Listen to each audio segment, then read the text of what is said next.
Easley Media Group Station. Home of 76ers basketball and Flyers hockey. Plug in. 97.5 The Fanatic, Philadelphia.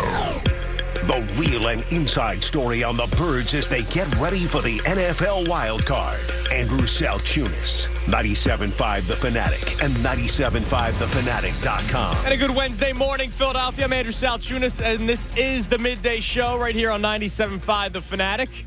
As we are another day closer to the Eagles Wildcard round against the Tampa Bay Buccaneers in Tampa. I said it yesterday. I said the day before. I'll say it again today. Screw you, NFL, for making us wait till Monday night, but whatever. Now, speaking of that game, this game Monday night, I'm going to say this right away. I'm not going to lie to you, all right? I'm not going to say that I think the Eagles are going to go on some long playoff run just so I could be different, right? Just so I could be the host that's like, oh, man, he thinks they're going to go on a long run. Clicks. No, I'm not doing that, all right? I'm not going to lie to you and say, man, if they beat the Bucs, you just wait. They beat the Bucs, they could begin some sort of run. Not going to do that to you either. Because, look, I don't think they're going to all of a sudden snap into some other level. We keep on hearing about the switch and how it's going to be flipped.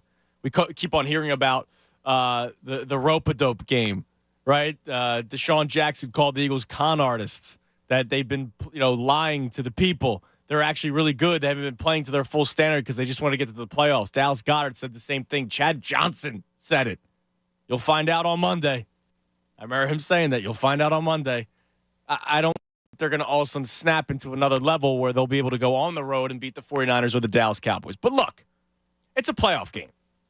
And more Eagles football is better than no Eagles football, right? I think we can all kind of agree with that. And there is a legit chance that they could be one and done, or there's a legit chance that they are, win one and then done, right? But either way, it's a playoff game. And I thought that come Monday, I would finally find a little bit of energy leading up to the game, find a little bit of fire leading up to the game. We're going to be doing the pregame show from Barnaby's in Westchester. We were there last year for the NFC Championship game, and it was a great spot. Everybody that was there was for the game, right? It was a good community that was there at Barnaby's. Like, we were there to watch the football game. So I know that once I'm doing the pregame show there and there's going to be a bunch of people sitting around that bar and the beers will be flowing, I might hear an Eagles chant every once in a while in the background. That might get me fired up a little bit. Doing the midday show that day on Monday might feel a little bit more fired up. Oh, by the way, it's also going to be like a 2-hour show because it's Martin Luther King Day on Monday, and the Sixers play at 1 o'clock. So it's not going to be a full 4-hour show. So maybe I can go all out, balls to the wall, and get all fired up come Monday for the Eagles game against the Bucs. But originally, I found myself more excited for Saturday and Sunday than Monday itself. I thought the games would be better Saturday and Sunday. I still think that. And there will be less pain if, God forbid, the Eagles lose on Monday. But I did find myself yesterday, for the first time, finding a little bit of fire going into this game, which was a totally different tune than Monday. If you were listening to the show Monday, me and Ray were dead, right? Like, we didn't even want to be on the air. There was no fun in this. We're talking about firing coaches, or at least a head coach that got you to the Super Bowl last year. We're talking about the demise of the franchise because you have some older players that are probably going to retire. We were talking about roster turnover, at least 4 starters on offense, 5 starters on defense. You're going to have a half a new look defense and almost half of a new look on offense. But Ray, you were not in yesterday. And yesterday, I fielded 2 calls toward the end of the show. Buccaneers fans. Now, I'll be honest with you. The first caller did not really provide the fire that I think I would need going into a playoff game. But he's been on my freaking mind. He calls in all chesty. A Buccaneers fan. Chesty. Stymie was his name. I did not know a Buccaneers fan could be chesty. And it's funny, after his call, I went through the fan bases that can be chesty going into the playoffs. Buccaneers fans not allowed. Eagles fans not allowed. Steelers fans not allowed. I wouldn't even go Packers. And then Rams don't have fans. Like, they don't have real fans. So those are the 5 fan bases that should not be chesty going into the playoffs. But here comes a Buccaneers fan getting all chesty with me. And he's talking about how, we got Devin White coming back.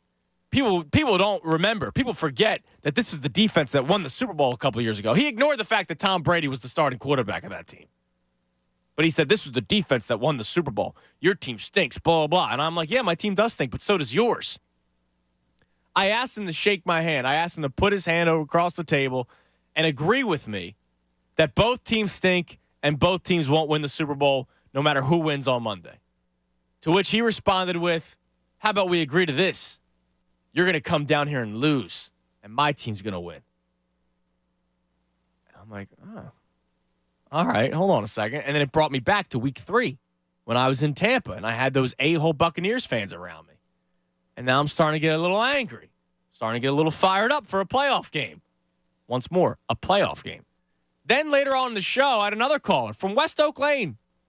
Philadelphia, man. West Oak Lane. Buccaneers fan. Who comes out the gate swinging. Do I need to remind you what happened January 19th, 2003? Do I need to remind you? You took us lightly. And I'm trying to ask him, like, what does 2003 and that NFC Championship game have anything to do with Monday night? And then he starts going through, yeah, well, we had Mike Allstott. Who did you ever have at running back? Now all of a sudden he's going Eagles-Bucks resume. We got rings. Okay, we got one. Like, leave us alone. He's doing the rings conversation. A Bucks fan from West Oak Lane. I don't even know how you become a Buccaneers fan when you're in West Oak Lane. I really don't know. But all of a sudden, yesterday, I found myself for the first time getting up for this playoff game. And all I want to ask you today at 610-632-075 is, will you be up for this game? I'm not saying you have to today. I'm not even all that fired up. Like, I just, once you start talking smack, like, all right, you want to put up hands? Okay, we'll put up hands. I don't really want to do this, but fine. Like, I guess I'll do it, right? I can't just, I'm not just going to put, peace, love, and happiness. Like, all right, you want to start talking smack? I'll talk smack with you. Now, Buccaneers fans have really nothing to talk smack about. Like, the first caller was trying to come at me with, our defense shut out the Panthers. And I was like, really? You're proud of shutting out Bryce Young, who has not thrown for over 200 yards since October. And you're getting chesty about that. By the way, your team only scored 9 points against that Panthers team. You limped into the playoffs in a win-or-go-home situation against Carolina, a team with 2 wins this year. But you want to start talking smack? All right. It has reached a point for me where I'm not even excited to watch the Eagles on Monday. It's just that out of pride, I want to beat the Buccaneers. And I want all those Buccaneers fans that are all of a sudden climbing out from under the rocks because they feel a little chesty because the Eagles are on a downfall. I want them to just lose and be miserable. So the question to start the show at 610-632-0975, question 1 is whether or not you can get up for Monday night. Because 2 days ago, I don't think we were going to. I think I'm looking for things to get me fired up. I don't think they're going on some long playoff run. But I need something for a playoff game. I can't go into a playoff game on Monday Night Football with Joe Buck and Troy Aikman, 8 o'clock ESPN. I can't go into that game with no emotion. It's still our beloved Eagles. They might not love us back, but it's still our beloved Eagles. Of course, I'm going to still find some energy for that game. It's just nice that I finally found some yesterday. Now, that's question number 1. Question number 2. Think about this during the break. I want to play you something from Adam Schefter earlier this morning on the John Kincaid Show. He joins the show every Wednesday at 8 o'clock. And so he said something that I can't disagree with fast enough. Now, you'll hear more of Adam Schefter later on in the show because there was a lot about Nick Sirianni. But take a listen to something he had to say, and it almost resembles what Bill Barnwell had to say a couple weeks ago. Take a listen to Schefter this morning with the John Kincaid Show. I think part of the problem is that the expectations were so high and everybody's been so spoiled by the success of this team that even if it went through adversity this year and didn't play up to the level that they established last year, it never was going to be good enough. Now, what's wrong with that? I love Schefter. What is wrong with that? And here's the deal. So they finished 11-6. I was thinking about this when I heard him talk about it this morning. Then they went to commercial break, and I'm sitting there driving, stuck in traffic on 76, and I'm going, hold on a second, hold on. Let me try to hear this man out. If they went 11-6, well, let's say they lost week 3, they lost week 6, they dropped the Niners and Cowboys, they dropped another game here and there. Okay. I would still say, all right, look how difficult it is to, after losing a Super Bowl, come back the next season and put together a record of 11-6. But Shefty, it's the fact that they've lost 5 out of their last 6 games. And one of those wins, or the only win, you barely held on against the New York Giants. Since when is expectations some toxic thing? Bill Barnwell wrote about it on ESPN.com. We talked about that 2 weeks ago. And now Schefter's talking about how the expectations were too high and that no matter what happened, it wasn't going to be good enough. I don't think that's a problem. And I'm not saying that if they didn't get back to the Super Bowl this year, it would be some colossal disappointment. They need to recreate they need to change the roster. They need to fire the coaches. No, but it's the fact. You follow the storyline. They've dropped 5 out of the last 6 games. There's locker room turmoil. There's questions about the head coach and whether or not he's on the hot seat. There's talks about whether or not the quarterback might be regressing. Is that because of him? Is that because of Sirianni? Is that because of the offensive coordinator? There's talks about the Eagles spiraling down, not just this season, but for years ahead. And I'm supposed to, all of a sudden control my emotions and say, you know what, you're right. It's because my expectations were too high? I would love to hear your reaction on that. 610-632-0975. Can you get up for the football game Monday night? The playoff football game Monday night. And your thoughts on Adam Schefter and him not being alone. Also, Bill Barnwell. I'm sure other people out there. Your thoughts on expectations being too high, and that's why we are so down. That's why we are so quick to fire people all of a sudden. I don't think it's just because of the expectations. I think it's because of the path, because of the storyline, because of the road in which we got to this point. We're not fired up for a playoff game because they finished 11-6. We're not fired up for a playoff game because they were 10-1 and then finished 11-6. Your call's next. Ray's thoughts back from his journey from Wichita. And a lot more in store for you. We have a bunch of guests today. We have some press conferences today. I'll tell you all about that next right here. 97.5 The Fanatic. Fanatic Sports Update. Still dealing with the disaster. I'm Ray Dunn, and this update is brought to you by Live Casino and Hotel Philadelphia. Live Casino and Hotel Philadelphia is your game day headquarters. Enjoy drink specials and food specials, and even stay over before and after the game. Every home game only at Live Casino and Hotel. Following an awful loss to the Giants and disaster of a close to the season, the Eagles have to turn the page to the Tampa Bay Buccaneers. The game will be on Monday Night Football, the 5th game of the Eagles season to be played on Monday this season. That's the most for any team in NFL history. With the historic slide that's led to this game, many have begun to ask questions about Nick Sirianni's future, but ESPN's Adam Schefter joined the John Kincaid Show to say that regardless of the result, he expects Sirianni to be safe. I would say no, but I also know that in the National Football League, that wild things happen all the time. These things change. Do I think Nick Sirianni is going to be out if they lose Monday night? I don't. Do I recognize that anything is possible? Yes, I do.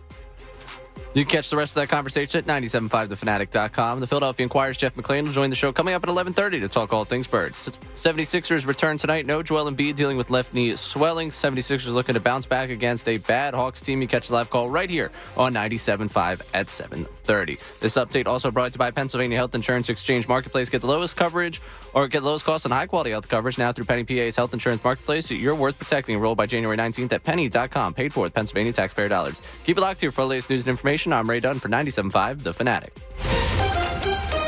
A chance to right the ship. The Birds are heading to Tampa this weekend for the NFL Wildcard. What do they have to do to turn things around? Keep it here all week for the latest developments. 97.5 The Fanatic at 97.5thefanatic.com. Hey guys, it's Pat Egan, and I want you to start 2024 off with a bang. I'm talking a big bang. A bang like your partner hasn't seen in years, maybe? All you have to do is hit up my friends at Blue Chew. You might be asking what Blue Chew is. Well, Blue Chew is the first chewable that has the same active ingredients as Viagra and Cialis, but it's at a fraction of the cost. There's no going to a doctor. There's no going to a pharmacy. Because when you head to BlueChew.com, it's one-stop shopping. You go to BlueChew.com, you meet with a licensed medical professional, and then those chewables are shipped to your door in a discreet package. So nobody knows but you and your satisfied partner. But here's how confident Blue Chew is that you and your partner will be satisfied. They want to give you your first month completely free. All they're asking you to do is pay the $5 for shipping. Head to BlueChew.com right now and sign up. Make sure to use the promo code Fanatic when you do, and they're going to send you your first month completely free. You just got to pay that $5. So what are you waiting for? Try Blue Chew free when you use the promo code Fanatic at checkout. It can truly be a new year and a new you, all thanks to Blue Chew. You know, winter is here, and if you've had enough of the cold drafts blowing through your living room and you don't want to be under layers of blankets and huddling on your couch, it's time. It's time to talk to the pros at Window Nation. Replace the old windows. Get quality, energy-efficient windows from Window Nation, and it's never been easier, and it's never been more affordable than you think. Right now, through the end of the month, you can replace the windows in your home, and you're going to pay no interest for 5 full years. That's a fantastic deal. And on top of that deal, Window Nation is also giving you 50% off all window styles. So if you have 20 windows, you end up paying for 10, and you've got no interest for 5 full years. Now, they're going to make sure that it fits right. They've got a great installation team, and you won't have to worry about leaky, dirty windows anymore. Your home value goes up. You're not paying interest for 5 years, and you get 50% off every style of window. Do your window shopping online at windownation.com. Every size, every style, every color. They've got all the options to fit your budget and your home. Call 866-90NATION, 866-90NATION, or visit windownation.com. Tell them John Kincaid sent you. Denise has been playing jazz for 40 years. Last concert, one of the musicians fell sick with RSV. Respiratory syncytial virus, or RSV, is a highly contagious virus that can lead to breathing problems. This time, she's choosing to help protect herself with Pfizer's RSV vaccine, Abrysvo. Abrysvo is a vaccine for the prevention of lower respiratory tract disease caused by respiratory syncytial virus, RSV, in adults 60 years of age and older. Abrysvo is not for everyone and may not protect all who receive the vaccine. Don't get Abrysvo if you've had a severe allergic reaction to its ingredients. People with a weakened immune system may have a decreased response to Abrysvo. The most common side effects are tiredness, headache, pain at the injection site, and muscle pain. Ask your pharmacist or doctor about Pfizer's RSV vaccine, Abrysvo, respiratory syncytial virus vaccine. For full prescribing information, please call 1-844-989-7284 or visit abrysvo.com. Brought to you by Pfizer. Before I went to law school, I worked for the telephone company and was a card-carrying member of CWA and AFL-CIO. Unions play a powerful role in protecting workers' rights. I spent a lot of time in union halls building this firm 30 years ago. We represented many union members and workers, and I call many across the country my brothers and sisters. If you ever need our help, we're just a call away. There's only one Morgan & Morgan. Visit forthepeople.com for an office near you. Hey, you. You're listening to 97.5 The Fanatic right now, and you're hearing about all these great opportunities from our sponsors. What would it feel like to listen and hear us talking about your business? More importantly, how will you feel when your phone rings with people saying, I heard you on 97.5 The Fanatic? Find out how you can make that happen. Send an email to marketing@975thefanatic.com. That's marketing@975thefanatic.com. The next commercial you hear could be yours. My daughter is normally a little goofball, but after a bad night's sleep, she's too tired to be anything. That's why I trust Pure Z's Kids. Pure Z's Kids is mindfully formulated just for kids. Their non-habit forming, drug-free products help my daughter fall asleep naturally, giving her the rest to be her best. I'm a dinosaur. Her best dinosaur. Pure Z's Kids, for ages 4 and up when needed. Explore our products at zquill.com. These statements have not been evaluated by the Food and Drug Administration. This product is not intended to diagnose, treat, cure, or prevent any disease. At the Home Depot, we have savings on laundry sets that fit your lifestyle. Like Whirlpool Laundry with a 2-in-1 removable agitator that allows you to customize any load. Simply remove the agitator to fit bulky items, or keep it in to help break down dirt and grime. And with flexible capacity, you can finish more loads in less time. Get up to $450 off select laundry sets from top brands like Whirlpool at the Home Depot. How doers get more done. Pricing valid January 4th through the 24th. U.S. only. See store or online for details. Hey, you. You're listening to 97.5 The Fanatic right now, and you're hearing about all these great opportunities from our sponsors. What would it feel like to listen and hear us talking about your business? More importantly, how will you feel when your phone rings with people saying, I heard you on 97.5 The Fanatic? Find out how you can make that happen. Send an email to marketing@975thefanatic.com. That's marketing@975thefanatic.com. The next commercial you hear could be yours. Attention football fans, rush to Ashley today through January 12th only and purchase the Ashley furniture of your dreams. And if Philadelphia's team wins the big game February 11th in Vegas and the starting quarterback passes for 350 yards or more, furniture purchase is free. See store for details and see the Ashley furniture of your dreams. Let's go Birds! If Philadelphia's team wins the big game in Vegas and the starting quarterback passes for 350 yards or more, your furniture purchase is free. Visit ashleyhomestores.online for participating locations near you. This is the lunch rush at your local deli. Orders are flying in. Online, on the phone, and in person. Order for Nick. So is it possible that fast internet could help your business outrun the rush? It is with Comcast Business, powering your connected devices with gig speed Wi-Fi and fast downloads and uploads. With Comcast Business, next level speed isn't just possible, it's happening. Comcast Business, powering possibilities. Requires gigabit internet and compatible router. Actual speeds vary. Open enrollment is happening right now, New Jersey. Join the many residents who are getting quality, affordable health coverage through Get Covered New Jersey. If you need health insurance, this is the time to enroll. Get Covered New Jersey offers increased plan choices and more savings than ever. 9 in 10 people get financial help for plans that include preventive care, prescriptions, emergency services, and more. And many pay $10 a month or less. Find your plan at getcovered.nj.gov. Philly sports fans, the energy of the city. 97.5 The Fanatic. Every storyline, every angle on the Eagles is here all week as they prepare for the NFL Wildcard. You're listening to Andrew Salchunas, 97.5 The Fanatic and 97.5thefanatic.com. 10:23, 97.5 The Fanatic. I'm Andrew Salchunas. Our 10 o'clock hour brought to us by Window Nation. Take advantage of Window Nation's 50% off sale on all style windows. Plus, make no down payment with no payments and no interest for 12 full months. Call 866-90Nation or visit windownation.com. So the two questions to start the show. Number one, can you get up for Monday night's playoff game? Playoffs, man. Playoffs. I know that 2 days ago, we weren't really whistling that tune here on the airwaves. But yesterday, I got a couple of callers that were Bucs fans that tried talking smack, and that all of a sudden kind of woke me up a little bit. And it's not something, like, I don't have butterflies for Monday night, right? Like, I don't have that. They may come on Monday, maybe not till kickoff. But usually, like last year, even though we knew the Eagles would beat up the Giants, there were butterflies the previous week, starting that Monday, once we found out that the Giants beat the Vikings. Like, there were butterflies. Right now, no butterflies. And it's Wednesday. I don't know if it's because we have to wait until Monday, or it's just because of the fact of the matter is they've lost 5 of the last 6 games. But one of my questions on top of that is the expectations thing.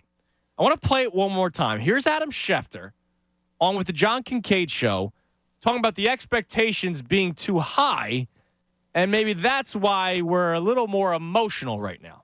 I think part of the problem is that the expectations were so high and everybody's been so spoiled by the success of this team that even if it went through adversity this year and didn't play up to the level that they established last year, it never was going to be good enough. So it almost seems like it comes back to the fans, right? Like the fans, the expectations were too high because they were in the Super Bowl last year. And our expectations were way too high. That's why there's so much turmoil in Philadelphia. And maybe also for the players, right? The players themselves know that they were just in the Super Bowl last year, and they were supposed to break the tide. They were supposed to be the team that finally broke through and won back-to-back NFC East divisional titles for the first time in 18 years. Right now, it's 19 seasons. They were supposed to be the team that was the outlier. The team that does get back to the Super Bowl after losing in the previous season. They were supposed to be that team. We weren't the only ones saying it. They were too. Remember Sirianni was talking about when you're climbing a mountain, you can't look at the top of the mountain, right?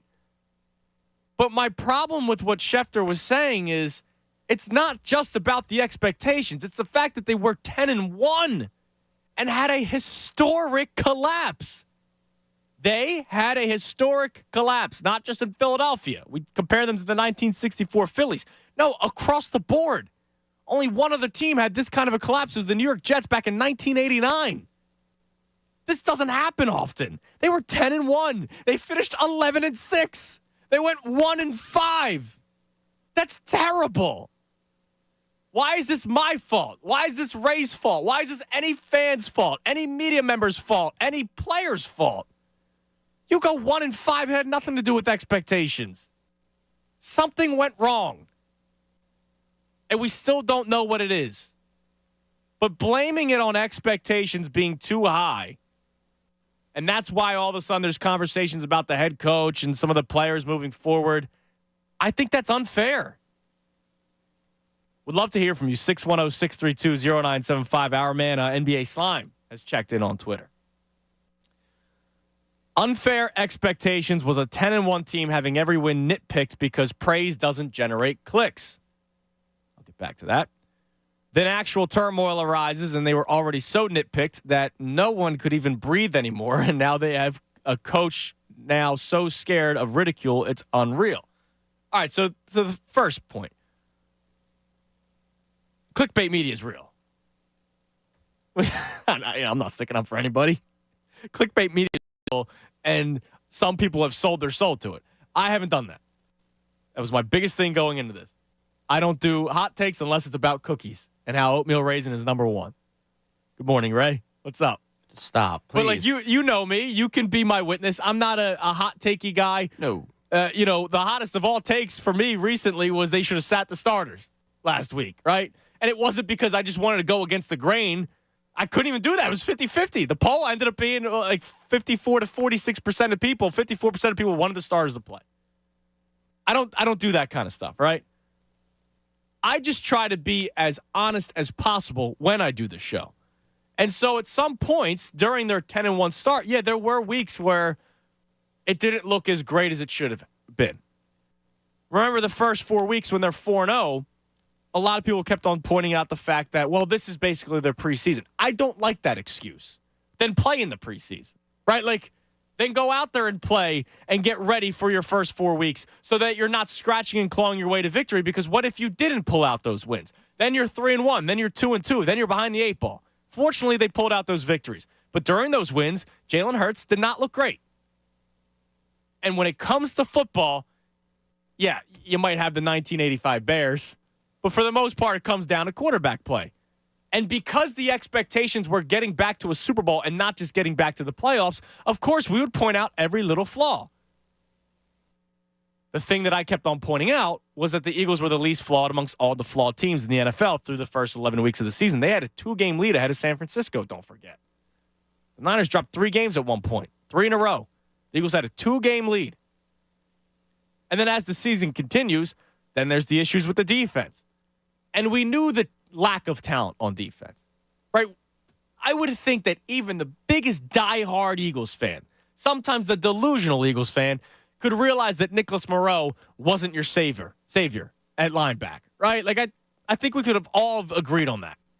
And so when the defense starts struggling before they make the switch to Matt Patricia, I don't think anybody really thought the defense would eventually get back to where they were the first couple weeks of the season. Forget Mac Jones and Kirk Cousins throwing for over 300 yards. Forget Baker Mayfield. They ended up winning games because of the plays that they made. But I don't know if we ever thought that they were going to get back to that part where the defense was winning games. It was going to have to be a collective effort where the offense and defense both did their part to win football games. And for the defense, it might just be 1 or 2 turnovers in which they're near the bottom of the league in. Then they're 10-1. And I think we, at least, you and I, Ray, celebrated the victories over the Chiefs and Bills. I remember coming on these airwaves screaming the words, and I quote, "They just don't lose. They just don't freaking lose." Go back to the Monday after the Bills game. 10 o'clock. Whether it's on YouTube, 97.5thefanatic.com, whatever. Whatever streaming device. That's what I said. because they did just keep on finding ways to freaking win, and it was amazing. The last 6 weeks, it's not because of expectations. The last 6 weeks, it's not because, all right, so, we were being critical through 11 games. Now we have to be harsher over the last 6 weeks. The last 6 weeks have sucked. And I don't know how my man NBA Slime or anybody else can point out the opposite. I'm ready for a playoff game Monday night. They should beat the Bucs. They should.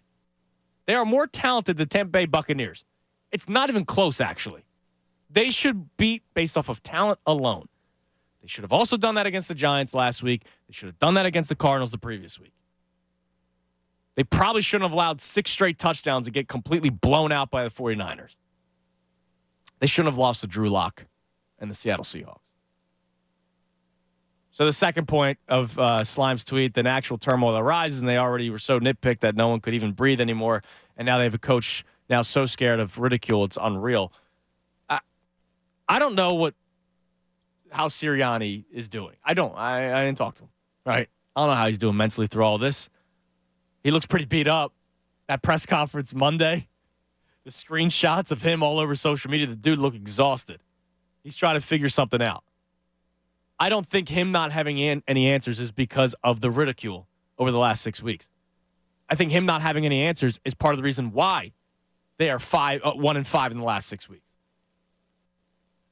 So, yeah, expectations, were they too high? I don't think so. I think we were all screaming Super Bowl after that season ended. I don't remember a single Eagle fan, and I pointed this out during the season when things were good record-wise. I don't remember a single Eagles fan, and I was here almost every day, except for a couple days down the shore during the summer. I don't remember a single Eagles fan or a single member on this station, mind you, except for maybe like John Kincaid has pointed out the numbers of teams that lose in the Super Bowl and what it looks like the next year. Numbers aside, I don't remember a single Eagles fan. I don't remember anybody with any Eagles love, reporters aside, pointing out, oh, you know what? I don't think they're going to get back to it next year. I don't remember that. We knew that the road would be tough, but we all talked about from the very beginning that this team very well could be that team that breaks the tide and gets back to the Super Bowl even after losing one. Good morning, Ray. How you doing? Morning. How was your travels? I'm exhausted, but I'm here. Ray was just getting into his apartment at 3 o'clock this morning. Yes, so we're going to talk birds. We're going to talk a lot of birds, and I'm excited to talk about the birds. Absolutely, because they provide happiness. That's right. They provide me a ton of joy, and I've been thinking about them since I left here at 2 o'clock on Monday. Going into this expectations conversation, I think maybe it's like a dual-pronged thing for me. And one, when you could say, well, looking at history, maybe it's unrealistic some things you put towards this team when you go to the preseason. When you get to 10-1, the expectation is what the expectation is, okay? Yeah. You're the top seed in the NFC. And I'll be honest with you, the way you say it there about no one sat here and was like, oh, like someone called in Monday. It was like, well, we're still in the playoffs. That was the goal. That's what. No, that's not the goal. You can't get to the Super Bowl unless you get to the playoffs. That's what he said. It was Mike. Right. And so maybe historically, when you put in context, okay, I understand where you're coming at with that. But when you look at what this team is, where this team was a season ago, the offseason that they had, the fact that you looked at the NFC and you said, okay, there's about 3 contenders preseason that you believe in. This group itself told you continuously throughout the season, we joke about the standard all the time, but they continue to tell you that they had a high bar for themselves. That's internally. That is not a bar that's set by us. They saw what talent was in there. They believed they could go and do it. And I think some of their frustrations at this point is the fact they have not lived up to what they believe they can be. It's not themselves. It's not just media. It's not just some fans. It's Devontae Smith 2 weeks ago saying we only have 2 weeks left to figure this out. And that was after a win where it's like, yeah, it was ugly. They barely held on to beat the Giants, but they beat the Giants. And maybe after 3 straight losses, that's all they needed was a win. Devontae Smith right away. Yeah, we only have 2 weeks left to figure this out. And what happened in those 2 weeks? They've lost both games, embarrassingly. Whose fault is that? Like that's my biggest beef when it comes to like the pointing out clickbaits and all this, all this kind of stuff. You're right, Slime, and anybody else who thinks that way. There are people in the media that do clickbait stuff. They do. More clicks, more revenue. That's real. But all I'm saying is pointing out flaws of a football team, which fans did at 10-1, is also a lot different than the last 6 weeks when they've dropped 5 out of the last 6 games, and each game has gotten significantly worse. You want to give me the 10 days rest for the Niners? Okay, fine. 10 days rest for the Cowboys? Okay, fine. What's the excuse for Seattle? What was the excuse for barely beating the Giants? What was the excuse for losing to the Cardinals and then losing to the Giants? And don't give me, well, they ended up resting their starters. They were down 24-0 at halftime before they pulled everybody. And the fact that we, and I'll say we as a collective media here, and I'll throw the fans in with it too. The fact that the blame could be placed on expectation here and saying at 10-1 we were too critical of what they were doing. Jeff McLane, who you will hear today when you talk with him at 11:30, reported that at 10-1, someone told him they were the most miserable 10-1 team. In the locker room. The most miserable 10-1 team. That's a team thing. That is not us. That is not expectation. That's not fans. Right, and that's why it's unfair for Schefter to point out expectations. Maybe, unless he meant expectations inside the building. Right, like, he just said expectations. And so my immediate reaction is, oh, come on, you're blaming us for thinking too highly of this team. Maybe he also meant inside that locker room. And guys are now getting tight. You know, once you lose that 49ers game, how many times have we talked about the 49ers potentially punking the Eagles so much that that's what ended the season? Because they walked in here, and there was so much made of that game, and it wasn't even close. It was a beatdown. It was a masterclass of outclassing your opponent. But so much, like, to go back to this expectations thing, what else is the expectation supposed to be when you get to a Super Bowl? What else is the expectation supposed to be when you had the amount of talent you had on this team? Go out there and have fun. Right. That can't be the expectation. No. And how many organizations go into a season saying we have the roster to go compete for a Super Bowl? Like Adam Thielen. Did you hear that? Adam Thielen, wide receiver of the Carolina Panthers, was disappointed because he doesn't have many chances to get to the Super Bowl left. Yeah, good job signing with the Panthers. I guess he and Miles Sanders both were fooled because Sanders had the Hall of Famer Andy Dalton's future Hall of Famer. Yeah, and I look at this season, so much of what's happened over the last 6 weeks. That's I think what Schefter's getting to. Like the expectations were too much, but like you have to look at the last 6 weeks, and it's a big how it happened conversation. Right. It's not because they didn't finish 11-6. I'll say it again. If they finished 11-6, but it played out differently, where they started 2-2, right, and then they end up going 9-4 the rest of the season. Okay. No, they were 10-1 and had a historic collapse. And there's nobody's fault. There's nobody to blame about this other than coaching and playing and roster construction. It's the Eagles. It's collectively the Eagles' fault for going 10-1 and now being 11-6 and a 5 seed going into the playoffs, having to go on the road in the playoffs. Now, I'll ask you, Ray. You were not in yesterday, so you did not hear the Buccaneers fans getting chesty, which I didn't know existed. I didn't know Buccaneers fans actually had a backbone. Now, it was easy to win any sort of debate. It was very they couldn't come out with anything. Like my man was bringing up Mike Allstott. What are you doing here? I was like, dude, his position doesn't even exist anymore. Like, what are we talking about, Mike Allstott? Why are you trying to give me resumes of the Tampa Bay Buccaneers from 20 years ago? Do you think you will find yourself getting up for this game Monday night? Now, 2 days ago, we were both down the dumps. You had travels, so you weren't here yesterday. I at least found a little thing to kind of light a fuse. Maybe just a match, right? Like, I still have the what's the little light in the fireplace, the gas fireplace called? The safety light or whatever. I got that still burning a little bit. I don't know if you're completely out or not.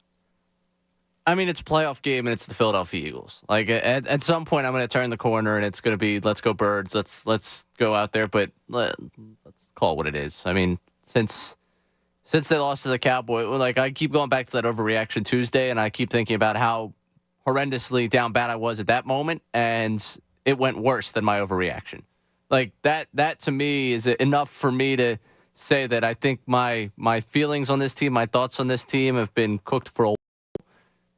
But, of course, I don't think you actually support the Eagles if you can't get yourself up for a postseason game. And I know I talked to you on Monday, and I was like, I don't know if I'd even want to watch this. But it's not just getting up at kickoff.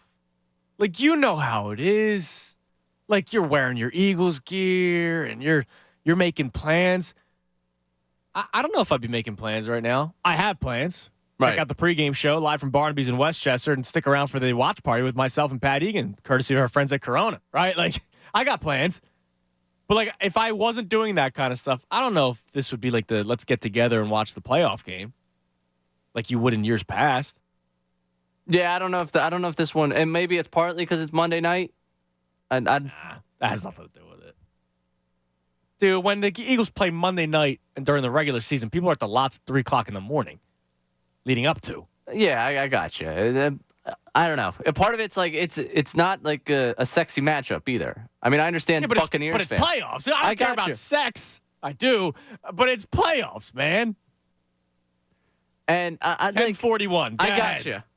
I understand what you're saying, and I think for me, again, part of this comes back to the fact that on Monday I was like, I can't stomach the idea of watching this team, and I was very adamant. You go check social media. I was pretty much all about, hey, I hope they play Saturday afternoon, just get this one out of the way. And I know you've been the same way with it.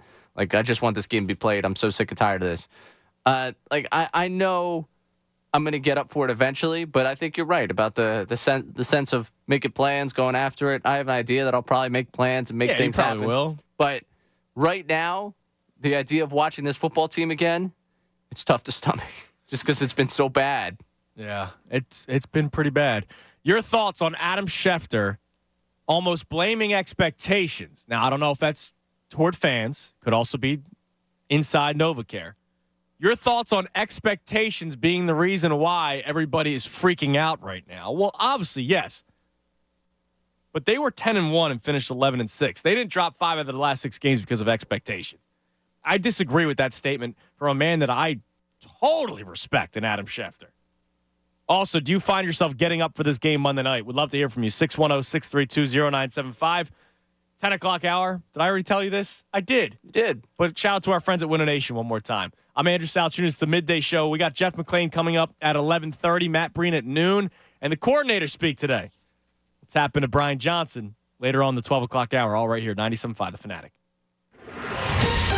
Fanatic Sports Update. Turning towards the playoffs. I'm Ray Dunn. This update is brought to you by Corona. Monday at 6, join Andrew Salchunas, Pat Egan, and Bob Cooney for the Fanatic, a pregame show sponsored by Corona at Barnaby's in Westchester, your game day football headquarters. Then stick around for the Fanatic's official playoff watch party. Catch all the action and enjoy ice-cold Coronas. Go Birds. Following an awful loss to the Giants and a disaster of a close to the season, the Eagles have to turn the page to the Tampa Bay Buccaneers. Game be on Monday Night Football, the 5th game in the Eagles season that will be played on Monday. That's the most for any team in NFL history. With the historic slide that's led to this game, many have begun to ask questions about Nick Sirianni's future. But Adam Schefter joined the John Kincaid Show to say that regardless of result on Monday, he expects Sirianni to be safe. I would say no, but I also know that in the National Football League, that wild things happen all the time. These things change. Do I think Nick Sirianni is going to be out if they lose Monday night? I don't. Do I recognize that anything is possible? Yes, I do. Catch that conversation one more time at 975thefanatic.com. The Philadelphia Inquirer's Jeff McLane will join the show coming up at 11:30 to talk all things Birds. The Sixers return tonight. No Joel Embiid dealing with left knee swelling. 76ers look at a bounce back against the Hawks. You catch the live call right here at 7:30 on 97.5 The Fanatic. This update's also brought to you by Jackson Hewitt Tax Services, home of the Money Today guarantee. You get a tax refund advance loan at Jackson Hewitt now. No fee refund advance offered to eligible clients. Application required. Loans by Republic Bank. Details at jacksonhewitt.com. Keep it locked here for all the latest news and information. I'm Ray Dunn for 97.5 The Fanatic. This is Paul Reed, reminding you every 76ers game, home and away, right here, 97.5 The Fanatic. The big plays, the moments that matter.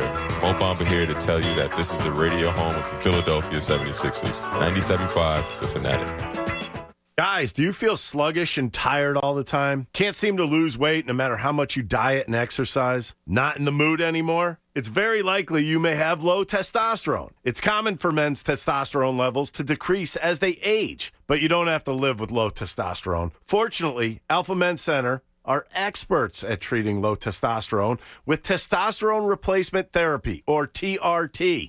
TRT treatments at Alpha Men's Center can be a real game changer, offering a multitude of benefits such as increased energy, improved mood, and enhanced muscle mass. It's very simple. You go into Alpha Men's Center, you meet the doctor, they tell you exactly what to expect, they give you a blood test, and you are on your way. So when you're ready to take the first step to renewed you, book your consultation at alphamenscenter.com. The TRT consultation is only $99, which includes the visit and blood work. That's alphamenscenter.com. Book today. You know, winter is here, and if you've had enough of the cold drafts blowing through your living room and you don't want to be under layers of blankets and huddling on your couch, it's time. It's time to talk to the pros at Window Nation. Replace the old windows. Get quality, energy-efficient windows from Window Nation, and it's never been easier, and it's never been more affordable than you think. Right now, through the end of the month, you can replace the windows in your home, and you're going to pay no interest for 5 full years. That's a fantastic deal. And on top of that deal, Window Nation is also giving you 50% off all window styles. So if you have 20 windows, you end up paying for 10, and you've got no interest for 5 full years. Now, they're going to make sure that it fits right. They've got a great installation team, and you won't have to worry about leaky, dirty windows anymore. Your home value goes up. You're not paying interest for 5 years, and you get 50% off every style of window. Do your window shopping online at windownation.com. Every size, every style, every color. They've got all the options to fit your budget and your home. Call 866-90-NATION, 866-90-NATION, or visit windownation.com. Tell them John Kincaid sent you. We're going abroad for the first time in years. To Spain. But we don't speak Spanish. So we started using Babbel. And started learning Spanish fast. With Babbel, you can start having conversations in another language in just 3 weeks. Babbel's conversational method teaches you real-life words and phrases. And with Babbel's interactive bite-sized lessons, you'll remember what you learned. ¿Cómo te llamas? ¿Cómo te llamas? ¿De dónde eres? ¿De dónde eres? When you learn a language, you want to actually use it. Babbel is designed with that goal in mind. In just 3 weeks, we're starting to have conversations in Spanish. Estoy muy emocionado para ir a España contigo. Aww. He just said, I'm very excited to go to Spain with you. Vamos a tener mucha diversión. And that means we're going to have so much fun. Sí. Gracias, Babbel. Babbel, language for life. Celebrating 10 million subscriptions sold. Just go to Babbel.com and start learning a new language today. That's Babbel.com. Babbel.com. Babbel.com. It's game day at Jim's house, and the spread is impressive. Mike's already done some damage with the hot wings, and now he's dropping back and going deep for another slice of pizza. I sure hope he brought the Pepto. Mike knows the Pepto-Bismol provides fast 5-symptom relief from unexpected stomach upsets. He's no rookie. The way he's throwing back those nachos, he's the GOAT. Be ready for game day with Pepto-Bismol. When you have nausea, heartburn, indigestion, upset stomach, diarrhea. Use as directed. Keep out of reach of children. Heading to a concert or game? Amplify your night at Live Casino and Hotel Philadelphia. Whether it's the pregame or the after party, Center Bar at Live Casino is the ultimate destination to unwind. With headliner-themed drink specials, specialty cocktails, free live entertainment, and more. Located only a short walk from all venues in the Philly Stadium District, Live Rewards members can park for free in our self-park garage. Party on, only at Live Casino and Hotel Philadelphia. Visit LiveCasinoPhilly.com. Must be 21 or older. Gambling problem? Call 1-800-GAMBLER. You still thinking job change in the new year? Yeah, I need something that's in high demand and more stable in this economy. IT? Yeah, cybersecurity, maybe even AI. That's what I did. Really? How? Went to My Computer Career. You don't need any prior experience, and you could start your new career in a matter of months. A lot of IT pros go to school there, too, to level up. Sweet. Are classes online or on campus? Both. Wow, I'll check it out. Thanks. Make this your year. Take the free career evaluation now at mycomputercareer.edu. Financial aid is available for qualified students, including the GI Bill. When something happens to your kitchen, you might say, "This is ludicrous." but that won't fix your home. That will only get you the rapper, Ludacris. Having trouble? Don't panic. Don't be alarmed. You need to file a claim? Holla at State Farm. Like a good neighbor, State Farm is there. That's right. You can file a claim on the app or call us. Thanks, Mr. Chris. No matter how ludicrous the situation, like a good neighbor, State Farm is there. State Farm, Bloomington, Illinois. What's holding you back from learning the language you've always wanted to know? Too hard. Takes too long. Not with Babbel. Babbel's lessons take just 15 minutes a day. 15 minutes isn't long. Nope. And they're fun. So you don't realize you're learning a language, but you are. In 3 weeks, you're able to start having conversations. And Babbel's lessons are built around real life. And with Babbel, it isn't hard. It's perfect. Start learning a new language today. Go to Babbel.com. That's Babbel.com. BEL.com. Are you a business owner in need of financing? Then you need Swish Funding, the better way to get the funding you need. Our simple application process takes just minutes with funding as soon as one business day. At Swish Funding, we focus on your business cash flow, not your personal credit score. And we're ready to help with funding from $5,000 to $5 million. If you've been in business for 1 year and have monthly revenue of at least $25,000, you could get the affordable funding you need with no collateral at swishfunding.com. That's SWISH funding.com. Look outside at that cold backyard. I know what you're thinking. Next spring and summer, you want to be entertaining out there. You want a jaw-dropping outdoor paradise. Well, I've got an answer for you. It's Landis Block and Concrete. Now, they have a beautiful showroom in Souderton where you can see all of their beautiful materials that are going to help create that beautiful backyard oasis. But better yet, you can just go to landisbc.com and check out their photo gallery. It's cold now, but it's going to be hot then. And you're going to want a hot backyard. You're going to get it with Landis Block and Concrete. Go to landisbc.com. No matter what the weather, most of us need to get on the road every day and get going. So we need tires to depend on in any condition. No one understands that better than the dependable people at Mavis Discount Tire. At Mavis, we believe nothing builds more confidence while driving than having the right tires at the right price, so you can confidently handle the road ahead. Roll in for $200 off select sets of 4 Goodyear tires. Visit us at mavis.com.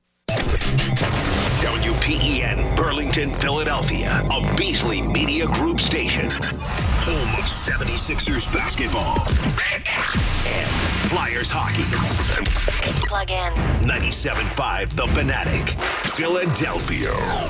Now, a Birds playoff update on 97.5 The Fanatic and 97.5thefanatic.com. Getting ready for Tampa Bay. I'm Ray Dunn with this Birds playoff update. As emotions of the Giants game begin to wear off, it's time to look towards the Eagles playoff matchup with the Buccaneers. The Birds travel to Tampa Bay for Monday night's Wildcard matchup. While the Eagles have the talent advantage, there's certainly room for concern given the team's spiral and this team's deficiency. Tampa Bay's defense blitzes 40% of the time, third most in the NFL. And as Jimmy Kempski pointed out on the best show ever on Tuesday, the Eagles have struggled against pressure this year. One of the things that they've really not implemented into the offense are hot routes. Like, there's just nothing in the way of allowing Jalen Hurts to get the ball out of his hands quickly against the blitzes. Now, I don't know if that's just a scheme or if it's not Jalen checking in the thing.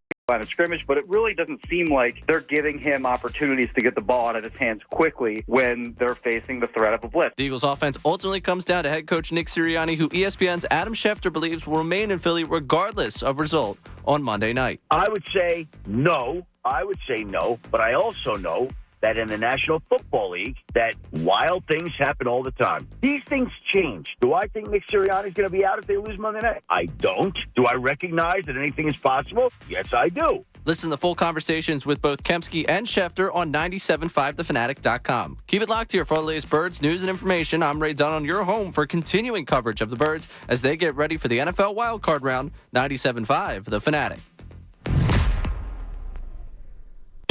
The real and inside story on the Birds as they get ready for the NFL wildcard. Andrew Saltunis, 97.5 The Fanatic and 97.5thefanatic.com. Now, Ray, I will say this. Yesterday when I took those two Buccaneers fans' calls, that kind of just lit a little fuse for me. Our man Chris from Allentown called in. And it gave him enough fire that he ended his call with an EAGLES, which I don't know the last time we heard that on the radio. It has been a long, long, long time. So it was refreshing. I wasn't ready to go that far, but it was refreshing to hear it. Now, speaking of the Buccaneers, it's good to know people, of all places, even though you may have went to high school with some people that just somehow, and I love you, somehow, Buccaneers fan, and an Xavier basketball fan. I don't know how that happens. But when I say diehard, like diehard, not fake. I mean, how do you become you can't be a fake Xavier basketball fan. No. Unless you, obviously if you go there and, maybe you're not big into sports, but you still rock the Xavier basketball tee. Well, yeah, if you, went to Cincinnati and decided that you didn't want to be a Cincinnati fan, then ended up being, a Xavier fan, you'd be a fraud, rat. Not that we know anyone that does similar things at this station, but right, of course, Brandon Gunn. But my man Sean, and listen to the last name, Cooper. No, not the reason why I named my child Cooper. With all due respect to you, Coop, because he went by Coop.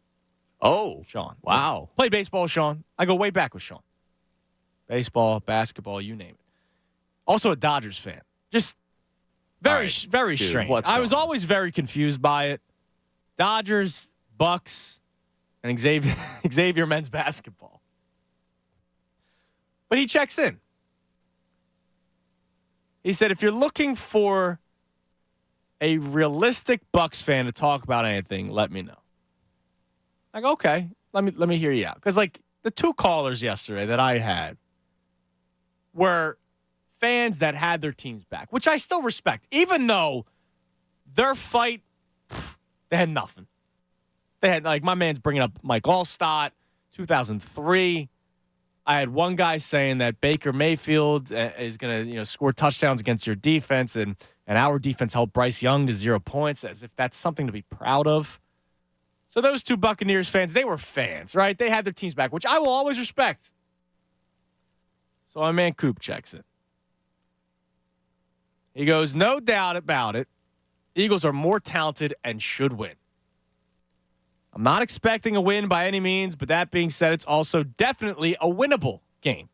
Again, this is the perspective of a Buccaneers fan. Our defense has been strong enough, though easier to throw on us than to run, kind of like you guys. Offense is hit or miss as well. Looked good for 4 weeks, then the last two looked horrible, so predictable with the run pass, and even when tried to pass more last week, Baker was just off. Baker was also banged up as he was limping off the field. Eagles are a little bit more banged up than the Bucs. I just think it'll come down to which O-line can protect and, of course, who's turned the ball over, which we know the Eagles had a bit of an issue of that this year.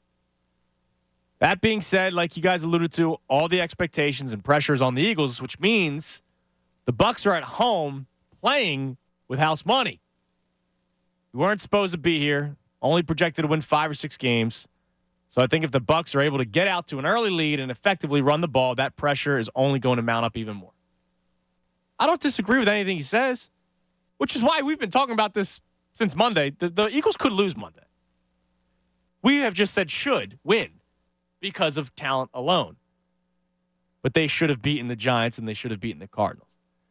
Your thoughts on the perspective of a Buccaneers fan who's not talking trash, who's just giving his honest report on the Bucs, and look, he's from Philadelphia. He's from South Jersey, so he also knows what's going on with the Eagles. He's not blind to that.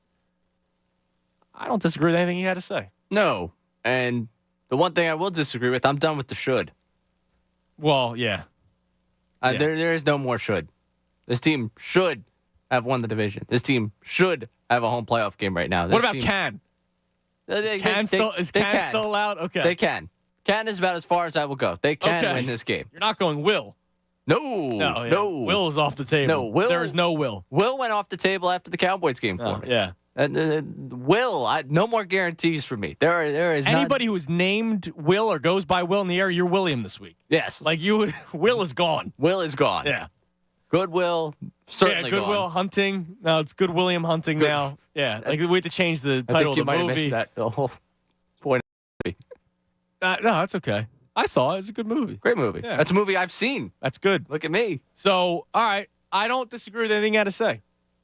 Just don't come after me with Mike Allstott. No.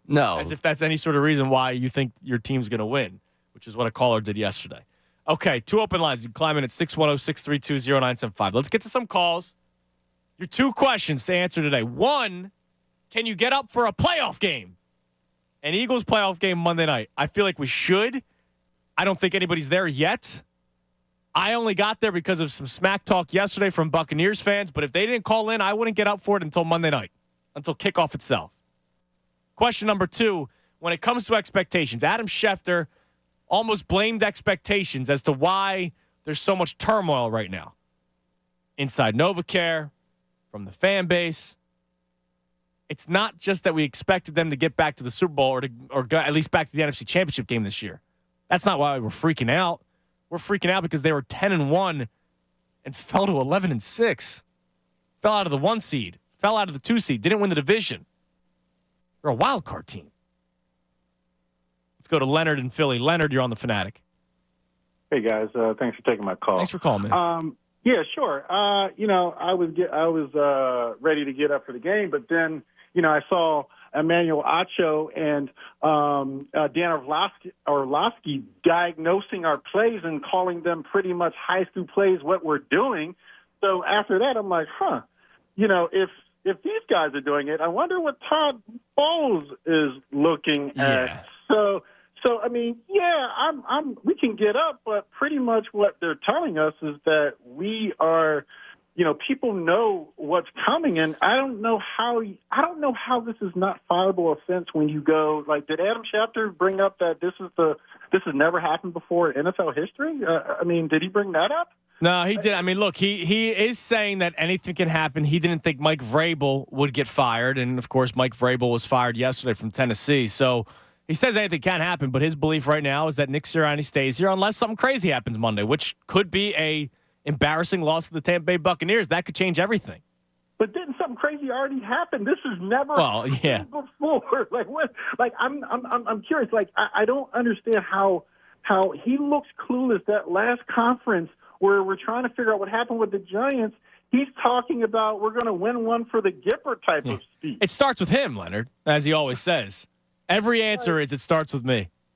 Yeah, so for me, I'm out. Like, I'll get up for the game, but, until we get something that's more confident. So you're not making plans for Monday night? I'm making plans. I'm always going to be an Eagles fan. Well, no, I'm saying you're not, like, are you going to do a party or are you just going to sit at your house? If I wasn't working, I would probably just sit at my house. No, I'm just going to sit at my house and just kind of hope and pray. Yeah, see, that's where we're at right now. I appreciate the call. That sucks. For a playoff game, man. Now, I'm always a sit-at-my-house guy. Work has changed things. I did the watch parties last year, doing a watch party Monday night, and I like it. Like, I like being with the people. Don't get me wrong. But normally, I'm a sit-at-my-house guy. There might be a time where I invite a buddy or two, but for the most part, I'm at my house. This was even before working here, right? Like, that's kind of who I was. I was watching with my dad, and then eventually watching with my roommates as you go through the years at college. But I wasn't like a go-out guy. I should have asked if Leonard normally was a go-out guy. You are sometimes a go-out guy. Usually, yeah. Usually. But you're not even thinking about it yet. Maybe Monday you'll think of something. Yeah, Monday will be like when I really push to start making plans. I remember the last time, ironically, our guy Josh hanging out back there. He was there as I made sure that everyone was there for the last Tampa Eagles postseason game. I felt the juice for that. I was ready to get going for that game. You felt the juice for the time they were going to get beat up by the Buccaneers? Correct. And people talked themselves into them winning that game? It was Eagles postseason. I was happy to see them back in the playoffs. People talked. I'm sorry to laugh because I was the ass face all week long that was saying that they weren't going to win and they shouldn't be in the playoffs because they benefited from literally quarterbacks being out because of COVID, multiple, and then they played the neck and Mike Glennon. Remember, like it was an easy road for the Eagles to get back or get to the playoffs that year. But they got to the playoffs. I didn't think they were going to win at all. But people talk themselves into getting up for that game, but won't for this game. They are the better team this year. Oh, they are. And should win. They can win. They can win. No, you can say should. I'm not going to. I'm done saying should, okay? I'll go should. They should win this game. If they don't win this game on Monday, this is a colossal failure. It's already a disappointment and a failure. I can't go failure yet because the season's not over. But if they lose Monday night, yeah, dude, heads are going to roll. Because they should win. I don't care if it's in Tampa. I don't care what. They should win this game on Monday. And if they don't, we got a lot of issues to get to. Let's go to Ray in Dover. Ray, you're on the Fanatic. What's up, y'all? How you doing, man? Listen, man, it's a playoff game. Of course I'm going to get up and I'm going to cheer for my Birds. I understand things are not looking as they should. But come on, y'all. We talking, it sounds like a Tampa Bay radio station right now. We will win this game, man. Come on, y'all. It's Philly. We got to get up. We got to cheer for my team. We going to do this, y'all. Come on. I need some energy from y'all, man. I'm giving you the energy. It's just not me going rah rah. Let me rip my shirt off, paint myself green, and scream EAGLES. I got plenty of energy. Trust me. Yeah, man. I don't know. I just feel like the don't get me wrong. I'm not believing the whole playing possum and. No, I don't believe that at all. I think, and if that's the case, Ray, somebody should be fired for that. Exactly, You can't do that. You can't go from the 1 seed to the 5th seed because you're playing possum. That's ridiculous. No, you need your home playoff games. We should have won the division, but I do not think that we are for 1 second going to lose to Tampa Bay. They scored 9 points against Carolina last week in a game where they could have their playoff chance. All right, so you're ready to go. You're fired up. So you're already. Do you already have the butterflies? Because I'm not at butterfly moment yet. You know what? I didn't until talking about it right now. Okay. All right. I appreciate you, Ray. Thanks for the call, man. Enjoy yourself Monday night. I like that. It's not doing anything for me, but I like that. I'm not all of a sudden going to start, fluttering away. I'm still grounded on my seat. I like that. It's good. It's good to hear a little bit of energy from a caller. Yeah. It's positive energy.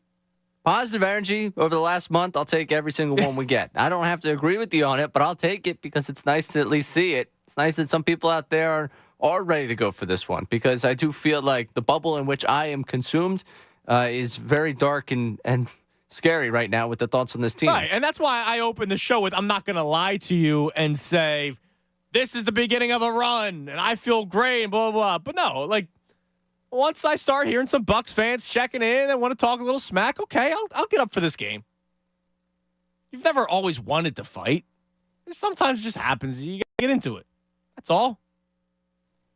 Now, I read you the response from my man Sean Cooper, local Buccaneers fan, Xavier basketball fan, and Dodgers fan. Still so strange. But, hey, it's been like that forever. So I will give him his credit. We have another Buccaneers fan that's checking in here. Let's go to Terrence in Philly. What's up, T? What up? Actually, I didn't call to talk trash either, but I do want to call you out about something you just said because I remember 2 years ago when people were calling in and you guys said we were going to lose to you because we were playing in the rain when we had Tom Brady. And No, I thought the Eagles were going to lose because I didn't think they were actually a real playoff team, and you had Tom Brady in that Buccaneers defense. It had nothing to do with weather, for me at least. Yeah, I definitely remember that, but it is what it is. No, I will tell you once again because I remember getting heat for a week because I did not think they were going to beat Tom Brady and the Buccaneers when they backed into the playoffs. The Eagles. Yeah, it never made any sense. We had AB, we had Mike Evans, we had 1,000 Hall of Famers too. The Eagles were not. Some Eagles fans talked themselves into winning that week. I will tell you. I remember. I know I did not. The guy calling and saying he had a dream that and then your co-host. Oh yeah. Oh, we did the whole chupacabra thing and. We were gonna behead the goat, Tom Brady. Yeah, I know. I remember. Yeah, I mean, and all this. Yeah, yes, we beat the Panthers 9-0, which sounds terrible because it is terrible. But you guys were blown out by halftime by 24. Yeah, that's true. We have no idea what's going to happen Sunday, but it's going to be a lot of fun. No, we have no idea. But I will say that the Eagles, in terms of overall talent, have more talent than your squad, and that's why I say they should win. And if they look, if your squad loses, right? If the Bucs lose, would you be shocked? Absolutely not. And if the Bucs lose, are you going to call for the firing of people and trade this guy, trade that guy? Maybe some areas. If the Eagles lose to the Bucs, I can tell you, not just because we are an emotional group of people, we are going to talk about firing people because we had Super Bowl expectations. My man who checked in, you guys expected 5-6 wins. You're in the playoffs. We expected to win the division and get back to the Super Bowl, and they might lose in the first round. That part is true, but I feel like that's where we do compare because people forget, well, maybe you guys don't know because you're not Bucs fans, but we had our own 6-game losing streak. So people were calling for Todd Bowles to be fired this year, last year, before the Eagles game, we were on a roll. But even then, they're like, we don't want Todd here anymore. And Todd probably did mishandle Brady's last year, and that's a shame. But, we also have gone through that too. So, like I said, it's going to be very, very Yeah, and then you benefited from playing the NFC South. I appreciate the call. You benefited from playing the NFC South. And so you turned your season around. And it happened early enough where you had the ability to turn your season around. Your 6-game losing streak is different than our 6-game losing streak. The Eagles' 6-game losing streak or 5 out of the last 6 games includes a win in it. Is going into the playoffs. The Buccaneers are going into the playoffs maybe feeling good about themselves. I know they barely beat the Panthers and they lost the previous week to the Saints, but they probably feel a little bit better than themselves than the Eagles do. How could you not? Yeah, exactly. You've won 5 of 6. You end up in the postseason. You get to host a postseason game. And guess what? If you win, wow, we beat the reigning NFC champs. And if you lose, it's, wow, a team that had Super Bowl expectations came in here as a wild card and beat us. I know it's for an athlete, you don't look at it that simply where, I don't think the Buccaneers are like, well, if we lose, hey, fun times. We enjoyed the end of this run. Right. It's the end of your season, and you're disappointed with that entire thing. But, just look at the Phillies, right? Like, dancing on my own was great, even after losing the World Series. It's dead after losing the NLCS. We expected the Eagles to get back to the Super Bowl, or at least the NFC Championship game. If they fall short of that, all the fun vibes, all the, loving on this guy, loving on that, it's dead. Until they get back to it. Then next year will be a big year for a lot of guys. Wow. They're still here. What have you done for me lately? Kind of sport. Well, sports is that in general. Jeff McLane will be joining us coming up at 11:30. Did not have a chance to talk to him yesterday. He's going to join us at 11:30. I'll get to your calls before that. You can climb in at 610-632-0975. Are you going to be up for Monday night's game? I'm not saying up like with your eyes open. I'm saying you get up for it and fired up for a playoff game. I appreciate our man Ray from Dover. He was fired up. Buccaneers fans calling in, trying to talk smack. Who in their right mind said the Eagles lost because of the rain? Did anyone actually say that? That wasn't like just an Eagles fan. I was going to say, we've gotten people that still think the Super Bowl runs on. So, yeah, there are some people that no matter what the Eagles do, they will find a way to spin it. I hope Terrence isn't quoting like an Eagles fan page, and that's why they lost to Tom Brady and the Buccaneers, who didn't they end up winning the Super Bowl that year? Yeah. Pretty sure they did. Yeah, I don't think anyone's blaming the rain for that. The Eagles shouldn't have even been in the playoffs. They kind of lucked out because of the injuries and the COVID and all that kind of stuff. Oh, wait, did they win that year? Unless they lost to the Chiefs. They got to the Super Bowl. That was the one they won. Yeah, so they got to the Super Bowl. Yeah. No, nobody was actually thinking that. Anyways. All right, we'd love to hear from you. 610-632-0975. I'm Andrew Salchunas. It's the Midday Show right here, 97.5 The Fanatic. Fanatic Sports Update. Still dealing with the disaster. I'm Ray Dunn. This update is brought to you by Ashley Home Stores. If Philadelphia's team wins the big game February 11th and the starting QB passes for 350-plus yards, your furniture purchase now through January 12th only is free. Details at ashleyhomestore.online. Following an awful loss to the Giants and a disaster of a close to the season, Eagles have to turn the page to the Tampa Bay Buccaneers. Game will be on Monday night. The 5th game of the Eagles season will be played on Monday this year. That is the most for any team in NFL history. With the historic slide that's led to this game, many have begun to ask questions about Nick Sirianni's future. But ESPN's Adam Schefter joined the John Kincaid Show to say that regardless of result on Monday, he expects Sirianni to be the Eagles head coach going forward. I would say no, but I also know that in the National Football League, that wild things happen all the time. These things change. Do I think Nick Sirianni's going to be out if they lose Monday night? I don't. Do I recognize that anything is possible? Yes, I do. The Philadelphia Inquirer's Jeff McLane will join the show coming up at 11:30 to talk all things Birds. 76ers return to action tonight without Joel Embiid. He's dealing with left knee swelling. 76ers are looking to bounce back against the Hawks. You catch the live call of the game right here on 97.5 The Fanatic at 7:30. This update's also brought to you by Compassion International. Families in poverty are facing a global food crisis. $50 provides a food kit to feed a family for a month. Just text the word radio to 97646. Keep it locked here for the latest news and information. I'm Ray Dunn, the home of the Sixers and Flyers. 97.5 The Fanatic. Monday at 6. Join Andrew Salchunas, Pat Egan, and Bob Cooney for the Fanatic pregame show. Sponsored by Corona at Barnaby's in Westchester, your game day football headquarters. Then stick around for the Fanatic's official playoff watch party. Catch all the action and enjoy $25 Corona, Premier, and Light buckets and $5 Modelo drafts. Go Birds! Hey guys, Bob Cooney here. Imagine if your favorite casino came with an undo button. Well, guess what? You get that with FanDuel Casino's Play It Again. Get up to $1,000 back if you're down after your first day. Play your favorite table games and hundreds of slots for real cash. See why FanDuel Casino is the #1 rated online casino app? I've told you so many times how much fun it is to look at their daily and their weekly promotions. And when you play with a live dealer. And should you ever have any questions, the best in-class customer support team, they are there all the time. Sign up for FanDuel Casino with FanDuel.com/Bob today and play it again with up to $1,000 back if you're down after your first day. That's FanDuel.com/Bob. 21 plus and present in PA must not have previously placed any wager on FanDuel Sportsbook, FanDuel Casino, Betfair Casino, Mohegan Sun Casino, or Stardust Casino. Refund issued as non-withdrawable casino-only site credit that expires 7 days after receipt. Restrictions apply. See full terms at FanDuel.com/casino. Gambling problem? Call 1-800-GAMBLER or visit FanDuel.com/RG. In order for small businesses to thrive, they need to be smart, efficient, savvy, staying ahead of the market at every turn, finding ways to do more with less, and taking advantage of every opportunity that comes their way. That's why Comcast Business is introducing the Small Business Bonus. For a limited time, you can get up to a $1,000 prepaid card with a qualifying gig bundle when you switch to Comcast Business, the company with the largest, fastest, reliable network. Yep, you heard that right. 1,000 back. Something extra for your company. From the company that powers more businesses than anyone else. So if you're a small business owner, don't wait. Call or go online to learn about the $1,000 bonus today. Comcast Business, powering possibilities.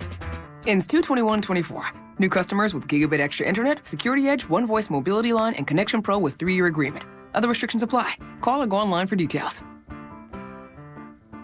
Guys will spend hours talking about their fantasy football team, the Birds, the Fly Guys, you name it, but not a single minute on something with real-life consequences. ED. Truth is, more than 60% of men over age 50 have ED.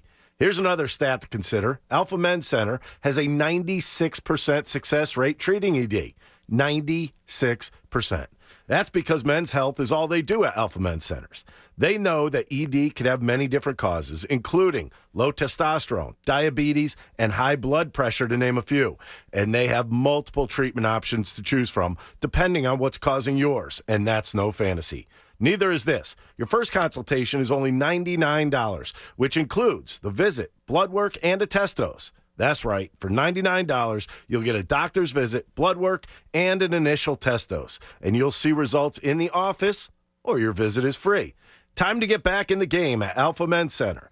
AlphaMen'sCenter.com. That's AlphaMen'sCenter.com. This week's Pro to Watch is brought to you by Bradford White. Bradford White water heaters are built to be the best. You know, after some late season struggles, the only chance Philly has to advance in the playoffs is by winning critical games. And they're going to need their star quarterback, Jalen Hurts, to play again at the MVP level we saw last year, or they're going to be toast. San Francisco and Dallas appear to be on a different level, but a transformational performance by Jalen Hurts could create a tsunami of excitement that changes all the negative vibes surrounding NovaCare. Imagine taking a shower that never runs out of hot water. Well, here's some good news. Bradford White's Infinity Series GS and GR tankless water heaters deliver endless hot water whenever you need it. They're highly efficient, too, saving you energy and money. Like all Bradford White water heaters, they're built to be the best for years of reliable performance. How you heat your water matters. Learn more about our Infinity Series tankless water heaters at BradfordWhite.com. When my daughter gets a cold, I have a secret weapon. DayQuil Kids Berry from Vicks. DayQuil Kids is specially formulated to treat kids' most bothersome cold and cough symptoms quickly. And the best part is that DayQuil Kids Berry tastes really great. Aren't you supposed to be resting? Maybe. DayQuil Kids Berry. The kids' berrylicious daytime congestion, coughing, stuffy head, stuffy nose, just for kids. Medicine. Safe for kids 6 years plus. Happy New Year, Delaware Valley. I'm Rand Spear, the accident lawyer, wishing you and your family good health, happiness, and prosperity. May 2024 be your best year yet. And if my family can help you in any way, demand Rand. Start the new year off with a bang of big savings. The Omaha Steaks end-of-season event. You can stock up on all your favorites and get 50% off site-wide. That's 50% off perfectly aged tender steaks, juicy burgers, decadent desserts, and even classic comfort meals. Go to omahasteaks.com, and when you use code SIZZLE at checkout, you'll get an extra $30 off your order. That's omahasteaks.com, promo code SIZZLE at checkout for an extra $30 off your order. Minimum purchase may apply. Omaha Steaks, America's original butcher. I'm David Keller from David Auto, and what a great time to be a Philly sports fan. Man, I love Philly sports, and I love being your car dealer. Getting my clients the cars they want at the right price is a passion of mine. Cars for every facet of your life, and some of the hottest cars on the planet. So if you're listening, I can be your dealer. For years, you've told me how to be your dealer. I'm just the guy that listens. Enjoy your family, your friends, and our Philly sports, and when you need me and my amazing team, we'll be there for you. Because after all, I have always been your car dealer. You just didn't know it. Philly sports. We're born into it. 97.5, The Fanatic.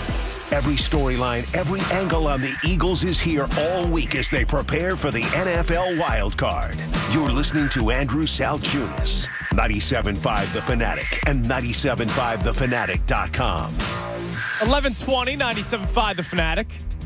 11 o'clock hour. Brought to us by Golden Nugget Jewelers. That's where Philly gets engaged. We'll speak with Jeff McLane coming up at 11:30 today from the Inquirer, Inquirer.com. Also from the Inquirer, Matt Breen joins the show at noon. We got the coordinator press conferences today. And I'm looking forward to hearing from Brian Johnson to see if he has any answers for us. I think Sunday was so bad. So bad. And there was the conversation about playing starters or not that we don't talk about. Like, they got shut out in the first half. Shut out by the New York Giants.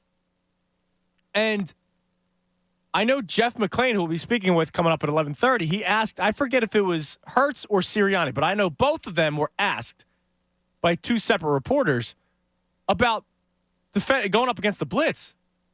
And still, it blows my mind that you just played the Giants 2 weeks prior. You knew what Wink Martindale was all about. It's all about pressure, right? We know this. It's not hard. And they go out there on Sunday, and have nothing to answer against the blitz. Nothing. Hurts is running for his life, getting his finger dislocated. No time to make throws. You knew this. How did you not plan against, or maybe they didn't know this. Maybe they're so in over their head that they didn't notice that just 2 weeks prior, the team that you were just playing again did that to you all game. And you didn't expect that to happen again? Unbelievable. So we'll hear from Brian Johnson later on the show. And at 1 o'clock, Ray, I didn't feel right doing it without you. We got the power rankings coming up at 1 o'clock today. I can't wait. Our final power rankings of the season. I'm very upset. It's my favorite segment we do here. The power rankings, the final one. We'll see where the Eagles ended up finishing off as a regular season power ranking going into the playoffs. By the way, before I get back to the phones, Tampa Bay sports fan has checked in on Twitter. I wonder who they root for. Tampa Bay has always had a big fan base locally. Problem is ownership, rightfully so, tries to make as much money as possible. The working class crowd in Tampa can't afford to put out $150 to $200 per every game, especially to see a historically brutal on-field product. The TV numbers are great, though. Okay. Tickets aren't cheap here. And I know that, not every fan that goes to Eagles games is some white-collar millionaire. You know, people fight for that money to go to Eagles games. I think that's any city, any fan base. Not everybody that goes to games are rich. When I was there in Tampa earlier this year, it was 50-50. More of a showing than I expected at Tampa Bay, but imagine your stadium, Citizens Bank Park. Well, we saw it at the Wells Fargo Center when Rangers fans came to town when the Flyers were a terrible product 2 years ago or last year. Could you imagine if 50% of the link was a different fan base?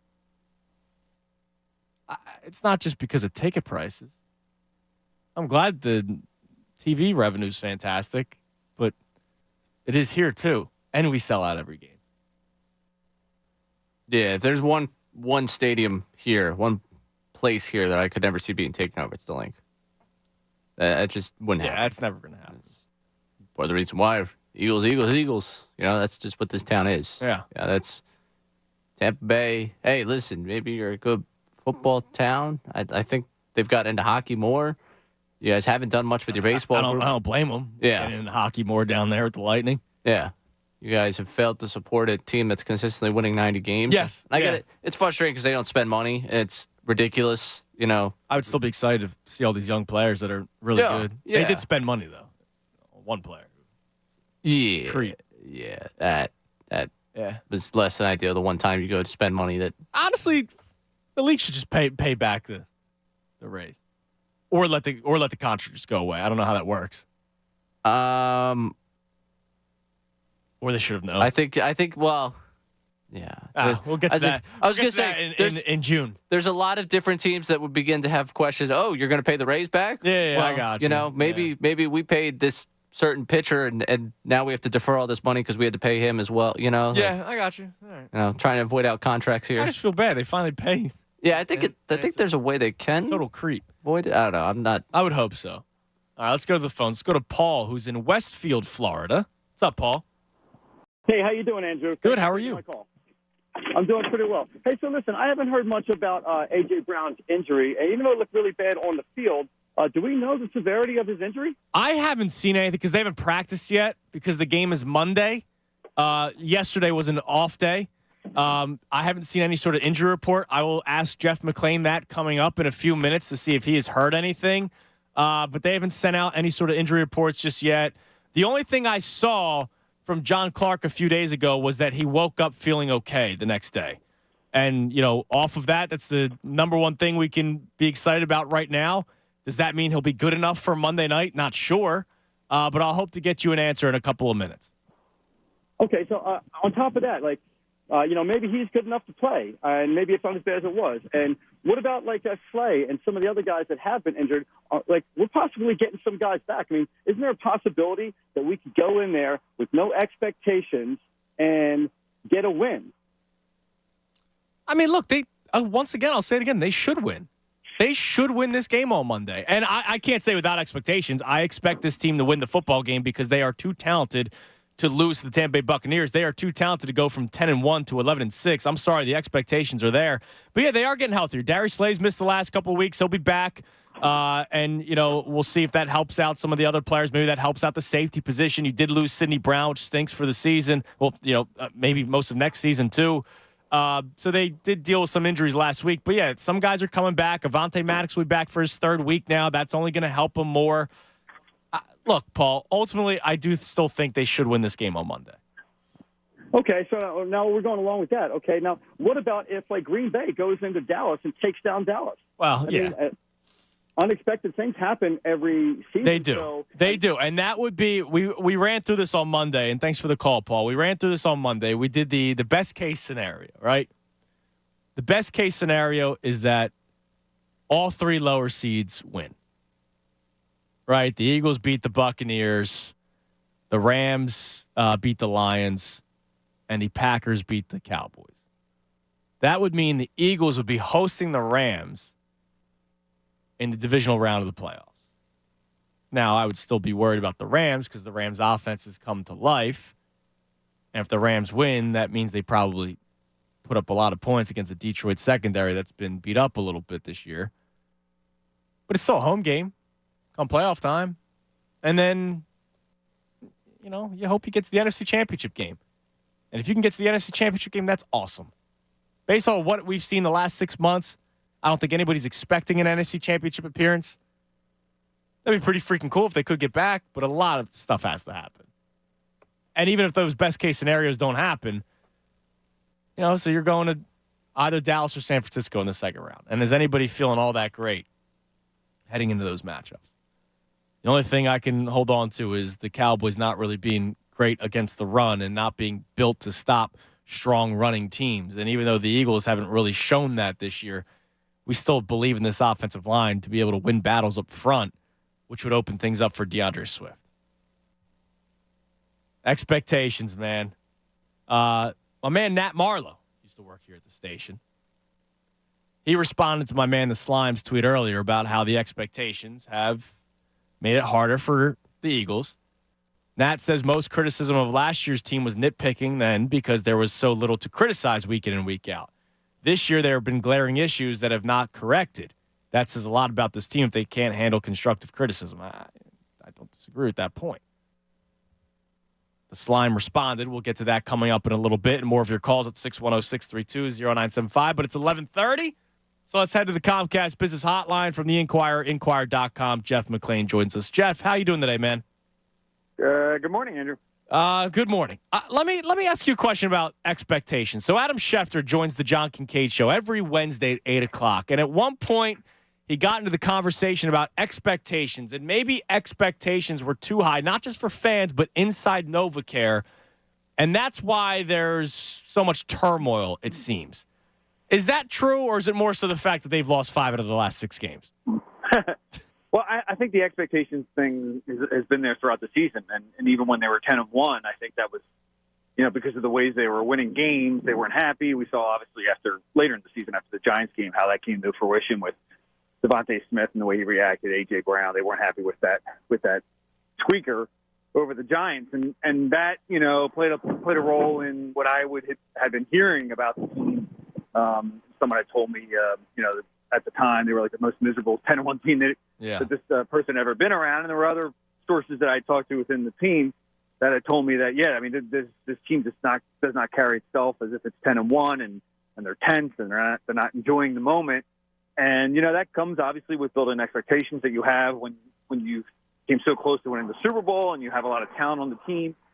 Or at least, you believe you have that amount of talent on the team. And then, of course, in Philadelphia, there is a lot of pressure. This is a football-obsessed town, we know. There's a lot of media. There's a lot of attention. And they hold the Eagles to a high standard. And I think that played a role as well. But I think more so the internal pressure that these guys put on themselves, and that comes from the highest offices in the building, from Jeffrey Lurie on down. I mean, Jeffrey is not a satisfied person. He can grind. Howie Roseman is the same way, and obviously Nick Sirianni is the same way. So I think that is kind of, in some ways, the culture of the team, and it's not necessarily a bad one because clearly you don't want people, or you don't want players, coaches, whoever it is that may be in the building to kind of rest on the laurels and not be always satisfied. But I think in this case, because maybe the talent wasn't as great as people had thought, and maybe the coaching hasn't been as great, and the quality hasn't been great, those expectations weren't realistic. Jeff, one of the topics we're also talking about today is getting up for the game Monday night. Now, I'm asking fans, right? Like, are you going to find yourself fired up for the game come kickoff? Because let's face it, in years past, a Wednesday before a playoff game, you might start feeling those butterflies for the first time. And I don't sense that just yet from Eagles fans in Philadelphia. Now, based off of your reporting and the players that you've talked to, do you think that they're getting up for a playoff game like you normally would? Or have these last month and a half kind of been a wet blanket for them? Yeah, I mean, you don't want obviously, certainly things, you feel it when you're covering playoff games, including after I've spoken to players and covered them for so many years, that when they play in playoff games, certainly it ratchets up the intensity. But you don't really want them changing much of their process, right? For the Eagles, in this case, maybe they should, because what we've seen over the last 5 of the last 6 weeks of them losing. But that was, that's kind of been a little bit of the issue, I think, with this team. And Dallas Goedert even kind of addressed it after the game when he said that he felt that maybe when the Eagles clinched the playoff and they got through that rough stretch, that they went on cruise control, thinking that those final games against the Seahawks and Giants and Cardinals, they could just step out on the field and win them. And obviously the opposite has happened for the most part. So that is kind of the issue. I don't. That's part of the issue. I don't think you want, the team saying, "Oh, it's the playoffs. Now we're gonna finally play great."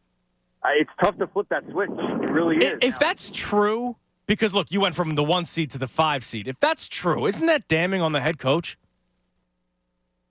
I mean, I think everything is in some ways a reflection of the head coach, right? That being said, there's 53 players in that locker room, right? There has to be some accountability in terms of each individual doing what they need to do, right, and being professional. And, obviously it all reflects on the coach, and Nick has to sit up there and answer for everything that happens in terms of between the lines. There's more to it than just Nick. There's Howie Roseman, who's he's not only built the roster, but has a vast influence, honestly, over how the team is run in season. And not vast, but like comparably vast when you're talking about other GMs around the league. So, there's a lot of variables at play, and I think that obviously that does reflect upon Howie Roseman and Nick Sirianni. But at some point, the players have to be involved in the accountability part of it as well. Speaking of Jeff McLane on the Comcast Business Hotline, do we have any updates on the status of A.J. Brown for Monday night? The last I heard, MRI, no structural damage. He's got I don't know the exact grade of the sprain on his knee, but that's essentially what it is.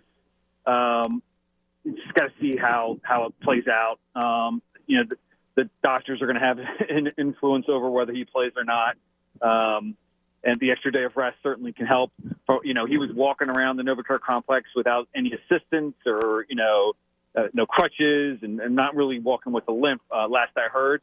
So those are all good signs, but that doesn't mean that he's also, automatically going to be able to play. And if he can't practice for his first two games, it becomes first two practices heading into the game, and it becomes increasingly difficult to put him out there because he doesn't know the game plan, et cetera. Now, I think AJ, smart enough, talented enough, where you're like, okay, we just got to put AJ out there. Hey, just keep running a go route and take two guys with you.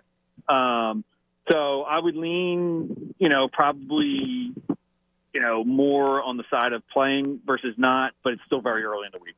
Jeff, going back to this Giants game, speaking of the A.J. Brown injury, there was debate on the radio about whether or not the Eagles should play the starters. Nick Sirianni even said after the game that he was doing some scoreboard watching. I know veterans wanted to play.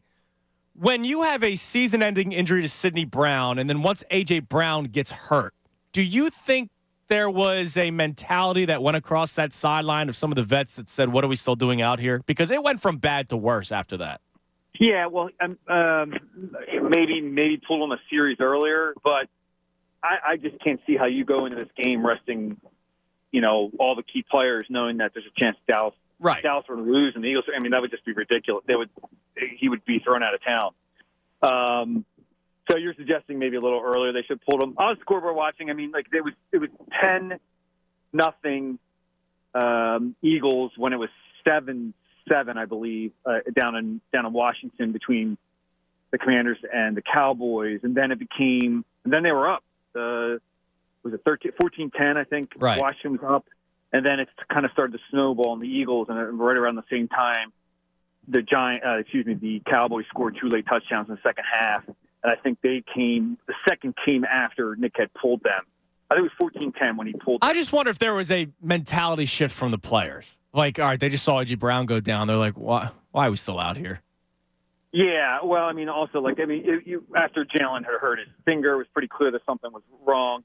Got it taped up, and then he went back out there, and they just weren't getting anything accomplished. And I think he got sacked twice, hit another time. Yeah, you're worried about the quarterback. I didn't think it was egregious that he didn't pull him any sooner. He's obviously coaching a game. Mm-hmm. It's tough to do both and watch another game. And again, it's not like Washington was up, and but then once it became 24-0, it was academic. Right. All right. Before I let you go, because I know you got the coordinators covered a little bit, let me just ask you: if something crazy were to happen Monday night, and it's not crazy the Eagles lose, but I mean crazy, where it's bad. It's the similar story of the last 6 weeks where it's looked like a bad football. How safe is Nick Sirianni going in the next season? I think that's right now one of the main questions that I'm trying to get answered. Obviously, we won't know until that Monday night game. I've been working on a story about Nick. We'll have a podcast episode coming out on Friday about him. About the positives, obviously the value that he brings to the organization, the reasons why he's gone to the playoffs in 3 straight years, but also look at the very real possibility that with let's say another blowout loss and just another collapse to the season, what Jeffrey Lurie have to ask himself. I think no matter if they lose Monday. And even if it's close, no matter what, there's going to be some significant changes to this coaching staff. Already, there's going to be a new defensive coordinator. Mm-hmm. But Yeah, I think it's a fair question to ask, and something looking at that. If they lose or how they lose, it could affect how Jeffrey looks at Nick Sirianni and whether he wants to bring him back. Jeff, great stuff as always. We will be listening to the podcast when it drops on Friday. We'll be reading your work in the Inquirer.com every single day. Thank you as always for joining us, and we'll talk to you next week. All right, thanks, Andrew. There he is, Jeff McLane on the Comcast Business Hotline. Interesting. I'm going to play you Adam Schefter coming up next. Not the expectations clip that we've been playing. But a lot of the conversation between Shefty and the John Kincaid Show with John and Bob and Pat was about Nick Sirianni. And I'll play you coming up next what Adam Schefter said about the job security when it comes to Nick Sirianni coming your way next. But interesting to hear what Jeff McLane said at the end there. And maybe we can grab that too, please, Ray, so we can, kind of compare what both are saying. I don't think it's off the table. Let's just all hope that the Eagles win on Monday and win comfortably, if that's ever the case anymore. And then we can move on from there. 610-632-0975. Also coming your way next, Matt Breen joins the show at noon. We'll talk about all things with Matt right here, 97.5 The Fanatic. Fanatic Sports Update. Turning towards the playoffs, I'm Ray Dunn. This update is brought to you by Mattress Firm. A new year calls for a better bed at Mattress Firm's once-a-year sale and clearance. Save up to 60% on select mattresses. The right mattress matters, and Mattress Firm will find yours. Following an awful loss to the Giants, a disaster of a close to the season, Eagles have a chance to turn the page against the Tampa Bay Buccaneers. The game will be on Monday Night Football, the 5th game of the season for the Eagles. We played on Monday night. That's the most for any team in NFL history. With the historic slide that's led to this game, many have begun to ask questions about Nick Sirianni's future with the Birds, but ESPN's Adam Schefter joined the John Kincaid Show and said, regardless of result, he does not expect Sirianni to be shown the door. I would say no, but I also know that in the National Football League, that wild things happen all the time. These things change. Do I think Nick Sirianni is going to be out if they lose Monday night? I don't. Do I recognize that anything is possible? Yes, I do. The Philadelphia Inquirer's Jeff McLane just joined Andrew and talked a little bit about Sirianni's job status, among many things about the Birds. You can catch that conversation one more time at 975thefanatic.com. Sixers return tonight. No Joel Embiid dealing with left knee swelling. Sixers looking to bounce back against the Hawks, and you can catch the live call at 7:30 right here on 97.5 The Fanatic. Flyers also back in action tonight. They take on the Canadians. Stay tuned. Matt Breen joins the show coming up at noon. Keep it locked here for all the latest news and information. I'm Ray Don, the home of the Sixers and Flyers, 97.5 The Fanatic. The big plays, the moments that matter. Tyrese Maxey here to tell you this is the radio home of the Philadelphia 76ers. 97.5 The Fanatic. This is D'Anthony Melton reminding you every Sixers game, home and away, is right here. 97.5 The Fanatic. Wawa has pizza. And now get $5 off a 14-inch or 16-inch pizza when you order on the Wawa app or your favorite delivery app. Order varieties like pepperoni and sausage, each bubbling with melty mozzarella. It's always pizza night at Wawa. Perfect for hanging out with friends or watching the game. Order on the Wawa app or your favorite delivery app to get $5 off any pizza starting at 4 p.m. Gotta have a Wawa. Bring in 2024 in a big way at Wawa. Get any 20 or 24-ounce cup of freshly brewed hot coffee for just $2. You can pour more of your favorite coffee. Every mild, medium, or dark roast. And our new caramel cream flavored coffee with notes of caramelized sugar, rich salted butter, and warm, fragrant vanilla. Go big with a Wawa coffee for $2. Gotta have a Wawa. Limited time offer.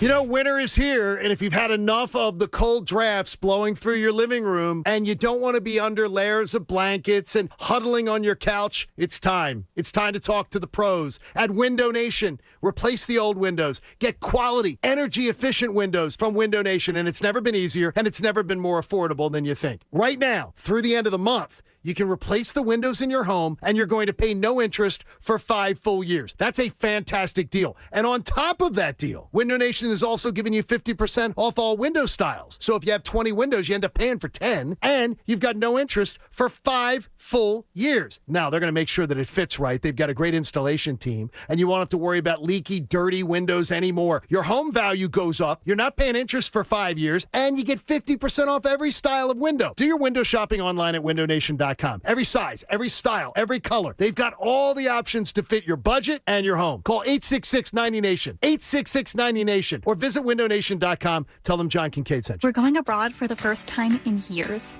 To Spain. But we don't speak Spanish. So we started using Babbel. And started learning Spanish fast. With Babbel, you can start having conversations in another language in just 3 weeks. Babbel's conversational method teaches you real-life words and phrases. And with Babbel's interactive bite-sized lessons, you'll remember what you learned. ¿Cómo te llamas? ¿Cómo te llamas?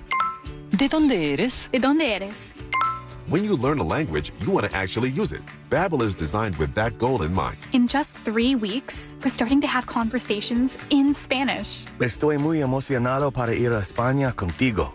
Aww. He just said, I'm very excited to go to Spain with you. Vamos a tener mucha diversión. And that means we're going to have so much fun. Sí. Gracias, Babbel. Babbel, language for life. Celebrating 10 million subscriptions sold. Just go to Babbel.com and start learning a new language today. That's Babbel.com. Babbel.com. Babbel.com. Mr. Clean, Mr. Clean. Of course I use Mr. Clean Magic Eraser to clean tough messes off my stovetop and bathtub. But then I discovered I can also use it to easily clean my patio furniture and even my shoes. I'm hooked. And when wipes won't cut it, I use Magic Eraser Sheets. They're thin and flexible erasers, perfect for everyday messes, like gunk on my counters and sinks. They really are magical. The reviews are in. Mr. Clean Magic Eraser and Sheets make cleaning look easy. For the ones who get it done, the most important part is the one you need now. And the best partner is the one who can deliver. That's why millions of maintenance and repair pros trust Grainger. Because we have professional-grade supplies for every industry, even hard-to-find products. And we have same-day pickup and next-day delivery on most orders. But most importantly, we have an unwavering commitment to help keep you up and running. Call, click Grainger.com, or just stop by. Grainger, for the ones who get it done. Attention football fans, rush to Ashley today through January 12th only and purchase the Ashley furniture of your dreams. And if Philadelphia's team wins the big game February 11th in Vegas and the starting quarterback passes for 350 yards or more, your furniture purchase is free. See store for details and see the Ashley furniture of your dreams. Let's go Birds! If Philadelphia's team wins the big game in Vegas and the starting quarterback passes for 350 yards or more, your furniture purchase is free. Visit ashleyhomestores.online for participating locations near you. Hey, you're listening to 97.5 The Fanatic right now, and you're hearing about all these great opportunities from our sponsors. What would it feel like to listen and hear us talking about your business? More importantly, how will you feel when your phone rings with people saying, I heard you on 97.5 The Fanatic? Find out how you can make that happen. Send an email to marketing@975thefanatic.com. That's marketing@975thefanatic.com. The next commercial you hear could be yours. No matter what the weather, most of us need to get on the road every day and get going. So we need tires to depend on in any condition. No one understands that better than the dependable people at Mavis Discount Tire. At Mavis, we believe nothing builds more confidence while driving than having the right tires at the right price, so you can confidently handle the road ahead. Roll in for $200 off select sets of 4 Goodyear tires. Visit us at mavis.com. This is the lunch rush at your local deli. Orders are flying in, online, on the phone, and in person. Order for Nick. So is it possible that fast internet could help your business outrun the rush? It is with Comcast Business, powering your connected devices with gig speed Wi-Fi and fast downloads and uploads. With Comcast Business, next level speed isn't just possible, it's happening. Comcast Business, powering possibilities. Requires gigabit internet and compatible router. Actual speeds vary. WPEN, Burlington, Philadelphia, a Beasley Media Group station. Home of 76ers basketball and Flyers hockey. Plug in. 97.5 The Fanatic, Philadelphia. The real and inside story on the Birds as they get ready for the NFL Wildcard. Andrew Salchunas, 97.5 The Fanatic and 97.5thefanatic.com. It's 11:49. I'm Andrew Salchunas. Midday show, 97.5 The Fanatic. Matt Breen going to be joining the show coming up at noon. Going to play you some audio coming up in a little bit from Adam Schefter about the coaching job stability for Nick Sirianni. And we just had Jeff McLane on. You can hear that again on 97.5thefanatic.com. He spoke about that as well. So we'll play you 2 clips coming up in a minute. But real quick, congratulations. I know it's not been a fun month and a half, but congratulations to Jason Kelce and Lane Johnson, as they were both named All-Pros for their respective positions. First team All-Pro, Jason Kelce at center, of course, Lane Johnson at right tackle. NFL Players Association. Oh, okay, so this isn't the AP. This is the NFLPA. All right, NFL Players Association, All-Pro. Lamar Jackson at quarterback, Christian McCaffrey at running back. Is there any other fullbacks other than Kyle Juszczyk? Like, I know there are a handful, but, like, is there anybody that can ever be in consideration for this award? No one tops him. No, it's just Kyle Juszczyk. Wide receivers, there's 2 of them, CeeDee Lamb and Tyreek Hill. Tight end, Travis Kelce. Your offensive line, Trent Williams. Joel Bitonio of the Cleveland Browns, tied with Tyler Smith of the Cowboys for left guard. I mentioned Jason Kelce at center. Zach Martin of the Cowboys at right guard. Lane Johnson at right tackle. Defense, believe it or not, no Eagles on the All-Pro. No. Yeah. Your edge rushers, Myles Garrett and Max Crosby. Nose tackle, Dexter Lawrence from the Giants. Your interior defensive lineman, Chris Jones of the Chiefs. Aaron Donald of the Rams. Off-ball linebacker, Roquan Smith from Baltimore. Fred Warner from San Francisco. Interesting. The number 1 teams in the AFC and the NFC have legit linebackers. Cornerbacks, no surprise with Deron Bland with all the touchdowns this year. Patrick Surtain, the other from Denver. Jesse Bates from Atlanta's free safety. And Kyle Hamilton, who I wanted at strong safety. Who I remember being told by somebody in the know that they weren't interested in Kyle Hamilton. Not even interested. Not to say I was upset with Jordan Davis, but I wanted Kyle Hamilton. No Britton Covey at punt returner. It's a disgrace. 610-632. Let's air our grievances together. And no Jake Elliott. Now, the Brandon Aubrey story, Cowboys aside, is a pretty cool story. Like, let's be honest. It's a pretty cool story. The guy's a soccer player at Notre Dame, goes to the USFL, and then all of a sudden is just nailing kicks left and right. No, it's not fun. I don't like the story. All right. Miss every kick. Help me win. Cowboys. Help me win a fantasy football championship. Wow. You have Cowboys on your... Yeah, I'm not going to do that to you. Man, when it comes to money. Yeah, I got you. All right. Are we doing the individual clips, or did you piece them together? It's okay if it's individual. These are all individual. Individual. Okay, so before we get back to the phones, I see you, John. I'll get to you in a second. Adam Schefter was on the John Kincaid show talking about the job security, whether or not there is any, for Nick Sirianni.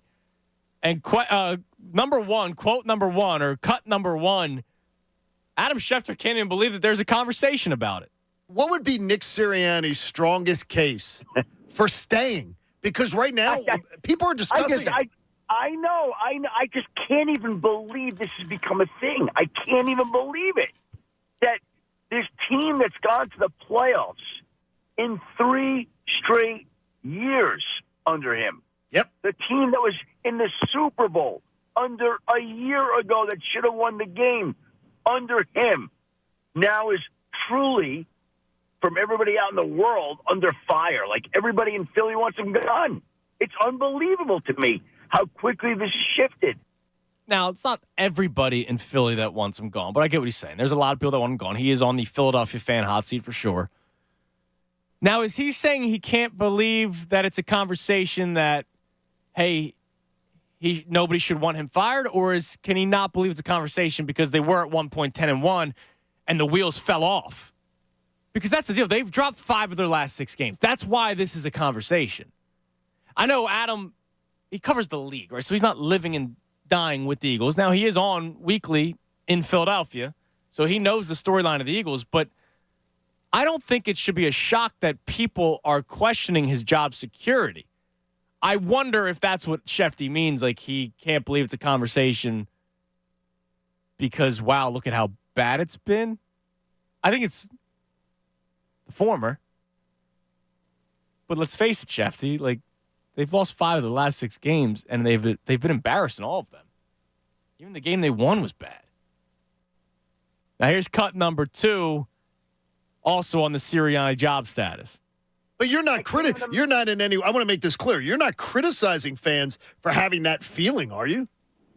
I'm not criticizing fans. I am pointing out that in the day and age that we live in, it is what have you done for me lately, period. I don't give a rat's you-know-what that you've been to the playoffs 3 straight years, almost won this.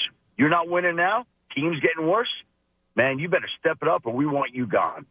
Like, it's just the world we live in.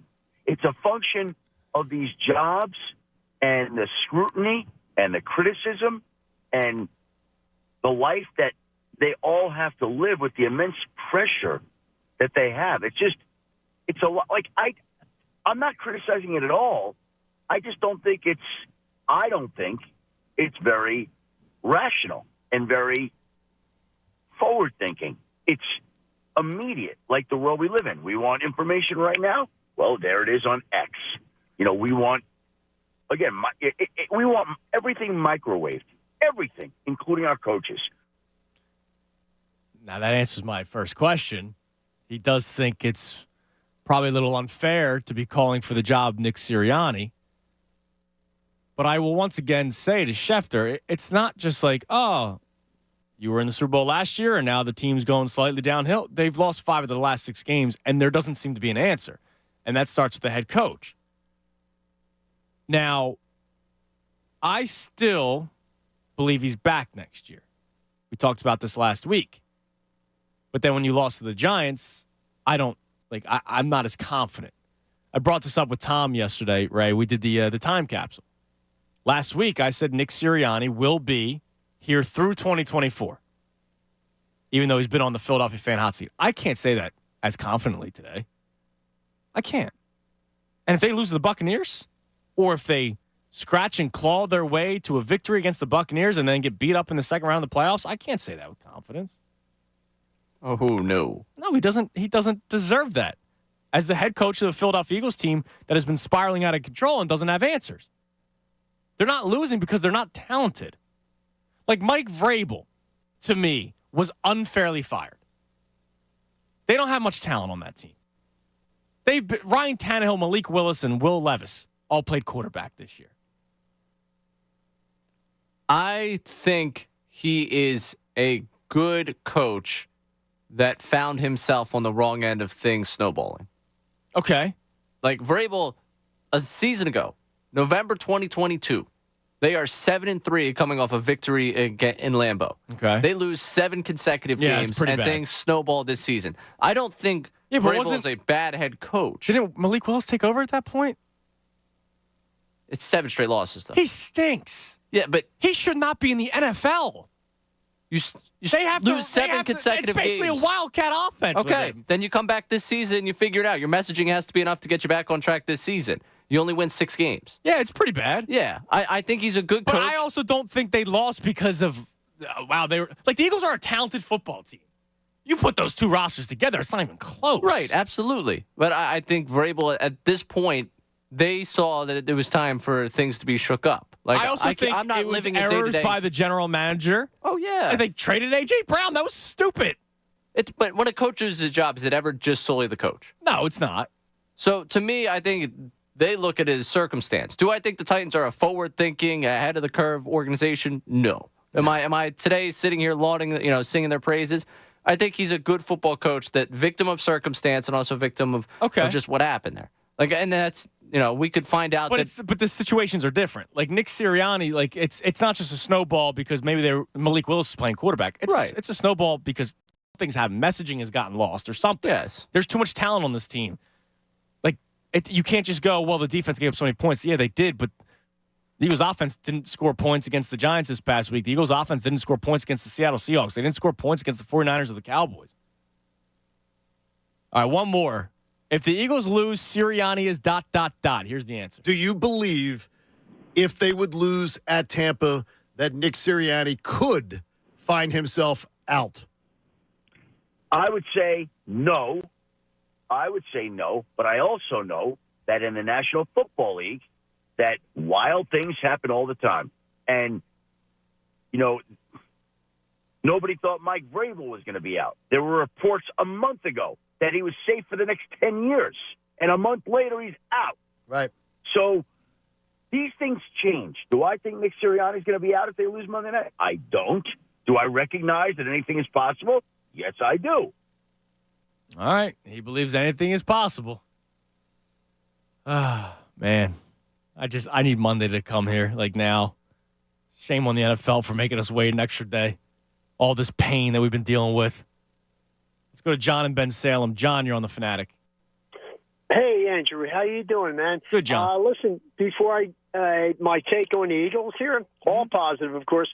A big shout-out and welcome to our newest flyer, Mr. Drysdale. Damn right. Screw you, Cutter Gauthier, you punk. Yeah, I know, really. I say Mr. Drysdale. Reminds me of the old Lucy show. Give him respect, right? But anyway, we need that right-handed shot, especially in the power play. In my opinion, the comeback player of the year, Sean Couturier, is going to be in the front of the net to tap it home. So look for that.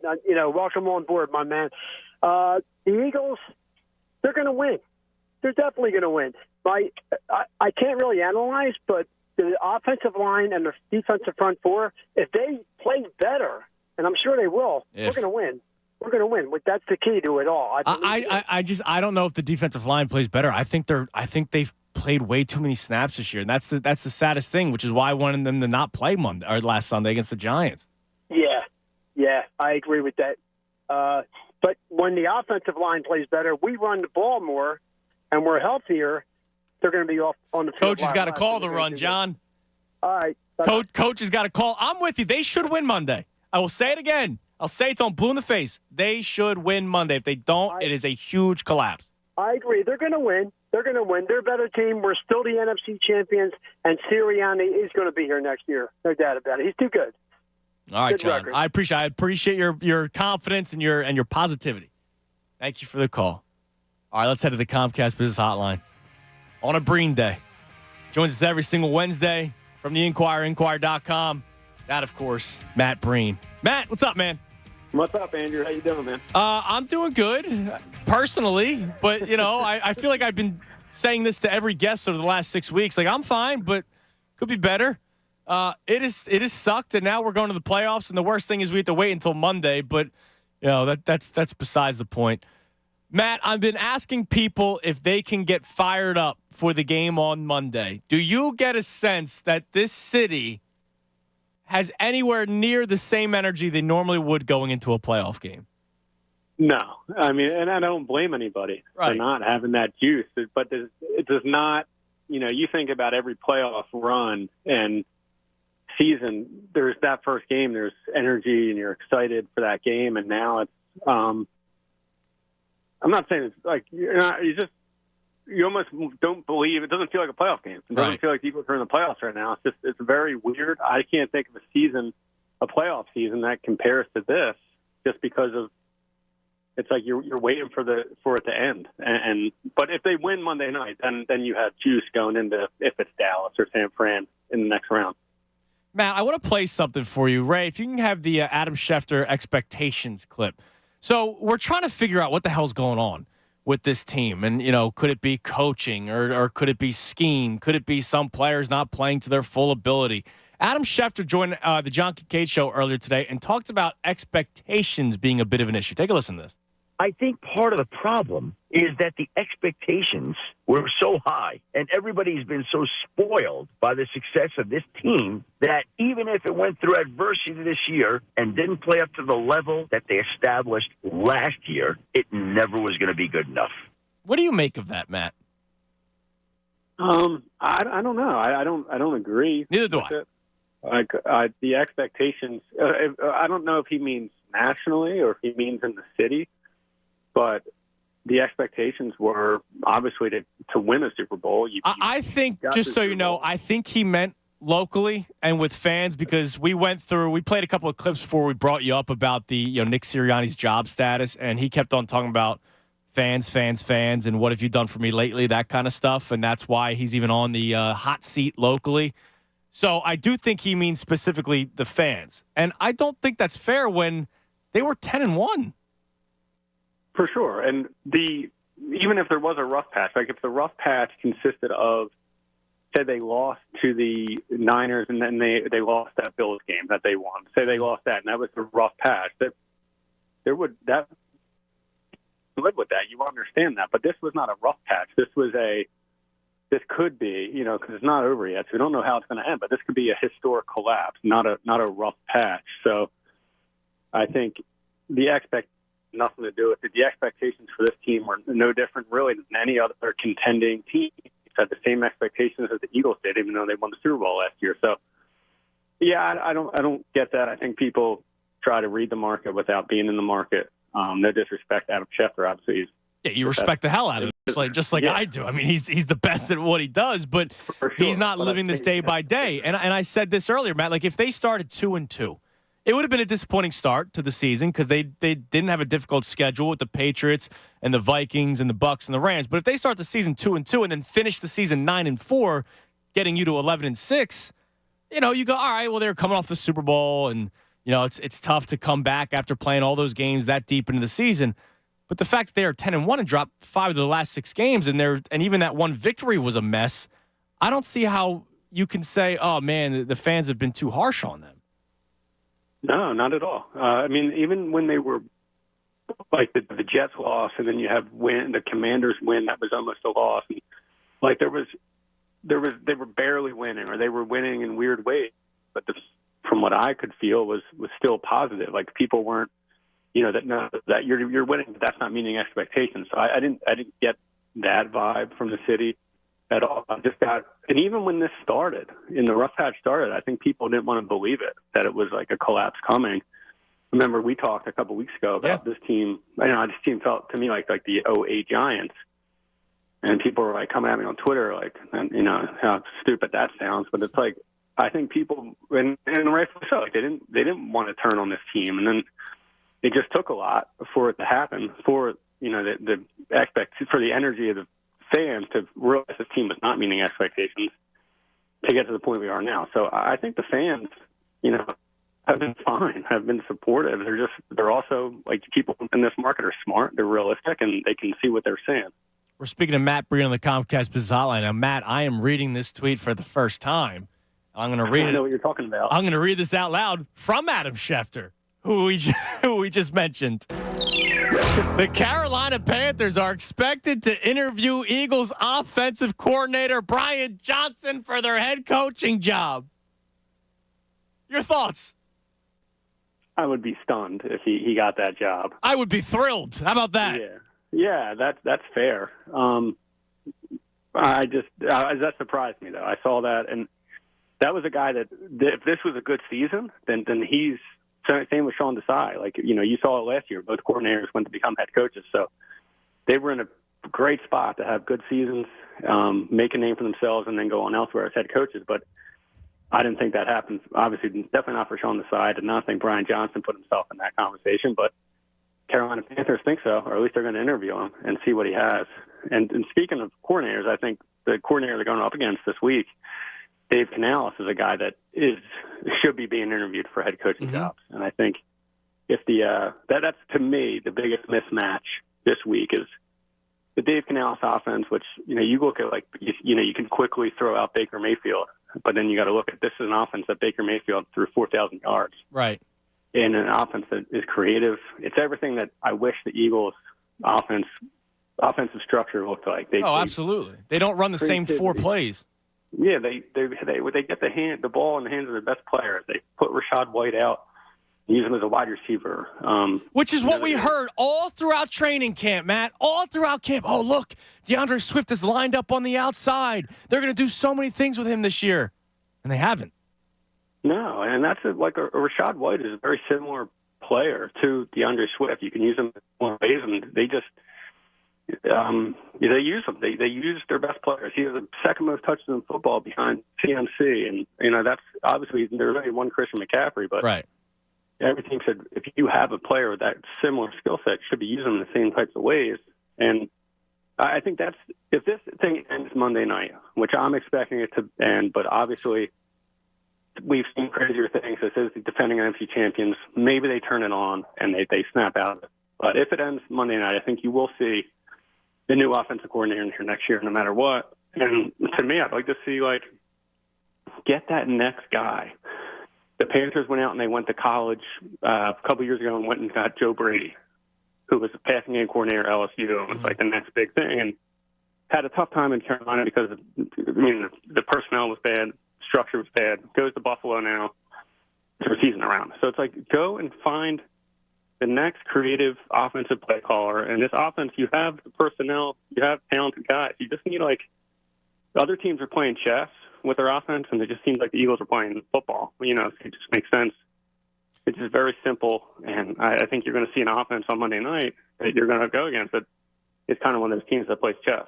Now, on the other side of the ball, you brought up Sean Desai and the whole Matt Patricia saga. I want to ask you a question specifically. You're a man that have been in locker rooms. I said this on Monday. I believe Nick Sirianni, as a man, should go to Sean Desai's office at some point this week, knock on the door, and apologize. Because the defense has gone downhill, more so, since that change happened. Do you think that would ever happen, that Nick Sirianni would go to Sean Desai and be like, yeah, dude, my bad for making you a scapegoat, and it's gotten worse since you've lost your position? No, and I don't think he's – obviously he's a scapegoat because he got his role changed. I don't think he was made the scapegoat. Like, the defense was terrible.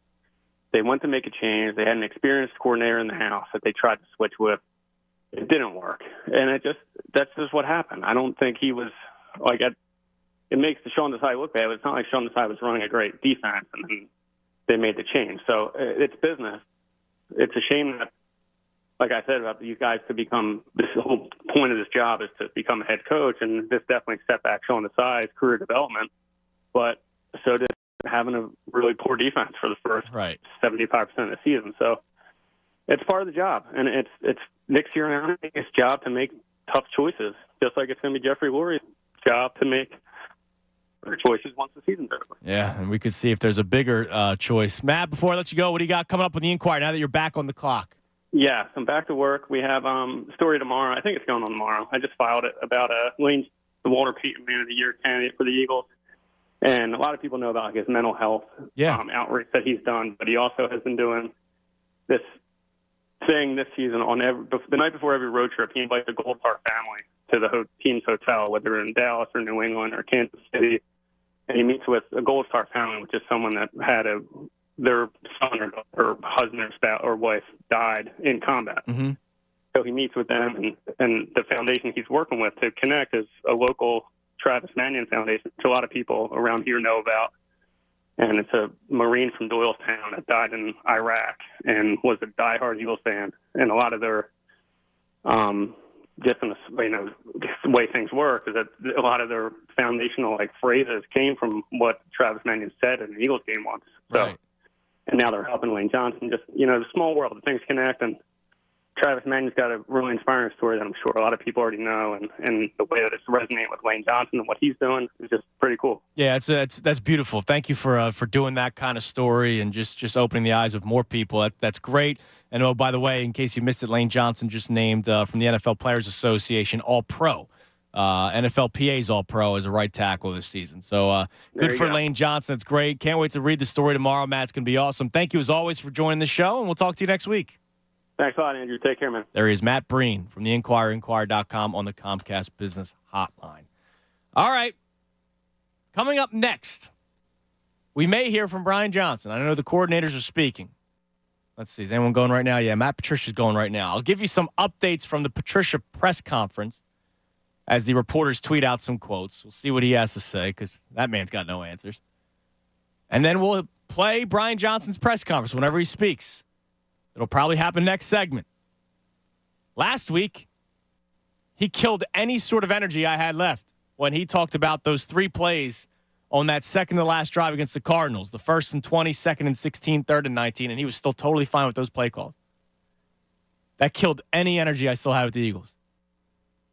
Let's see if he helps or hurts us coming up next. Right here on 97.5 The Fanatic. As good as the regular season is, there's nothing like NFL Super Wildcard Weekend. That's 6 games in 3 days. For these teams, it's win or go home, but you'll always have a spot in the playoffs with FanDuel in partnership with Valley Forge, America's #1 sportsbook. FanDuel, they have so many ways for you to pick up a W. Of course, there's so many prop bets that you can make. You can parlay the games all across the board, and that's something that I like to do during the wild card weekend. I like to make a play on all 6 games and hope that I get a decent payout out of it. And I told you the other day, I think I like the Browns. I think they continue the weird, crazy story of Joe Flacco. I like the Chiefs against the Dolphins. I love the Bills. That's the game that I like the most, not just obviously for them to win, but for them to cover the 10. I don't see Pittsburgh staying in that game. And I would take a look at the Rams to win outright in Detroit, and the Eagles is now up to 3. So I put my money on the Birds. Sure, we'll talk about that on Monday. So if you want to follow my picks, go to FanDuel right now. New customers get started with $150 in bonus bets guaranteed when you place your first $5 bet. Just visit FanDuel.com/Fanatic to join today. That's FanDuel.com/Fanatic and make every moment more with FanDuel, the official sports betting partner of the NFL. You got to be 21 plus in President PA. First online real money wager only. $10 first deposit required. Bonus issued as non-trouble bonus bets. It expires 7 days after receipt. Restrictions apply. See terms at sportsbook.fanduel.com. Gambling problem? Call 1-800-GAMBLER. Fanatic Sports Update.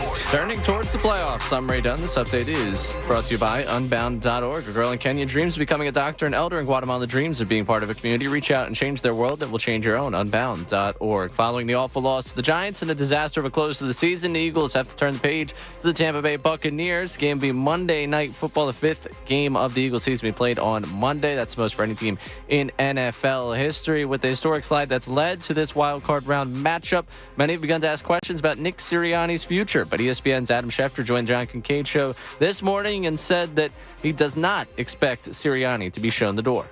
I would say no, but I also know that in the National Football League, that wild things happen all the time. These things change. Do I think Nick Sirianni is going to be out if they lose Monday night? I don't.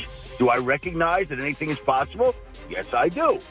The Philadelphia Inquirer's Jeff McLane and Matt Breen have joined the Midday Show here to talk with Andrew, both of them addressing the conversation surrounding Sirianni and this Birds team. You catch both those conversations at 975thefanatic.com. The Sixers return to action tonight. No Joel Embiid. He's dealing with left knee swelling. 76ers looking to bounce back against the Hawks, and you can catch the live call right here at 7:30 on 97.5 The Fanatic. Flyers also back in action. They take on the Canadians tonight. Keep it locked here for the latest news and information. I'm Ray Dunn, the home for the Sixers and Flyers, 97.5 The Fanatic. Join Andrew Salchunas and Corona for a Sixers watch party. Friday from 7 to 9 at Great American Pub, 123 Fayette Street in Conshohocken. Enter for a chance to win Sixers tickets and enjoy ice-cold Coronas. As America's largest injury firm, we have advantages few others do. Our results and reputation are well known to the other side, and we have a track record of going toe-to-toe with them and winning big. But what does that mean for you? What does that mean for your case? I'm John Morgan of Morgan & Morgan. One of the things we're most proud about is that we set up our firm so that your case gets lots of attention from a lot of people. Our technology and army of lawyers give us insight and oversight into every detail and every moment of your case. Paralegals, legal assistants, investigators, buildings with boxes of evidence. Every resource carefully designed to get you the most possible. And at Morgan & Morgan, we even have a dedicated team to make sure that your calls are returned that very same day. Injured? Dial Pound Law. That's Pound 529. All law firms are not the same. There's only one Morgan & Morgan. ForThePeople.com. Visit ForThePeople.com for an office near you. Guys, do you feel sluggish and tired all the time? Can't seem to lose weight no matter how much you diet and exercise? Not in the mood anymore? It's very likely you may have low testosterone. It's common for men's testosterone levels to decrease as they age, but you don't have to live with low testosterone. Fortunately, Alpha Men Center are experts at treating low testosterone with testosterone replacement therapy, or TRT.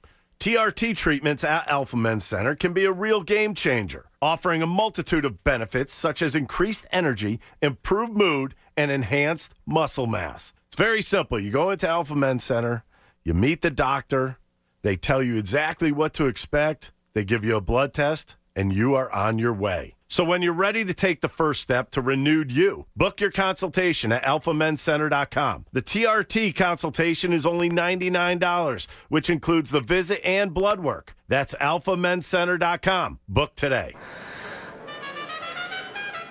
Denise has been playing jazz for 40 years. Last concert, one of the musicians fell sick with RSV. Respiratory syncytial virus, or RSV, is a highly contagious virus that can lead to breathing problems. This time, she's choosing to help protect herself with Pfizer's RSV vaccine, Abrysvo. Abrysvo is a vaccine for the prevention of lower respiratory tract disease caused by respiratory syncytial virus, RSV, in adults 60 years of age and older. Abrysvo is not for everyone and may not protect all who receive the vaccine. Don't get Abrysvo if you've had a severe allergic reaction to its ingredients. People with a weakened immune system may have a decreased response to Abrysvo. The most common side effects are tiredness, headache, pain at the injection site, and muscle pain. Ask your pharmacist or doctor about Pfizer's RSV vaccine, Abrysvo, respiratory syncytial virus vaccine. For full prescribing information, please call 1-844-989-7284 or visit abrysvo.com. Brought to you by Pfizer. My dad has a cold, but also has high blood pressure. That's why I got him Vicks DayQuil High Blood Pressure for max strength daytime relief. Unlike some ordinary cold medicines, it's specially formulated for people like my dad. DayQuil High Blood Pressure is sugar-free, alcohol-free, and decongestant-free. Vicks DayQuil High Blood Pressure. The daytime, non-drowsy, coughing, aching, fever, sore throat, cold, and flu for people with high blood pressure. Like my dad. Medicine. Use as directed. I'm David Keller from David Auto, and what a great time to be a Philly sports fan. Man, I love Philly sports, and I love being your car dealer. Getting my clients the cars they want at the right price is a passion of mine. Cars for every facet of your life, and some of the hottest cars on the planet. So if you're listening, I can be your dealer. For years, you've told me how to be your dealer. I'm just the guy that listens. Enjoy your family, your friends, and our Philly sports, and when you need me and my amazing team, we'll be there for you. Because after all, I have always been your car dealer. You just didn't know it. So you're in the middle of a kitchen update, and you can't tell if that's a faucet stem or a flange. With the Home Depot app, doing doesn't miss a beat. It'll find what you need in a snap, and it'll show you how to find it in store with a tap. Or get it delivered free. For doing that doesn't stop, download the Home Depot app. It's made for doing. Hey, you're listening to 97.5 The Fanatic right now, and you're hearing about all these great opportunities from our sponsors. What would it feel like to listen and hear us talking about your business? More importantly, how will you feel when your phone rings with people saying, I heard you on 97.5 The Fanatic? Find out how you can make that happen. Send an email to marketing@975thefanatic.com. That's marketing@975thefanatic.com. The next commercial you hear could be yours. Adam Schefter plays on one station in Philly, 97.5 The Fanatic. Every storyline, every angle on the Eagles is here all week as they prepare for the NFL Wildcard. You're listening to Andrew Salchunas, 97.5 The Fanatic and 97.5thefanatic.com. It's 12:22, 97.5 The Fanatic. Midday show, 12 o'clock hour, brought to us by Service First Heating and Air Conditioning. Get 0% financing for 72 months and a $500 rebate when you purchase a complete heating and cooling system from Service First. Learn more at ServiceFirstHVAC.com. Matt Patricia's still speaking. He apparently has a lot to say, or there's a lot to be asked about when it comes to Matt Patricia. He's got nothing to really say. Well, what is he going to fix? What is Matt Patricia going to fix? Nothing. Maybe stop dropping Hassan Reddick back in coverage. Maybe stop having Nolan Smith drop back in coverage because they clearly have no clue what they're doing when they do it. Other than that, there's nothing to change. You're excited for Darius Slay to come back.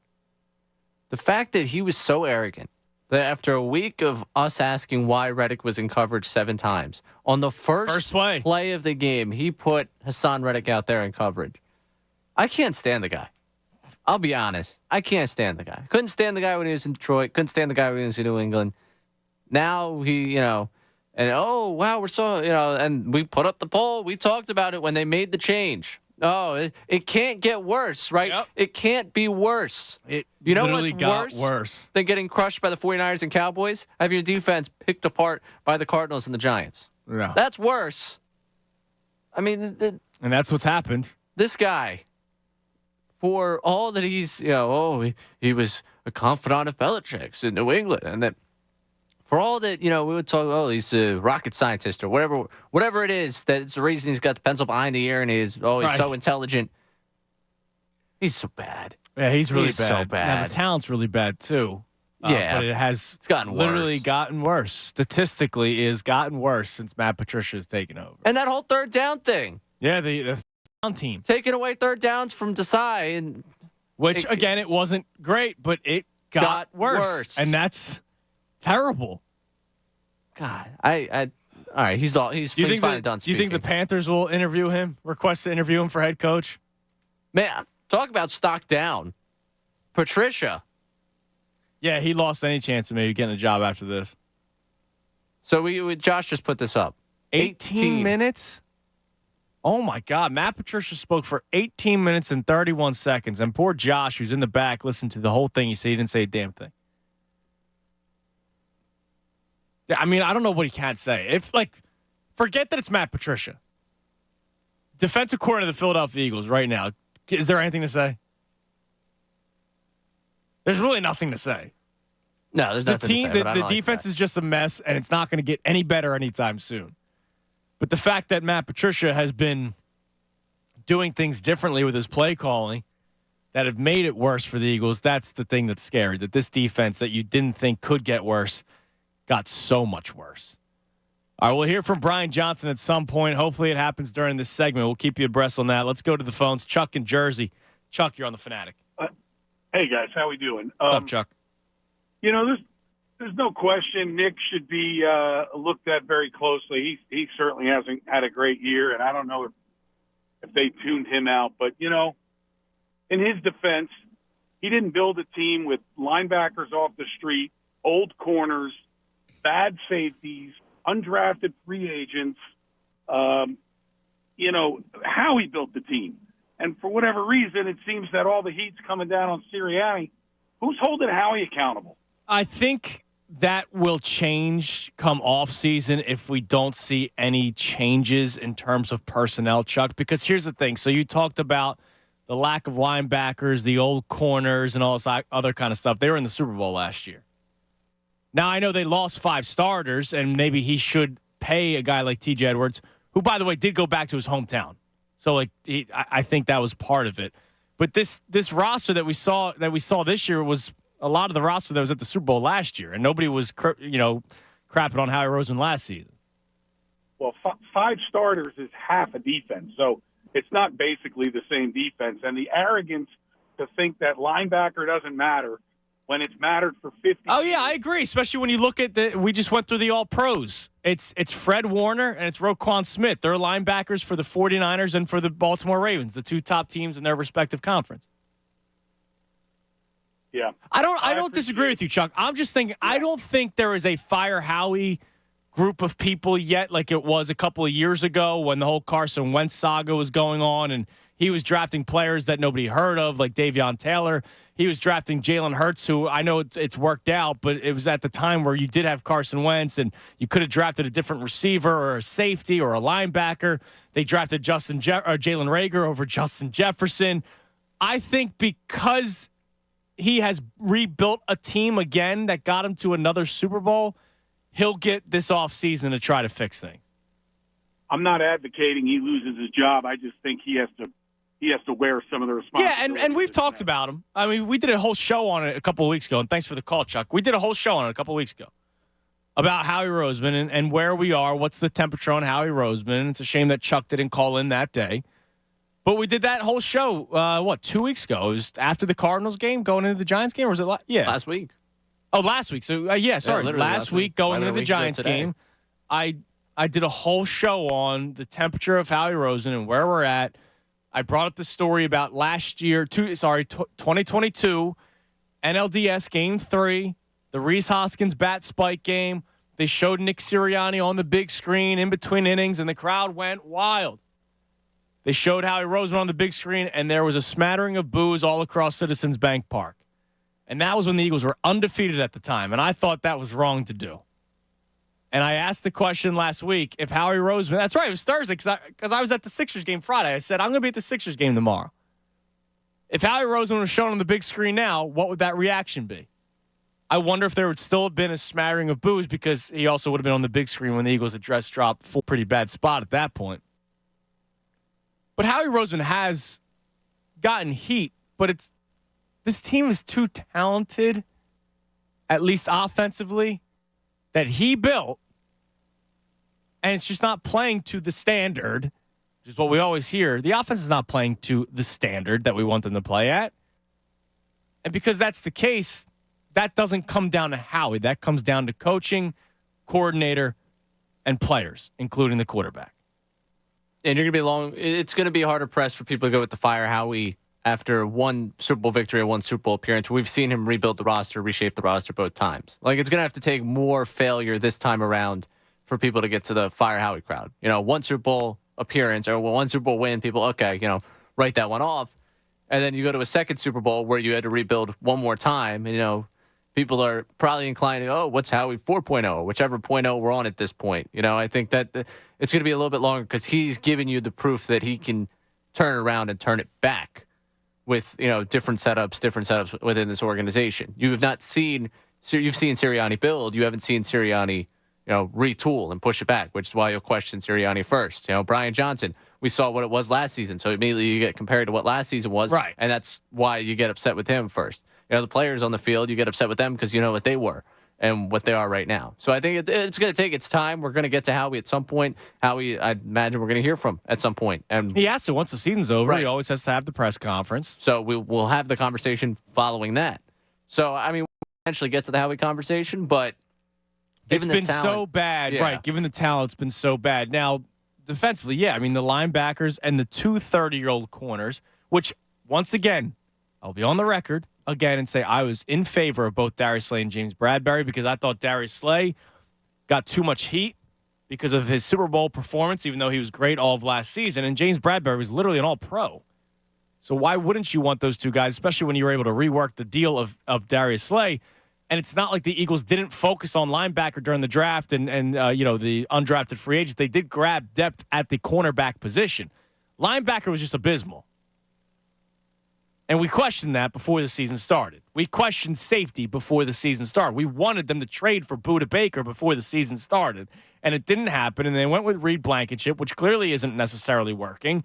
And they wanted to try out Terrell Edmonds. They traded him for Kevin Byard, who that hasn't gotten the returns that we wanted. But, I'm not ready to go pitchforks for Howie. Right. And with that, you saw this roster at one point 10-1 and top of the conference. And defense was actually statistically okay. We saw things that we didn't like. Again, feather in the cap at the side. You shut up the Chiefs in the second half. You did what you did against the Dolphins. Did what you did against the Bills in the second half. Right. At some point, I understand the frustrations there. We're upset with what's happened, and it's not been perfect. But I think when you look at the roster, it was a roster that was 10-1 at one point. I think you start to ask more questions about the people out on the field, about the coaches down there on the field and up there in the booth. Then you ask about the executive at first. Right. The Howie conversation is coming. But over the last 5-6 games, Howie plays a part in it because their shortcomings of a roster have been exploited. But you also have to begin to ask the questions of the people that, hey, what have you not been able to adjust? Why haven't you been able? He doesn't come to my mind. I did a show on him last week because we hadn't talked about him enough. And it wasn't me saying, screw Howie Roseman. Yeah, he needs his blame. I did the show. The premise of the show was, hey, this hasn't really been talked about, so let's talk about it. Now, I got to ask you a question. Ross G checks in. Evan Ross and then a bunch of numbers. He has a picture of himself, actually, so he's a real person. What's up, Evan? So when I put out the pre-show tweet today, I said for the first time I started to feel some fire for Monday night, and it was because of those Buccaneers fans. And I asked, it's a playoff game. Are you going to get up for it? And he responded, telling you right now, Andrew, we are going to come out swinging and blow this team apart, lock it in. And he is an Eagles fan. His the background photo, the header, has the Eagles Super Bowl banner and stuff. Nice. But then he just tweeted at me 5 minutes ago. And we'll get to Brian Johnson in a second. His lock bet for us, Tampa Bay money line, and then a bunch of other props. So now I'm confused. We'll circle back to that later on. Here's Brian Johnson, offensive coordinator of the Philadelphia Eagles. We got a great opportunity with a special group of people to go out there and put on a great performance against Tampa Bay, and that's where all of our focus and energy is at the moment. So if you have an interview, if the interview happens this weekend, or yeah, all my focus, Jeff, is about this playoff game and putting everybody in position, to go out there and put on a great performance on Monday night. What must be obviously better against the Blitz? Can you repeat that? Sorry, I didn't hear you. Better against the Blitz? Yeah, we have to, first and foremost is we have to give everybody the tools and the answers to go out there and execute their job properly against the Blitz. And, credit the Giants. They did a great job of doing some unique things that created some issues for us, but, definitely a moment that we can learn from and continue to grow from. Brian, you've known Jalen for a long time and know all the obstacles that he's overcome.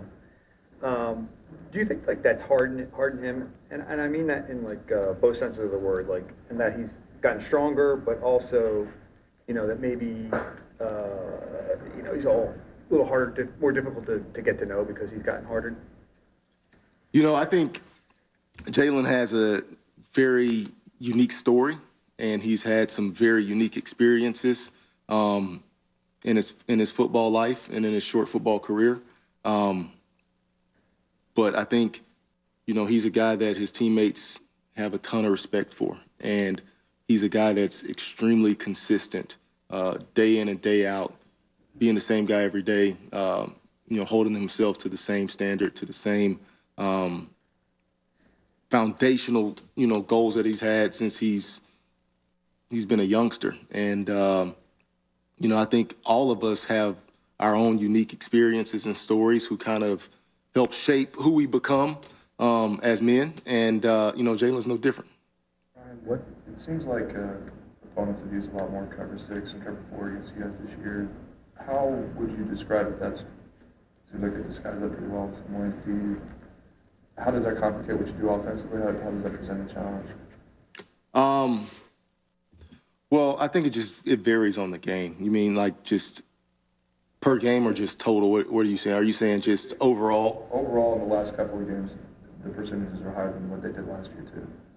Yeah, I think obviously I think we go back and forth. If you kind of just look at how it's kind of progressed over the course of the 3 years, it's defenses trying to limit big plays. I think if you look at throughout the course of the NFL, you're seeing probably a lot more shell coverage this year than you have in past years. And, I think one of the things that it's making teams have to do is try to go on these long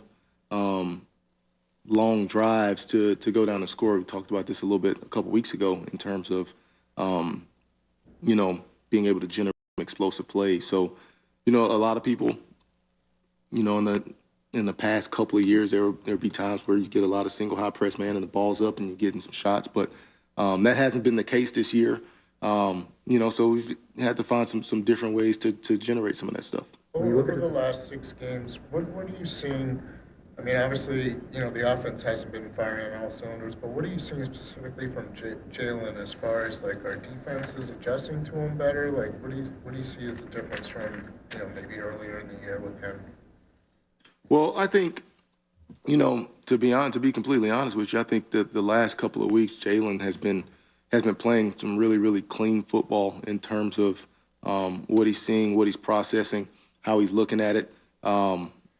We just got to continue to make the most of every possession and, put ourselves in the situations where we're not getting behind the sticks, where we're not, putting ourselves in some unfavorable situations. So, but for us, we all realize that this is about the here and now. And, we got a special opportunity to go do something with this group of guys, and everybody's looking forward to that challenge. When you look at the Buccaneers defense, when you look at the film from the last few weeks, how are they different from the first time you guys saw them in week 3? Well, they're definitely healthier. They've got a fantastic veteran group that's been there, seems like forever. And, obviously they're very well coached. Coach Bowles does a great job defensively.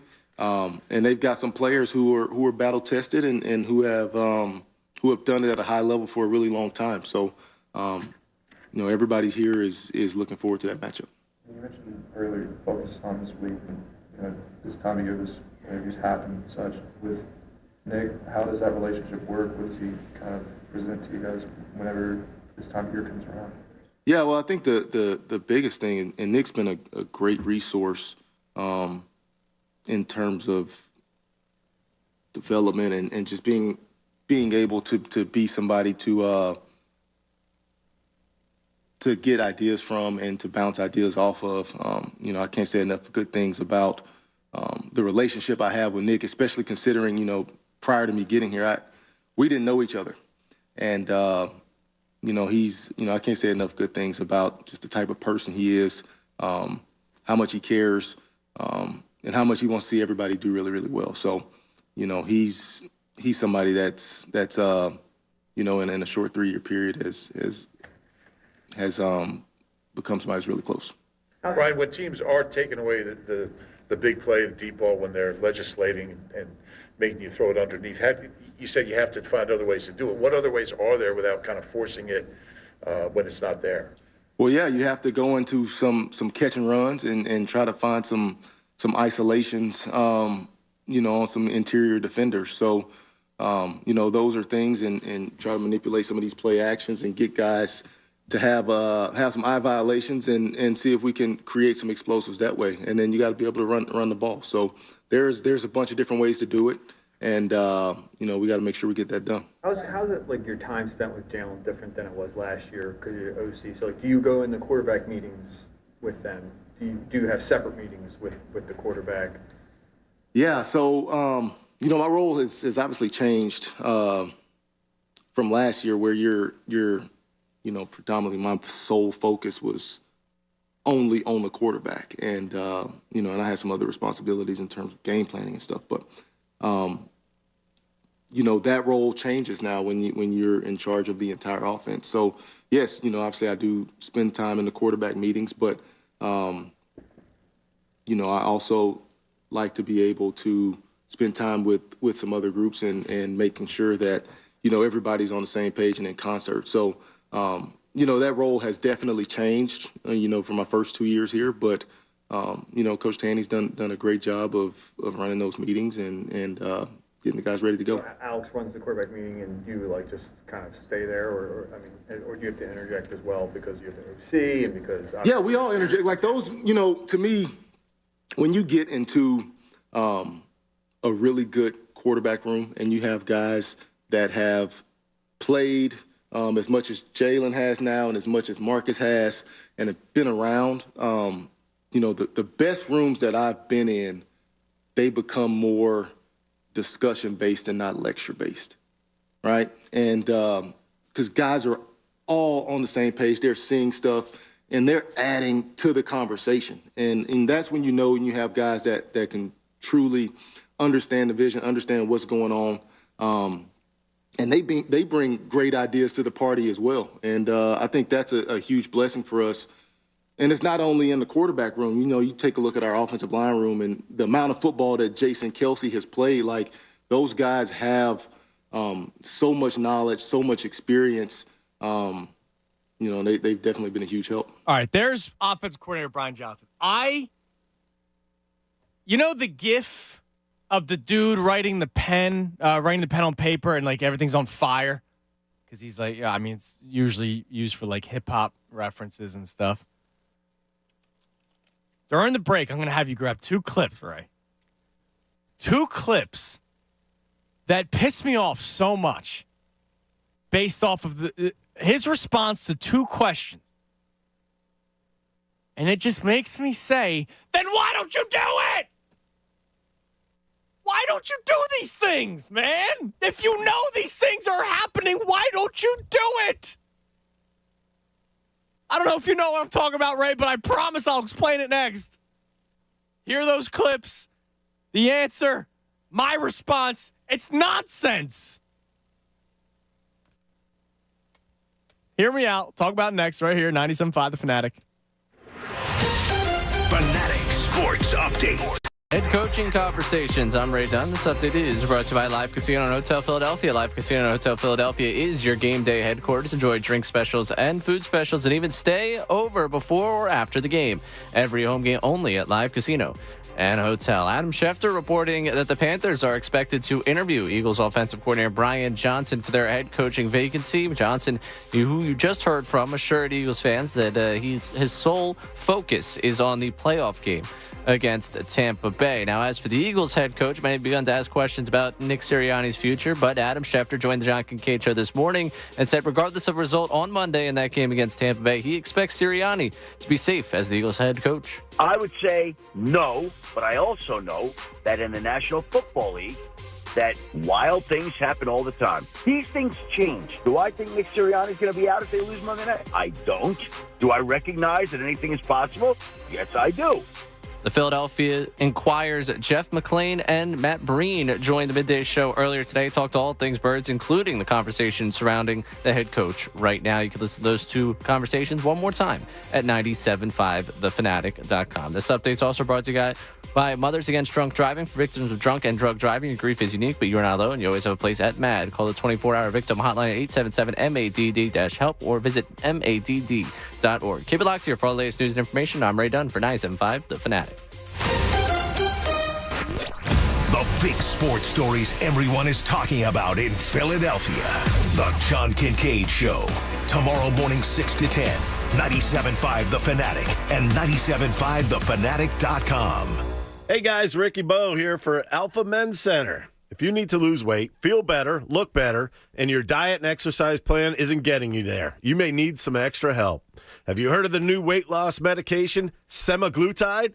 This powerful new medication is revolutionizing the weight loss industry. And it's available right now at Alpha Men's Center in King of Prussia. Approved by the FDA, semaglutide acts like an appetite suppressant and helps reduce food cravings while increasing feelings of fullness after meals, making it easier for you to stick to a healthy meal plan without feeling deprived or hungry. Alpha Men's Center in King of Prussia is offering a $99 first consultation, which includes your blood work and tests, plus 30% off your first 2 months of weight loss treatment. Schedule your $99 consultation now at Alpha Men's Center at alphamenscenter.com. If you resolve to lose weight, don't give up hope. Go to alphamenscenter.com. Wawa has pizza.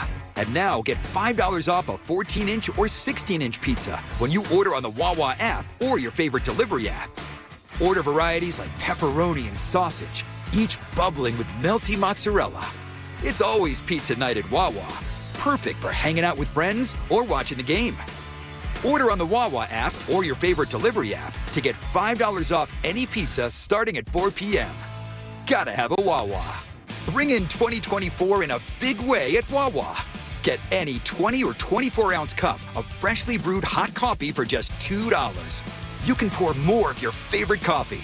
Every mild, medium, or dark roast. And our new caramel cream flavored coffee with notes of caramelized sugar, rich salted butter, and warm, fragrant vanilla. Go big with a Wawa coffee for $2. Gotta have a Wawa. Limited time offer. Life of a small business owner. Keeping the lights on, calling all the shots, checking all the boxes. But don't be fooled by all that income. It's still about waking up too early, interrupting your life with that thing that is your small business. And then there's workplace accidents. People are busy, they're distracted, they're tired, and they always have something new to deal with. 500-degree ovens, fresh concrete in a 3-foot trench, relentless thorns in a bouquet of bougainvilleas, rusty nails, clouds of sawdust. Danger lurks around every corner. What are workers gonna do? How can your employees feel like they're covered in case of an accident? Despite your best efforts, workplace accidents can happen, but there is an easy way to keep your employees covered.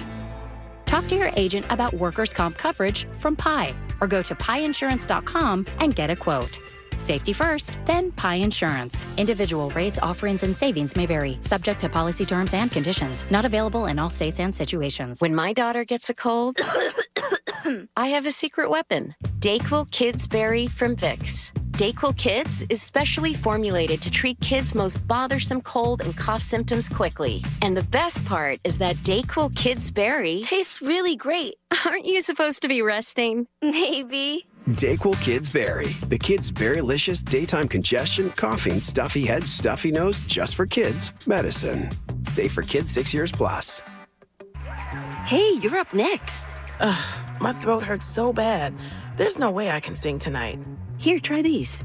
Vicks VapoCool Drops. Yeah, Vicks VapoCool Drops has maximum strength menthol with a rush of Vicks vapors. Ooh, I can already feel it.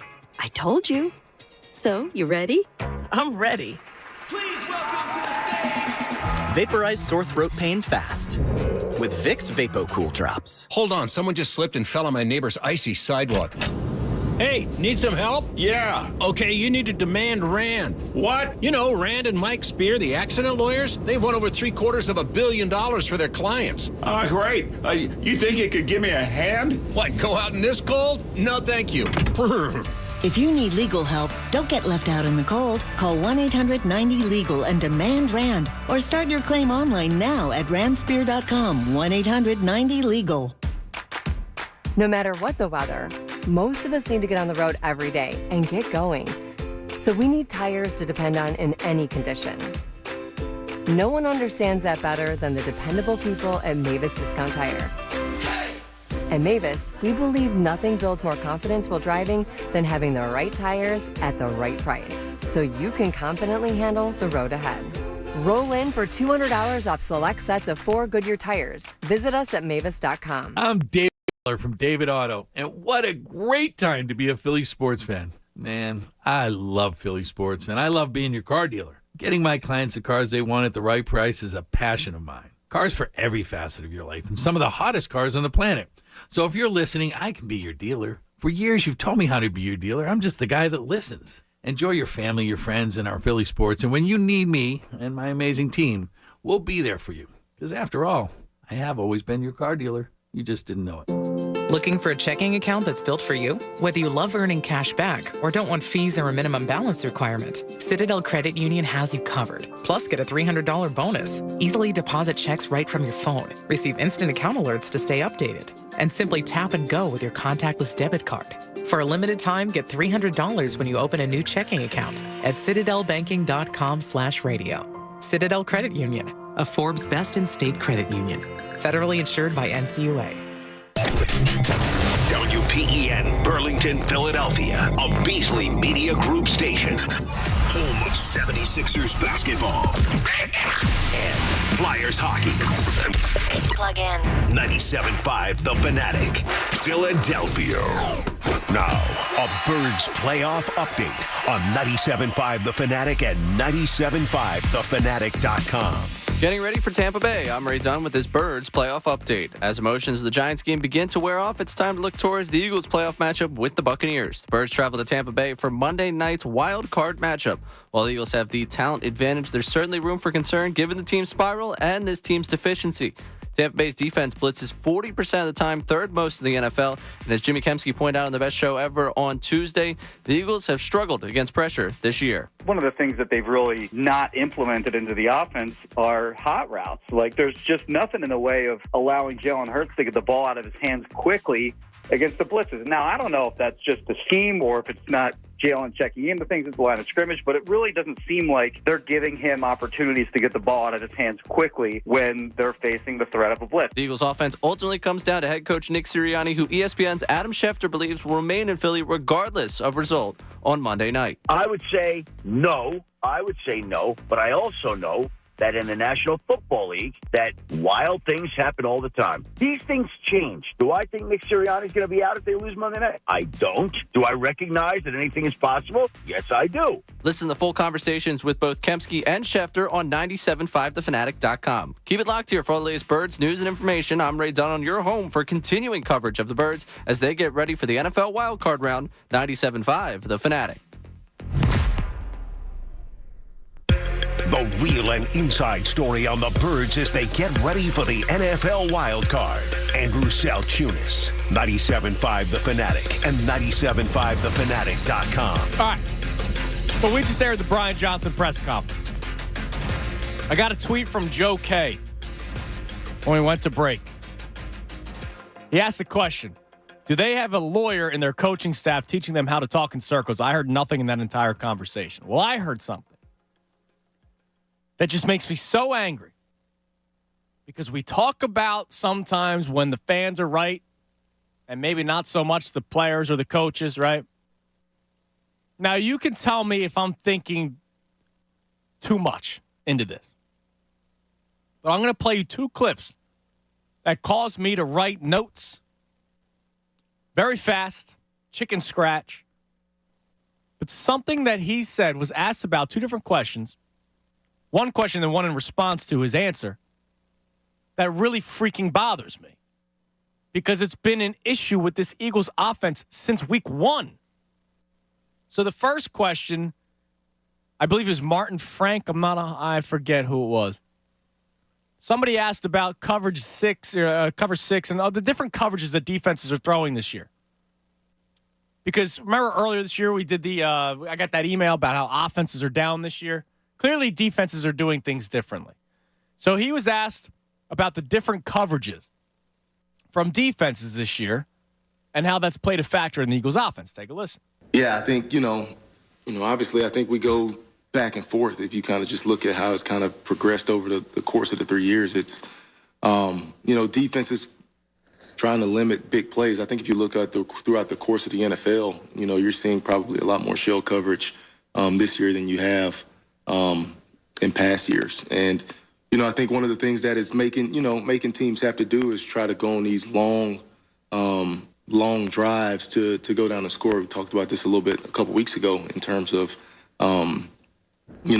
being able to generate some explosive plays. So, a lot of people, in the past couple of years, there'll be times where you get a lot of single high press man and the ball's up and you're getting some shots, but that hasn't been the case this year. So we've had to find some different ways to generate some of that stuff. Okay. You're admitting that defenses are doing whatever they can to not allow the big play, right? That's the Eagles defense. We talk about the Vic Fangio scheme, the bend but don't break. They did it with Jim Schwartz. They did it with Jonathan Gannon. They did it with Sean Desai, and it's now continuing with Matt Patricia, right? That's the Eagles' defensive MO. It's also what's happening in the NFL. Look at what other teams are doing to expose your defense. It's getting the ball out quick, and it's not always just freaking bubble screens, right? They do all kinds of things. They also sometimes run the football against the Eagles defense. We talk about how the Eagles rush defense has not been good recently. Teams are exposing it and going after it. So my first bullet point when I hear him answer that question is, okay, then why not run the football more traditionally? And all right, you're tired of the run the ball debate. That's fine. Why is A.J. Brown's route the same thing every time? Other than the occasional slant route that seems to work every single time until he got this past week.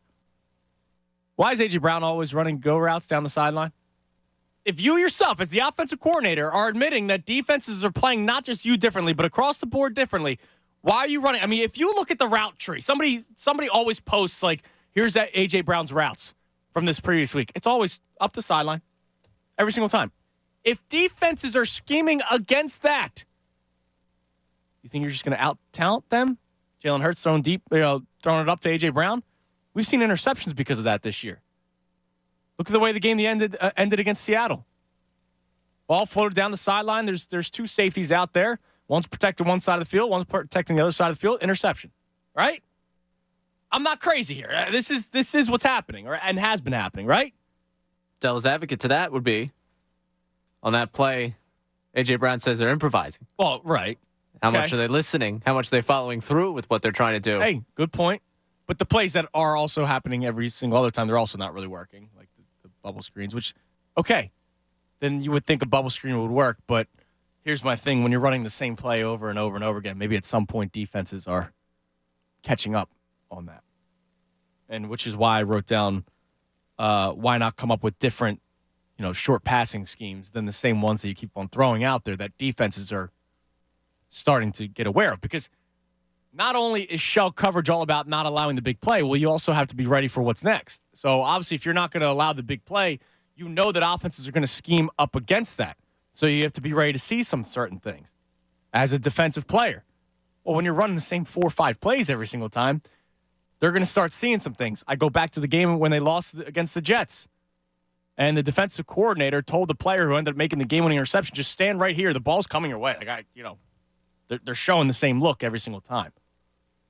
All right, so that's question and answer number 1. A couple questions go by, and then Reuben Frank goes back to it.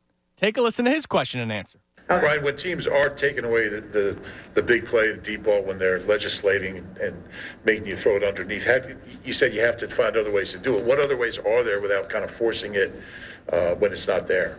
Well, yeah, you have to go into some catch and runs and try to find some isolations, on some interior defenders. So, those are things and try to manipulate some of these play actions and get guys to have some eye violations and see if we can create some explosives that way. And then you got to be able to run the ball. So there's a bunch of different ways to do it. And, we got to make sure we get that done. You heard him say attack interior defensive players, right? You heard him say that, right? And that didn't mean just run the football in between the tackles. That also means like maybe linebackers, maybe slot corners. Why is it that when Jalen Hurts throws a pass over the middle of the field to Devontae Smith, we celebrate it? Not only because he scored a touchdown, but because he did it. Now, is this Jalen Hurts not wanting to throw over the middle of the field, which was something coming out of college that he did not like to throw over the middle of the field? Or is this because they don't scheme routes over the middle of the field and everybody's running sidelines every single time, or some guys are going underneath? If you, Brian Johnson, offensive coordinator of the Philadelphia Eagles, and screw whatever Jalen Hurts likes to do or not, you're supposed to be in his ear and coach him into doing things. How can you say on a press conference, on a Tuesday after the final week of the regular season, in which you've lost 5 of your last 6 games, and in the one game that you won, we all celebrated a touchdown pass that was thrown to Devontae Smith over the middle of the field in which he caught and ran and scored a touchdown, which is what he just talked about. Why wouldn't you scheme more routes over the middle of the field when you yourself are saying that's something you have to attack? Am I thinking too much into this? You watch the games just like I do. It's bubble screens and it's shots down the field and the occasional handoff and the quarterback design run. I don't see many routes over the middle of the field. This is more a specific version of what we've been getting week in, week out. Of whether it be following a game throughout the week. Oh, we need to be better. We need to coach them up. We need to be in a better position. Well, this is how you put yourself in better positions. These are just specific questions that continue to go unanswered. Why they're not doing this. But he is answering it. He's saying this is what we need to do, and yet... But they don't do it. They don't freaking do it.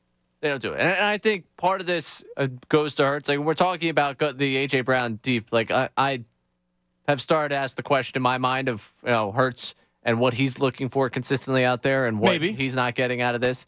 But offensively, like when we talk about, and it's going to be a big question as we get closer to Tampa Bay. It's the reason why it's in the Birds update today. It's the reason why, it was asked yesterday of Jimmy Kempski, like the way that the Eagles attack against the blitz, because the book's out on that one. Like, you can go attack that. Why there's not an option over the middle of the field, an intermediate route, something that a receiver's looking your way. Like, not even necessarily just right there for him to make it, but at least looking back at Hurts and ready to go if they're facing a blitz. Like, these are all systematic and massive failures of the Eagles to put Hurts in a position, put this offense in a position to move the football. And I think that is, when he talks about, we want to get explosive plays, we want to find explosive plays. It's really, really telling that, the focus is on the explosive plays when, to me, just moving the football and getting yourself down the field seems to be so much. Which is what the Arizona Cardinals did to you 2 weeks ago. They didn't have explosive plays. It was a nitty-gritty 3 yards in a cloud of dust kind of game. It was an old school game, right? What a lot of Philadelphia Eagles fans want, right? But it worked. I mean, for Brian Johnson to say this stuff, to me, is malpractice. He's talking about how schemes, defensive schemes are not allowing the big play. Well, you know what? Then go up against your own defense, because that's the same idea. And attack the middle of the field like every other team is doing against the defense. If you think that's an answer, why don't you actually do it in a game? It's been in 17 games. How you doing, guys? Holy hell, man. So to my man Joe K, who tweeted in and was like, man, I didn't hear him say anything. I heard that. I heard him say something that I agree with, but something he doesn't do.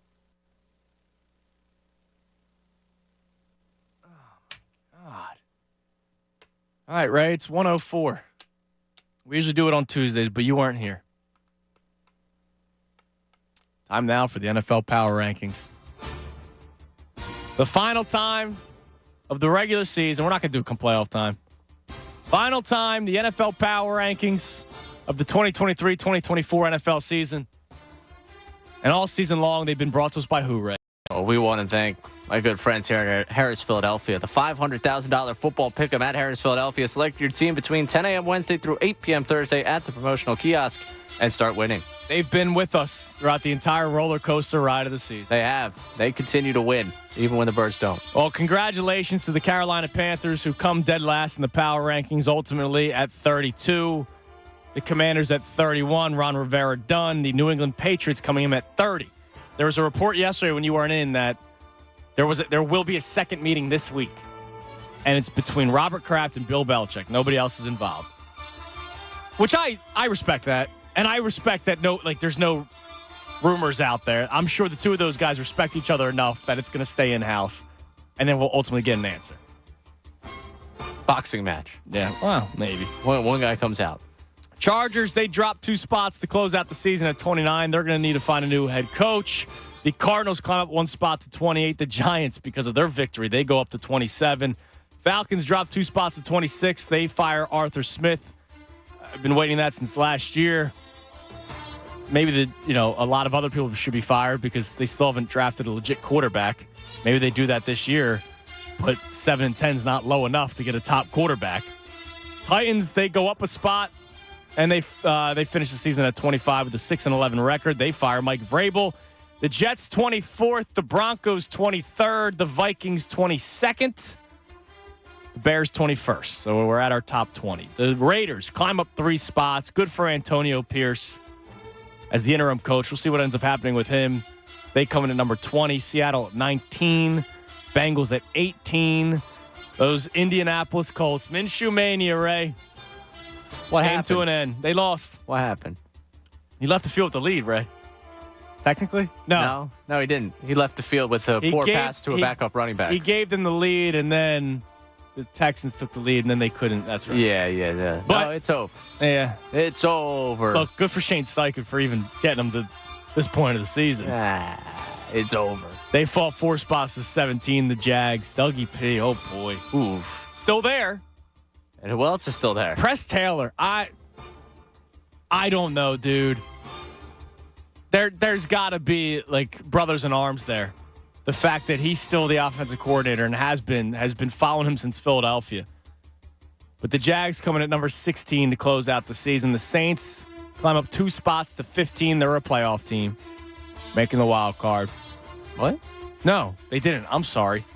Jeez. I think you were just trying to put into the world them winning the division, which you needed. They could have been, but obviously the Packers did not lose and the Rams did not lose. Right. I'm sorry. Packers did not lose. The Steelers climb up a spot. They are a playoff team. So this is the beginning of the playoff teams. They come in at number 14.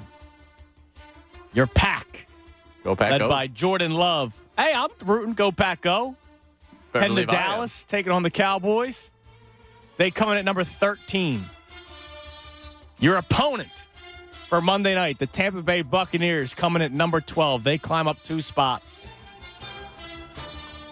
And oh boy, they drop to 11th. The Philadelphia Eagles, at one point on top of the NFL.com power rankings this season, finished the regular season at number 11. 11, dude. We had a caller a few weeks ago say that they aren't a top 10 team. This was 3 weeks ago on an Overreaction Tuesday. And the guy called in and said they're not even a top 10 team. And I laughed at him. You were right, ultimately. The blurb, if you want to talk yourself into the Eagles' loss to the Giants, quote, not meaning much, have at it. Meanwhile, I'll be wondering how a team that came into this season with a lot of pride and for darn good reason let its last regular season opportunity to send a message saying, we've got this, pass by so helplessly.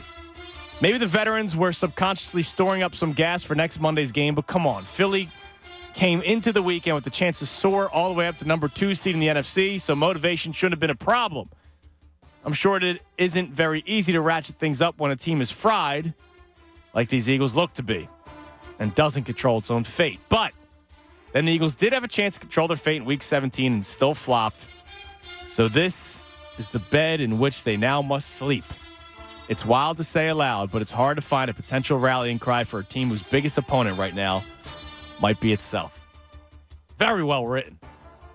These blurbs have been just incredible all season long. But I can't believe we were talking about a team that was at number 1 in the power rankings 6 weeks ago is now at 11th. They're behind the teams like the LA Rams, who come in at number 10. The Houston Texans, who climb up to number 9. The Miami Dolphins, who dropped 4 spots to 8 after their loss to the Bills. The Chiefs coming in at number 7. The Browns climb all the way up to number 6. Imagine before the season telling yourself the Browns would be higher than the Chiefs in the NFL.com power ranking. Yeah. Especially after, not that he's a creep, but after losing Deshaun Watson midway through, too. Things have gotten better. Yeah. They have. Yeah. It all started with P.J. Walker. Did. People really forget don't want to give Walker the credit. He won him a game, right? Yeah, that's big. If he didn't win them that game, who knows what happens? Still over 500 as a starter in the NFL. So you got to give credit to PJ.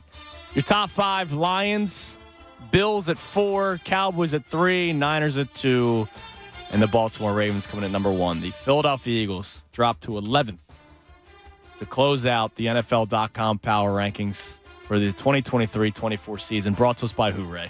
Harris Philadelphia, it's the $500,000 football pick'em at Harris Philadelphia. Select your team between 10 a.m. Wednesday through 8 p.m. Thursday at the promotional kiosk and start winning. And Adam Schefter's supposed to tell me that we're overreacting and that it's expectations that have caused this. No!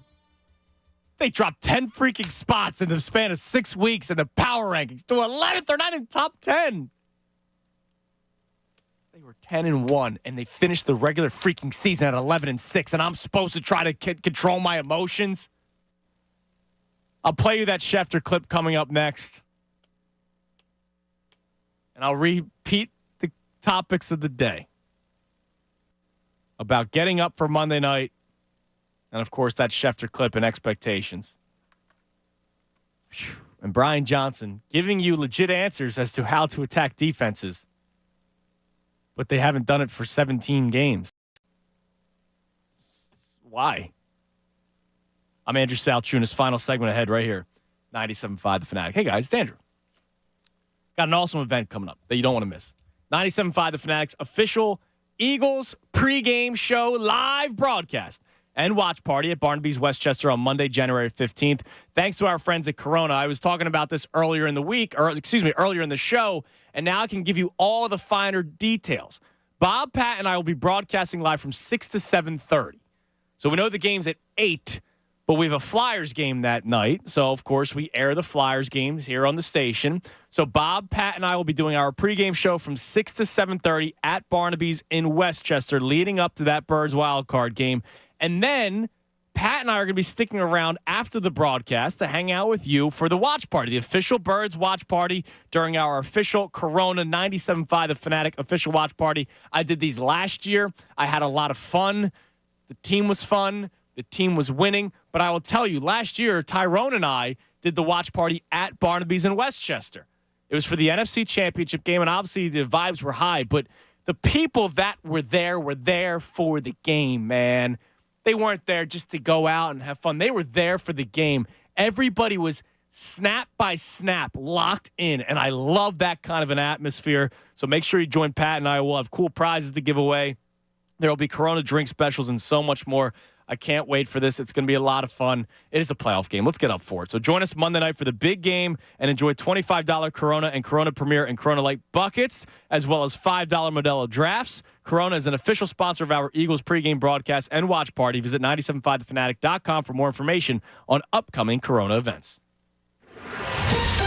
Fanatic Sports Update. We're talking head coaches. I'm Ray Dunn. This update is brought to you by Live Casino and Hotel Philadelphia. Live Casino and Hotel Philadelphia is your game day headquarters. Enjoy drink specials and food specials and even stay over before or after the game. Every home game only at Live Casino and Hotel. Adam Schefter reporting that the Panthers are expected to interview Eagles offensive coordinator Brian Johnson for their head coaching vacancy. During Johnson's media availability, he assured that his sole focus right now is on the playoff game against Tampa Bay. As for the Eagles' current head coach, Nick Sirianni, many have begun to ask questions about his future following this slide at the end of the season. But Adam Schefter joined the John Kincaid Show this morning and said that regardless of result on Monday, he expects Sirianni's job to be safe. I would say no, but I also know that in the National Football League, that wild things happen all the time. These things change. Do I think Nick Sirianni's going to be out if they lose Monday night? I don't.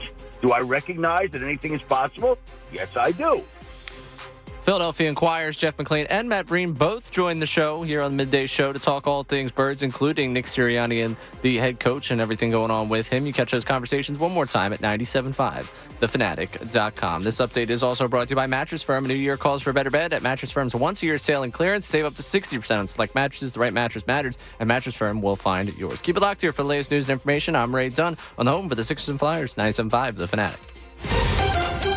Andrew Salchunas. Let's face it, Stymie, both teams aren't good. Your team's not winning the Super Bowl. My team's not winning the Super Bowl. Can we shake hands and agree on that? Your team's not winning on Monday. We can shake hands on that. He's trying to get chesty. This is 9-8 Buccaneers team. Listen this morning starting at 10. You know, I found myself going back and forth with Buccaneers fans. Didn't know they really existed. And for the first time, I started to get fired up for a playoff game. Do I think the road is long for the Eagles? No, but my question for you, can you get up for this game? 97.5 The Fanatic. Patrick was way behind on his IRS taxes. I was in way over my head. The total amount ended up being somewhere just over $30,000. $30,000. Then the IRS came to collect. Started getting letter after letter. A lien had been filed against me. They were going to basically hang me completely out to dry. He had to do something. That's when I reached out to Optima Tax Relief. Patrick's life quickly got a lot easier. It was very easy. Pretty much hands off, They picked up the ball and ran with it. And how'd it go? I couldn't believe it. I had to ask 2 or 3 times. I saved an incredible amount of money. How does Patrick feel about Optima? Couldn't be happier. They definitely helped me. Optima Tax Relief, the best place to call. They're the best in the business. Do what Patrick did and call Optima Tax Relief for a free consultation. Call 800-354-2840. 800-354-2840. 800-354-2840. Optima Tax Relief. Testimonial from an actual client. Some restrictions apply. For complete details, please visit OptimaTaxRelief.com. Winter is here, and if you've had enough of the cold drafts blowing through your living room and you don't want to be under layers of blankets and huddling on your couch, it's time. It's time to talk to the pros at Window Nation. Replace the old windows. Get quality, energy-efficient windows from Window Nation, and it's never been easier, and it's never been more affordable than you think. Right now, through the end of the month, you can replace the windows in your home, and you're going to pay no interest for 5 full years. That's a fantastic deal. And on top of that deal, Window Nation is also giving you 50% off all window styles. So if you have 20 windows, you end up paying for 10, and you've got no interest for 5 full years. Now, they're going to make sure that it fits right. They've got a great installation team, and you won't have to worry about leaky, dirty windows anymore. Your home value goes up. You're not paying interest for 5 years, and you get 50% off every style of window. Do your window shopping online at windownation.com. Every size, every style, every color. They've got all the options to fit your budget and your home. Call 866-90NATION, 866-90NATION, or visit windownation.com. Tell them John Kincaid sent you.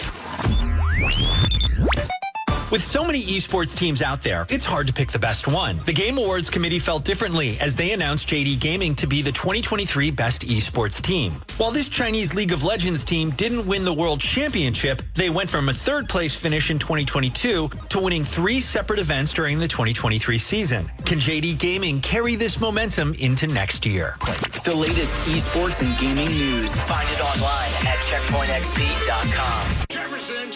I'm Justin Jefferson with the Minnesota Minnesota Vikings. Hi, I'm Jamar Chase with the Cincinnati Bengals. Nobody can stop him. Why do I choose a Sleep Number smart bed? Because I only go all out. Because I can't be stopped. Because my Sleep Number smart bed helps me sleep at the right temperature all night. So we can take our game to the next level. That's why 80% of NFL players choose the Sleep Number smart bed. Sleep next level, perform next level. The Queen Sleep Number C2 smart bed is now only $9.90. Ends Monday. Prices higher in Alaska and Hawaii. To learn more, go to sleepnumber.com. Sleep Number, the official sleep and wellness partner of the NFL. Jackson Hewitt has a plan to get your tax refund fast. With a buck here, buck there. Here a buck, there a buck, everywhere a buck. You don't have to wait weeks for your tax refund. Get money sooner with a no-fee refund advance loan at Jackson Hewitt. On this loan, there's a money today guarantee.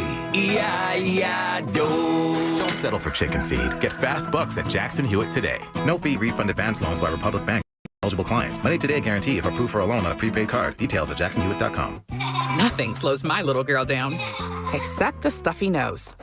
Mommy. That's why I use Sinex Children's Saline from Vicks. Sinex instantly clears mucus in everyday stuffy little noses with a gentle, ultrafine mist designed for kids. Just Sinex? Breathe. Her stuffy nose is gone for now. And so is she. Sinex Children's Saline. Sinex, breathe. Use as directed, keep out of reach of children. Open enrollment is happening right now, New Jersey. Join the many residents who are getting quality, affordable health coverage through Get Covered New Jersey. If you need health insurance, this is the time to enroll. Get Covered New Jersey offers increased plan choices and more savings than ever. 9 in 10 people get financial help for plans that include preventive care, prescriptions, emergency services, and more. And many pay $10 a month or less. Find your plan at getcovered.nj.gov. Meineke is committed to keeping you and your vehicle safe and on the road. Right now, Meineke is offering a semi-synthetic oil change package for only $29.95 with a free tire rotation and battery check. For tires, brakes, batteries, exhaust systems, and more, Meineke, doing car care right. By now, you've heard all of our ads. America's largest injury law firm. It means that when you hire us, you get a legal army. When it comes to law, size matters. Morgan & Morgan. Visit forthepeople.com for an office near you. Life of a small business owner. Keeping the lights on, calling all the shots, checking all the boxes. But don't be fooled by all that income. It's still about waking up too early, interrupting your life with that thing that is your small business. And then there's workplace accidents. People are busy, they're distracted, they're tired, and they always have something new to deal with. 500-degree ovens, fresh concrete in a 3-foot trench, relentless thorns in a bouquet of bougainvilleas, rusty nails, clouds of sawdust. Danger lurks around every corner. What are workers gonna do? How can your employees feel like they're covered in case of an accident? Despite your best efforts, workplace accidents can happen, but there is an easy way to keep your employees covered. Talk to your agent about workers' comp coverage from Pi, or go to piinsurance.com and get a quote. Safety first, then Pi Insurance. Individual rates, offerings, and savings may vary, subject to policy terms and conditions. Not available in all states and situations. Philadelphia sports. It's a family thing. 97.5, The Fanatic. Every storyline, every angle on the Eagles is here all week as they prepare for the NFL Wildcard. You're listening to Andrew Salchunas. 97.5 The Fanatic and 97.5thefanatic.com. It's the midday show here on 97.5 The Fanatic. Our 1 o'clock hour brought to us by Ferguson HVAC Line Conklin. Attention HVAC contractors for equipment, parts, and supplies for a heating and cooling job. Visit one of Ferguson's counter locations in Ben Salem, King of Prussia, Pennsauken, or Westchester today. Last segment, we did our power rankings. I can't believe they fell to 11th, man. I can, in terms of what I've seen. I don't see a team that they should be ahead of. I'm just saying I can't believe that I watched a team that was 10-1 at one point this season, was number 1 in the NFL power rankings, drop to 11th. I will ask, should they be behind the Rams and Texans? Which teams are giving you more life? They're talking about power right now. Does power describe what you have in this Eagles team? No. Do I think they are better than those teams? Yes, I absolutely do. No. Do I think that they belong behind those teams given what I think this team's capable of? Do I think the ceiling of this team's higher than both those teams? Absolutely. But power rankings, talk about 6 weeks of misery here. This has been awful. This has been a disastrously bad football.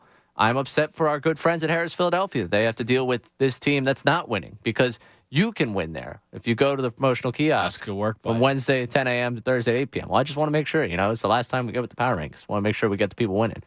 Now, the one thing, so when I look at these, all right, so the teams behind the Eagles that are in the playoffs are Bucs, Packers, and Steelers. It makes sense that they are behind the Eagles because I don't think the Steelers have a shot at winning. They could look, especially with that line. Any team, exactly. That came out yesterday during the show. The line only moved up half a point, so look out. It's only up to 10, Ray. The Packers, it would be fun for them to beat the Cowboys. I don't think they beat the Cowboys. You never know. You want to see me on Monday in a great mood getting ready for that game? I think we all would be. If the Cowboys collapsed, because that would be. Well, yeah, obviously we're all going to celebrate the Cowboys collapse. I'm also going to be popping the bottle on the Jordan Love train. Yeah, the Love train. Yeah, we'll be having ourselves. The Love Train song would take new meaning. It would go from Tunis Train to the Love Train for Ray's affection toward Jordan Love and the Green Bay Packers. I would be over your second favorite team in green in this in the NFL. Which team do you think has a better chance? Yeah. 6-1. Well, the Eagles. So the Packers are behind the Eagles in the power rankings, probably because they have a rougher road ahead of them. The Buccaneers are behind the Eagles because the Eagles should win that game on Monday. The reason why a team like the Rams is ahead of the Eagles is because the Rams very well could upset the Lions. That's not out of the. That's possible. That's possible. It's not out of the realm of possibility. The Dolphins are ahead of the Eagles. A, because they've been playing better down the stretch, even though it didn't look good the other night. But the Dolphins could beat the Chiefs. I don't think that they do. I could be wrong, though. I mean, the Chiefs have been a mess. We talk about the Eagles' mess all season long. The Chiefs have been a mess, too. And then after that, like every other game, like Browns-Texans is a great game. Dolphins-Chiefs is a great game. Rams-Lions is a great game. That's probably why those teams are ahead of you in the power rankings, because they also have a better chance of winning their playoff game. The Eagles should win their playoff game, but there's been nothing that has told us out of the last 6 weeks that should is anywhere near a lock. You've banned the word should in your mind. Yes, I'm not going to say you're at anything. can. They can win the game. Would you go could? They could win the game. Okay. Yeah, they could. I mean, so C words are still on the table. Can and could. Yeah, can and could. Yeah, those two are on the table. But yeah, should, I will not say should. I certainly won't say will. And, if things go poorly, they would eventually. Yes, that's true. So I can't walk myself into a world I don't believe in right now. I appreciate the people, because we keep getting some people with the green color goggles, and it's like I appreciate their confidence. I remember before the Cowboys game, I did a whole weekend show where the idea was just give me a reason for confidence today. And, it did not work out in the end. Mike from Delran actually apologized to me I remember that, for being excited for the game. And everything that's transpired since gives me much, less confidence in this group. But that's why I'm at where I can't give you, I think they will or they should.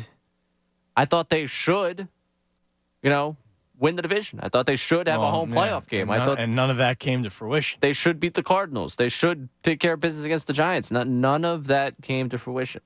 Real quick NBA note. The Clippers have extended Kawhi Leonard.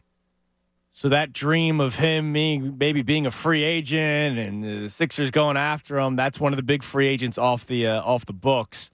So Kawhi Leonard, per Adrian Wojnarowski, getting an extension from the Clippers. And remember, all three of them free agents after this season. Kawhi, Paul George, and James Harden. We haven't had as much fun talking about James Harden and the Clippers recently. We haven't. We haven't talked about them at all for a reason. They've been playing some good basketball recently. But yeah, I wonder what else they will be doing down the road, because they're not going to extend all of them during the season, I don't think. But give Harden the max. Yeah, do it. That would be fantastic. Real quick, one more thing before I get back to the fun. You know what? Let me do this, because what I'm going to get into is completely unrelated to sports, but I don't want to make Mark wait any longer. Let's go to Mark in Mount Airy. Mark, you're on the Fanatic. Oh, hey, guys. How you doing? Good, Mark. How are you? I'm doing well. Earlier, you guys were talking about Howie Roseman and that it may not be time to talk about him yet, but I do have some questions that towards him and Jeffrey Lurie. Okay. Because we're hearing a lot from the offense and them coming to the podium, and really they're not the biggest issue with this team. And my question is, how much do you guys put on Howie Roseman and Jeffrey Lurie for how this team performs schematically, particularly on defense? Because we have played this way schematically on defense through 3 different coordinators. Yeah. All right. So I'll answer that question. Number one, me personally, when it comes to, like, I play Brian Johnson's press conferences, I talk more about the offense because I think I waste my time if I talk defense, because the defense just straight up stinks, right? Like, the offense still could win you games if it's clicking on all cylinders. So that's number one. Number two, to your point, yes, Howie Roseman and Jeffrey Lurie, it is their initiative to have this kind of defense. Now, I will also say this to their defense. It's a league-wide thing. A lot of teams are now doing this. It's an analytic approach, and the Eagles are definitely big into analytics on both sides of the ball, offensively and defensively. But I'm thinking, Mark, that the way this went downhill, as bad as it did, they are going to have to regroup and rethink their ideas, because even if they didn't hire Sean Desai, remember they wanted Vic Fangio, and all these guys are under the Fangio tree. Right. And now listen, to that point, all these guys being under the Fangio tree, Vic Fangio, when it comes to scoring, like right now, it shows defensive ranking total overall, Miami's defense is at 10. But when it comes to scoring, they're at 22 and 28. Oh, yeah, and it helps having that kind of an offense that puts up as many points. I'm going to read this article, Mark. I appreciate the call. This is from Jimmy Kemsky. I hope you're still listening, Mark. I sent this to you last week, and we never got to it. But I brought it up on the pregame show because last week, I mean, let's face it, it was another pregame show where we weren't really breaking down the upcoming game. Just like we didn't against the Cardinals, just like we didn't earlier in the year against the Jets. 0-3 in those kinds of pregame shows.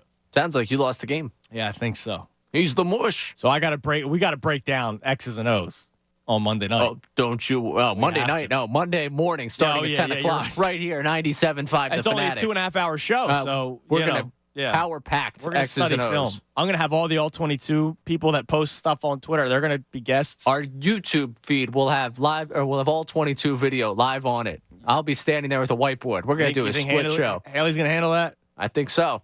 I don't. So here's the rankings. From those of the Vic Fangio tree, I appreciate Jimmy Kemsky doing this. It's in the DVOA category, which is one of the big. That's like the new war for baseball. What's one of the big things for baseball nowadays? OPS. OPS is overtaken. Well, no, OPS plus. Your OPS is not anything new. You just start adding things together. Mathematically, OPS is so. Never mind. I'm not even going. FIP for pitchers is a big one. Love me a good FIP. Yeah. So DVOA is like that, the new sexy stat for people to look at. And let's face it, analytics is a driving force in the NFL, including the Philadelphia Eagles. So the guys that are under the Fangio tree this season, Joe Woods of the Saints. He's on top of all the Fangio people, coming in at 16th in the NFL. That's the best amongst these people. Vic himself with the Dolphins. This going into last week, by the way. 19th. So the man whose tree it is in the bottom half of the league. I'm still confused why Ed Donatel is on here for 2022. He explains Donatel and Staley are currently unemployed, decides stashes in storage closet. I don't understand why the 2022 Ed Donatel is on here, but they come in at 24th. Sean Desai and the Eagles and Matt Patricia came in at 27th on this list. Joe Barry and the Packers, 28th. Brandon Staley, when he was still the head coach in the Chargers, 29th. Jonathan Gannon and the Cardinals, 32nd. So everybody in that tree is in the bottom half, bottom third, or dead last in the NFL. So maybe we should start looking at other trees. Maybe we go to a nice oak, go to a maple. Maybe it's time to look at other trees. Trees being chopped down. Well, yeah, when they're in the bottom half of the league, like that tree is rotting from the inside. Yeah, maybe it's time to look elsewhere and try to find new ideas because it's not working this year. And not just for the Eagles, across the NFL. And those teams that we're talking about, Saints are not in the playoffs. Dolphins going as a wild card team. Vikings not in the playoffs. Eagles going as a wild card team. Packers going as a wild card team. Chargers not in the playoffs. Cardinals not in the playoffs. Not one of these teams are division winners, by the way.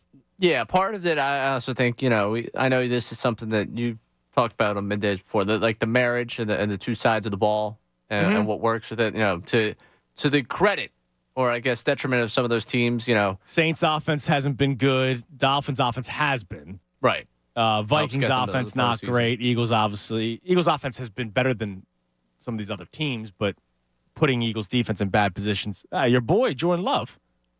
Yeah, I understand, but they didn't turn it up. Okay. They also, listen. So they're trending upward. They're trying. There was the stretch where I remember. I mean, the Love conversation was becoming difficult here, and you tried to back me in the corner and give up on the guy, and things end up turning up for them. It's not. I mean, it's not a one size fits all. I think the overall theme of what numbers you're giving out is that I think they have to reevaluate a lot of their defensive principles.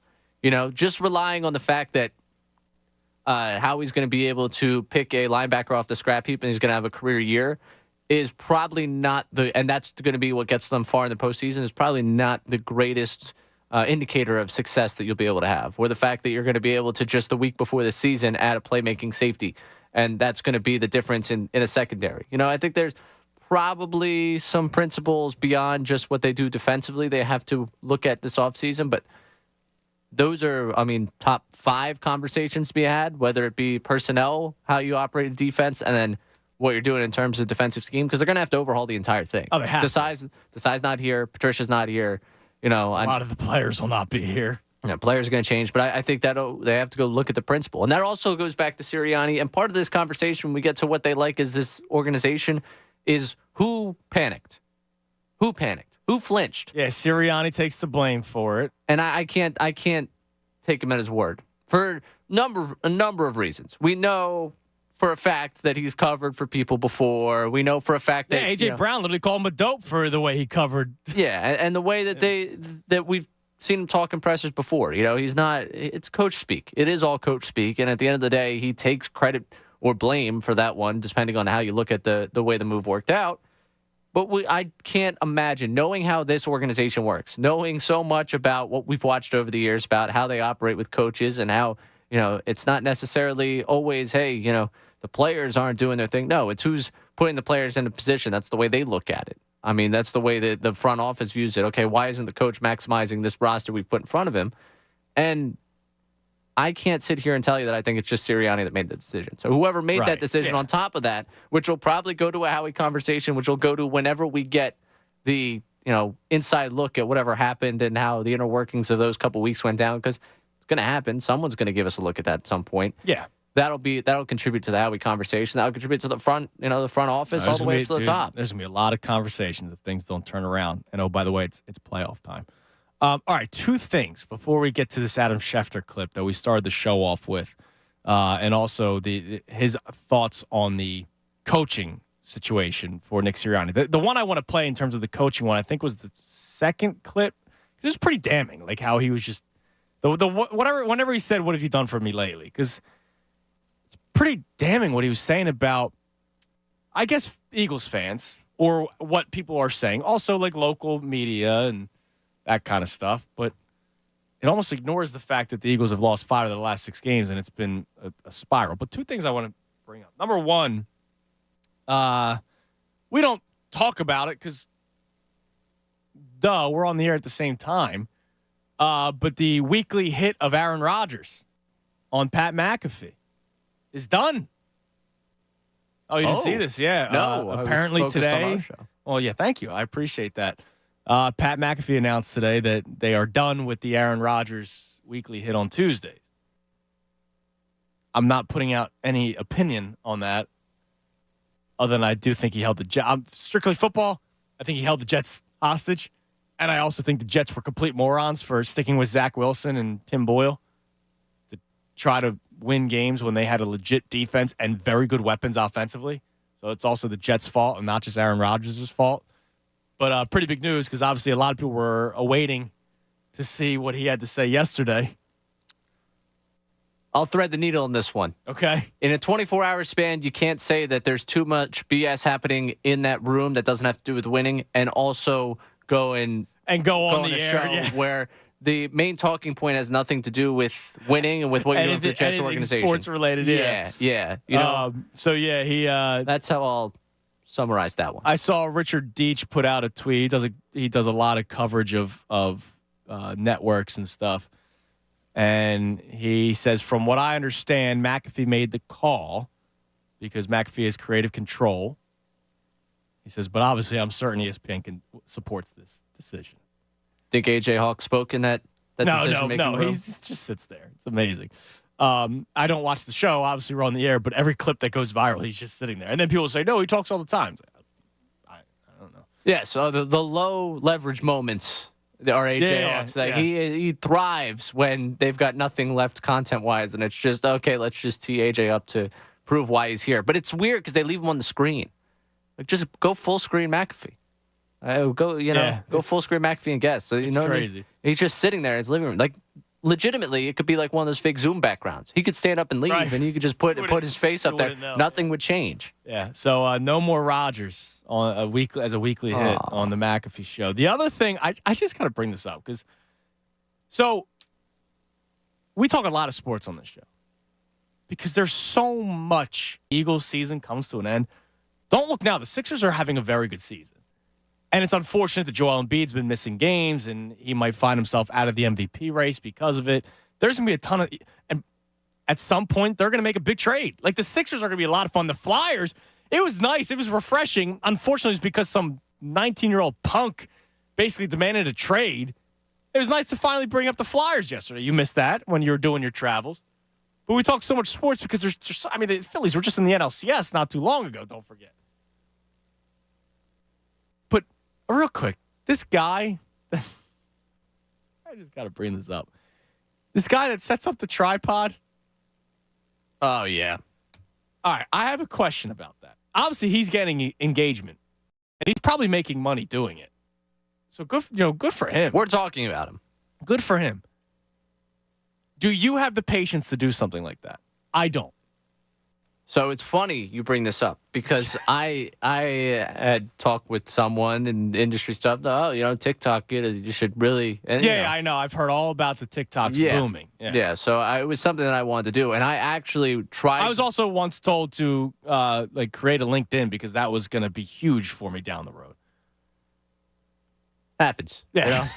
It is what it is. I'll throw a congrats to someone every once in a while. I'll fire off a message in the old LinkedIn. Yeah. I got a decent amount of connections, but good. Regardless, moving along from that, sick brag on my part there about the number of connections. You're all LinkedIn up. Yeah. I had started to do one of those day in the life things. Like I could do it. I got maybe 2 or 3 videos into it. I realized it was last year. It was one of my travel days where I was like, oh, this would be a fun Were you tripoding it or were you? Oh God, no. Yeah, no. This guy's. Oh, I know, but I'm trying to tell you just how little patience I have for it because I got 3 clips into it. I don't even know if I made it to the airport before I forgot about it. And next thing you know, I was end of the day, I was like, well, I guess this video is not going to be complete at any time, but. Yeah, I could not have the patience. Also, for the task that he's doing, Target. So the Target one, okay. He knows where he's got to go in the aisle, right? It's not, he doesn't, well, I guess he does set up the tripod and walk past it and then. Right. But he sets up in the aisle in which he's grabbing something. To me, the craziest one was he sat down to eat dinner. He went out for dinner by himself, right? Mm-hmm. So it's him sitting down. Then it's a different camera angle of him ordering. So he probably has to tell the waiter, hey, hold on a second, I got to move my tripod. If you get a free dinner out of it, though, does he promote the place? No, it's just his life. But then he does poor job by him. The different camera angles while he's eating.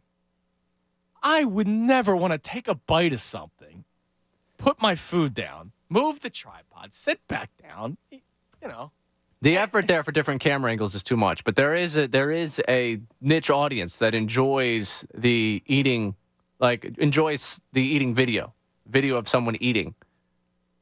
Like that is a I know niche thing. Yeah, people are doing it all the time.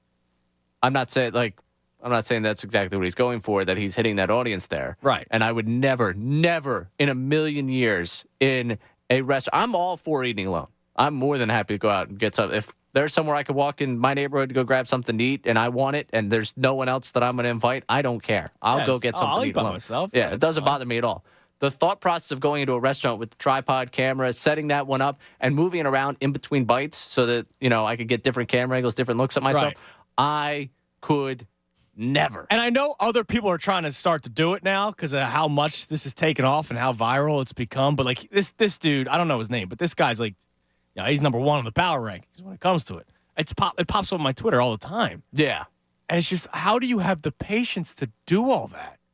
If I had to guess what my non-sports timeline has been on, and we'll go with Twitter because that's where you find me the most. That guy, the Stanley Cups that we were talking about last week, the Stanley, whatever, bottles, water things, and then the Bass Pro Shop guy. Those were the three things that have dominated. It's been all over the place. Which, also, don't open up, I have Twitter on the computer and I'm sitting on a flight and I'm trying to scroll my timeline with my free Wi-Fi and people keep quote tweeting the video of that guy. I'm like, well, the people next to me on this flight are going to start getting ideas about what I'm doing with the free Wi-Fi over All here. right. Speaking of movies on the plane, and then I promise I'll get back to this Adam Schefter thing. By the way, it looks like the Clippers are also trying to extend Paul George. Wait. So they're doing all this now. So they extended Kawhi. They're now trying to extend Paul George.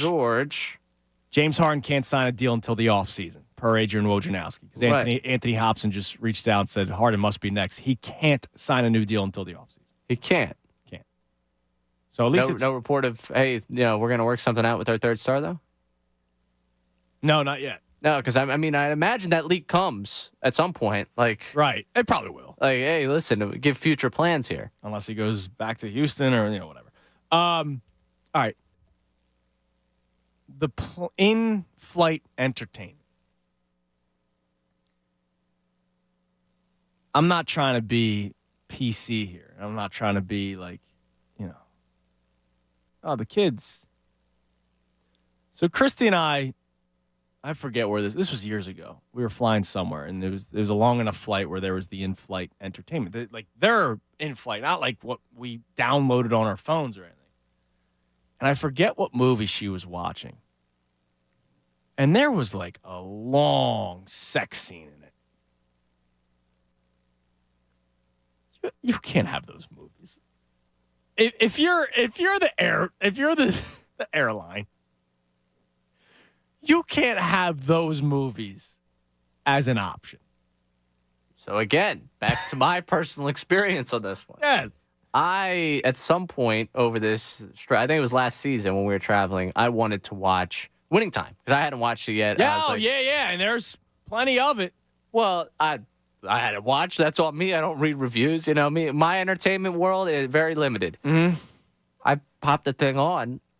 I obviously, it opens. Now, did you download it or was it on the in-flight? It's on the in-flight. Yeah, see, that's the thing. That can't be on the in-flight entertainment. Well, I pop it on. The opening happens right away. It's not the opening, and I'm looking behind me. I'm like, oh my god, there's children sitting here behind me on this commercial and even flight. Not children. I don't know. My chair just went down.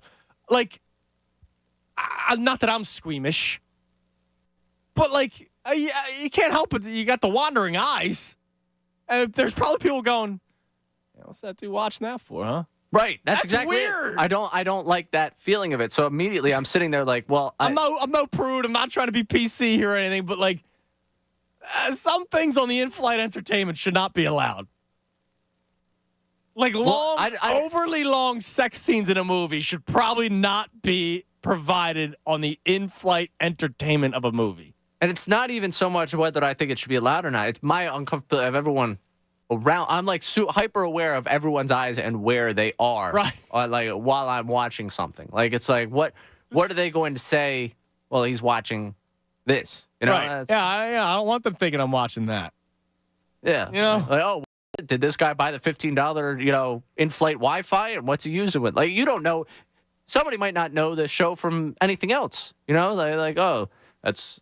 Must be well produced. What he's watching there, like I don't know. Yeah, I find it strange. All right, before we get out of here, I want to play this one more time. The expectations clip. So earlier today, Adam Schefter was on with the John Kincaid show, and it led to us talking about this. And we had a conversation about this a couple of weeks ago.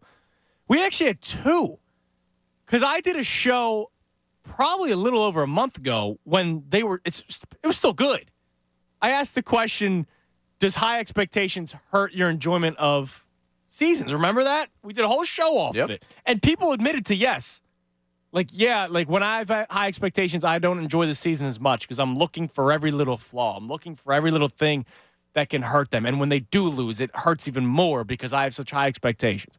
Then Bill Barnwell wrote the article a few weeks ago that the biggest issue with the Eagles is the toxic fan base because of the expectations. Here's Adam Schefter earlier today saying something similar.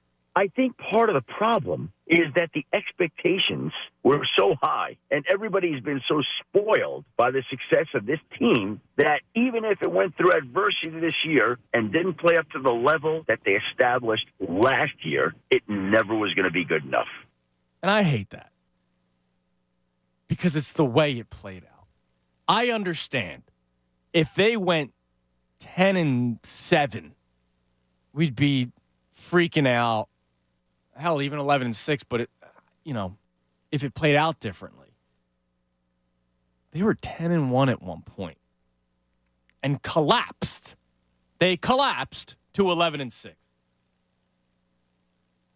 At 10-1, I don't think players in the locker room were going, "Oh man, we better keep on winning games or the fans are going to come after us." They were 10-1 and dropped 5 out of their last 6 games. Why should fans almost be blamed for that? And earlier today, I read our tweet from our man NBA Slime. And he was talking about how, when they were winning, everybody was nitpicking. Whether it was the media or some fans or whatever. And I understand that. But they kept on winning. And we did talk about the fact that they kept on winning. And then they started to lose. And so, we're going to point out to the issues that they have. But then it just kept going and going and going. And then there was doubt within their own minds. Had nothing to do with what we were saying as a collective city. All right, that's going to do it for today's show. We're back at it tomorrow. Everybody have a great rest of your day. We have the best show ever coming your way next with Tyrone and Ricky and Jen. Have a great rest of your Wednesday. We'll talk to you tomorrow right here, 97.5 The Fanatic. Fanatic Sports Update. Talking head coaches, I'm Ray Dunn. This update is brought to you by Positive Coaching Alliance. Questions about youth or high school sports? Positive Coaching Alliance can help. PCA, a national nonprofit organization, develops better athletes and better people through youth and high school sports. Info at positivecoach.org. Adam Schefter is reporting the Panthers are expected to interview Eagles offensive coordinator Brian Johnson for their head coaching vacancy. Johnson assured that he will keep his sole focus on the playoff game in Tampa Bay during his media availability earlier today. As far as the Eagles head coach right now, Nick Sirianni has had questions asked about his future, but Adam Schefter joined the John Kincaid show this morning and said that regardless of result on Monday, he expects Nick Sirianni to be the Eagles head coach going forward. Wild things happen all the time. These things change. Do I think Nick Sirianni's going to be out if they lose Monday night? I don't. Do I recognize that anything is possible? Yes, I do. The Philadelphia Inquirer's Jeff McLane and Matt Breen both joined Andrew on the Midday Show to talk all things Birds and that head coach Nick Sirianni. Be sure to give those a listen at 97.5thefanatic.com. Sixers return to action tonight. No Joel Embiid dealing with left knee swelling. 76ers looking to bounce back against the Hawks. You catch the live call right here at 7:30 on 97.5 The Fanatic. And the Flyers back in action tonight as they take on the Canadiens. Keep it locked here for all the latest news and information. I'm Ray Down the home for the Sixers and Flyers, 97.5 The Fanatic. John Kincaid, Bob Cooney, Pat Egan. Listen for the big storylines in Philly sports that matter to you. The John Kincaid Show, weekday morning 6 to 10, 97.5 The Fanatic and 97.5thefanatic.com. Hey guys, Ricky Bowe here for Alpha Men's Center. If you need to lose weight, feel better, look better, and your diet and exercise plan isn't getting you there, you may need some extra help. Have you heard of the new weight loss medication, semaglutide? This powerful new medication is revolutionizing the weight loss industry. And it's available right now at Alpha Men's Center in King of Prussia. Approved by the FDA, semaglutide acts like an appetite suppressant and helps reduce food cravings while increasing feelings of fullness after meals, making it easier for you to stick to a healthy meal plan without feeling deprived or hungry. Alpha Men's Center in King of Prussia is offering a $99 first consultation, which includes your blood work and tests, plus 30% off your first 2 months of weight loss treatment. Schedule your $99 consultation now at Alpha Men's Center at alphamenscenter.com. If you resolve to lose weight, don't give up hope. Go to alphamenscenter.com. This is a special alert to all Americans who own a vehicle with less than 200,000 miles with an auto warranty about to expire or with no warranty coverage at all. Due to a decline in the economy, CarShield is announcing a low-cost month-to-month vehicle protection plan that is now available to the public to save any driver out-of-pocket expenses on future auto repairs. Call now to find out how you can pay almost nothing for covered auto repairs. Yes, you heard that correctly. Pay almost nothing for covered auto repairs. An open phone line has been established for all drivers to call for a free quick quote. Call 800-385-9302 now. Drivers who are covered will not have to pay for covered repairs again. This protection plan is at an all-time low. Additionally, drivers who activate this vehicle protection today will also receive free roadside assistance, free towing, and car rental options at no additional cost. Call us for your free quick quote today. 800-385-9302. That's 800-385-9302. What do you have to lose? Call 800-385-9302. Again, 800-385-9302. When the Birds went down to Arizona, everybody was thinking, man, they've just kicked away a home playoff game. But it's more than that. It could have been the last home game for legends like Jason Kelce, Fletcher Cox, and a Brandon Graham. So when you're thinking about what one loss means, not only does it mean a more difficult path if you want to get to Las Vegas and play in the big game, but it also means you may have missed your chance to say goodbye officially to 3 Eagle legends. Homeowners, improve your family's comfort with a Bradford White water heater and enjoy all the hot water your household needs, all day, every day. With Bradford White, you get more than just a water heater. You get our commitment to quality and reliability that you can trust. How you heat your water matters, so don't compromise when it comes to your home or your hot water. Bradford White water heaters are built to be the best because your home deserves it. Visit BradfordWhite.com to learn more and find an installation pro near you. Do you have 3 ex-wives and your current trophy wife wants a life insurance policy 3 times the size of the policies you had to purchase for your previous mistakes? If so, you need to call Big Lou at Term Provider, 800-859-3220. Big Lou is intimately familiar with your problems, and if you're 50 to 60 years old and in reason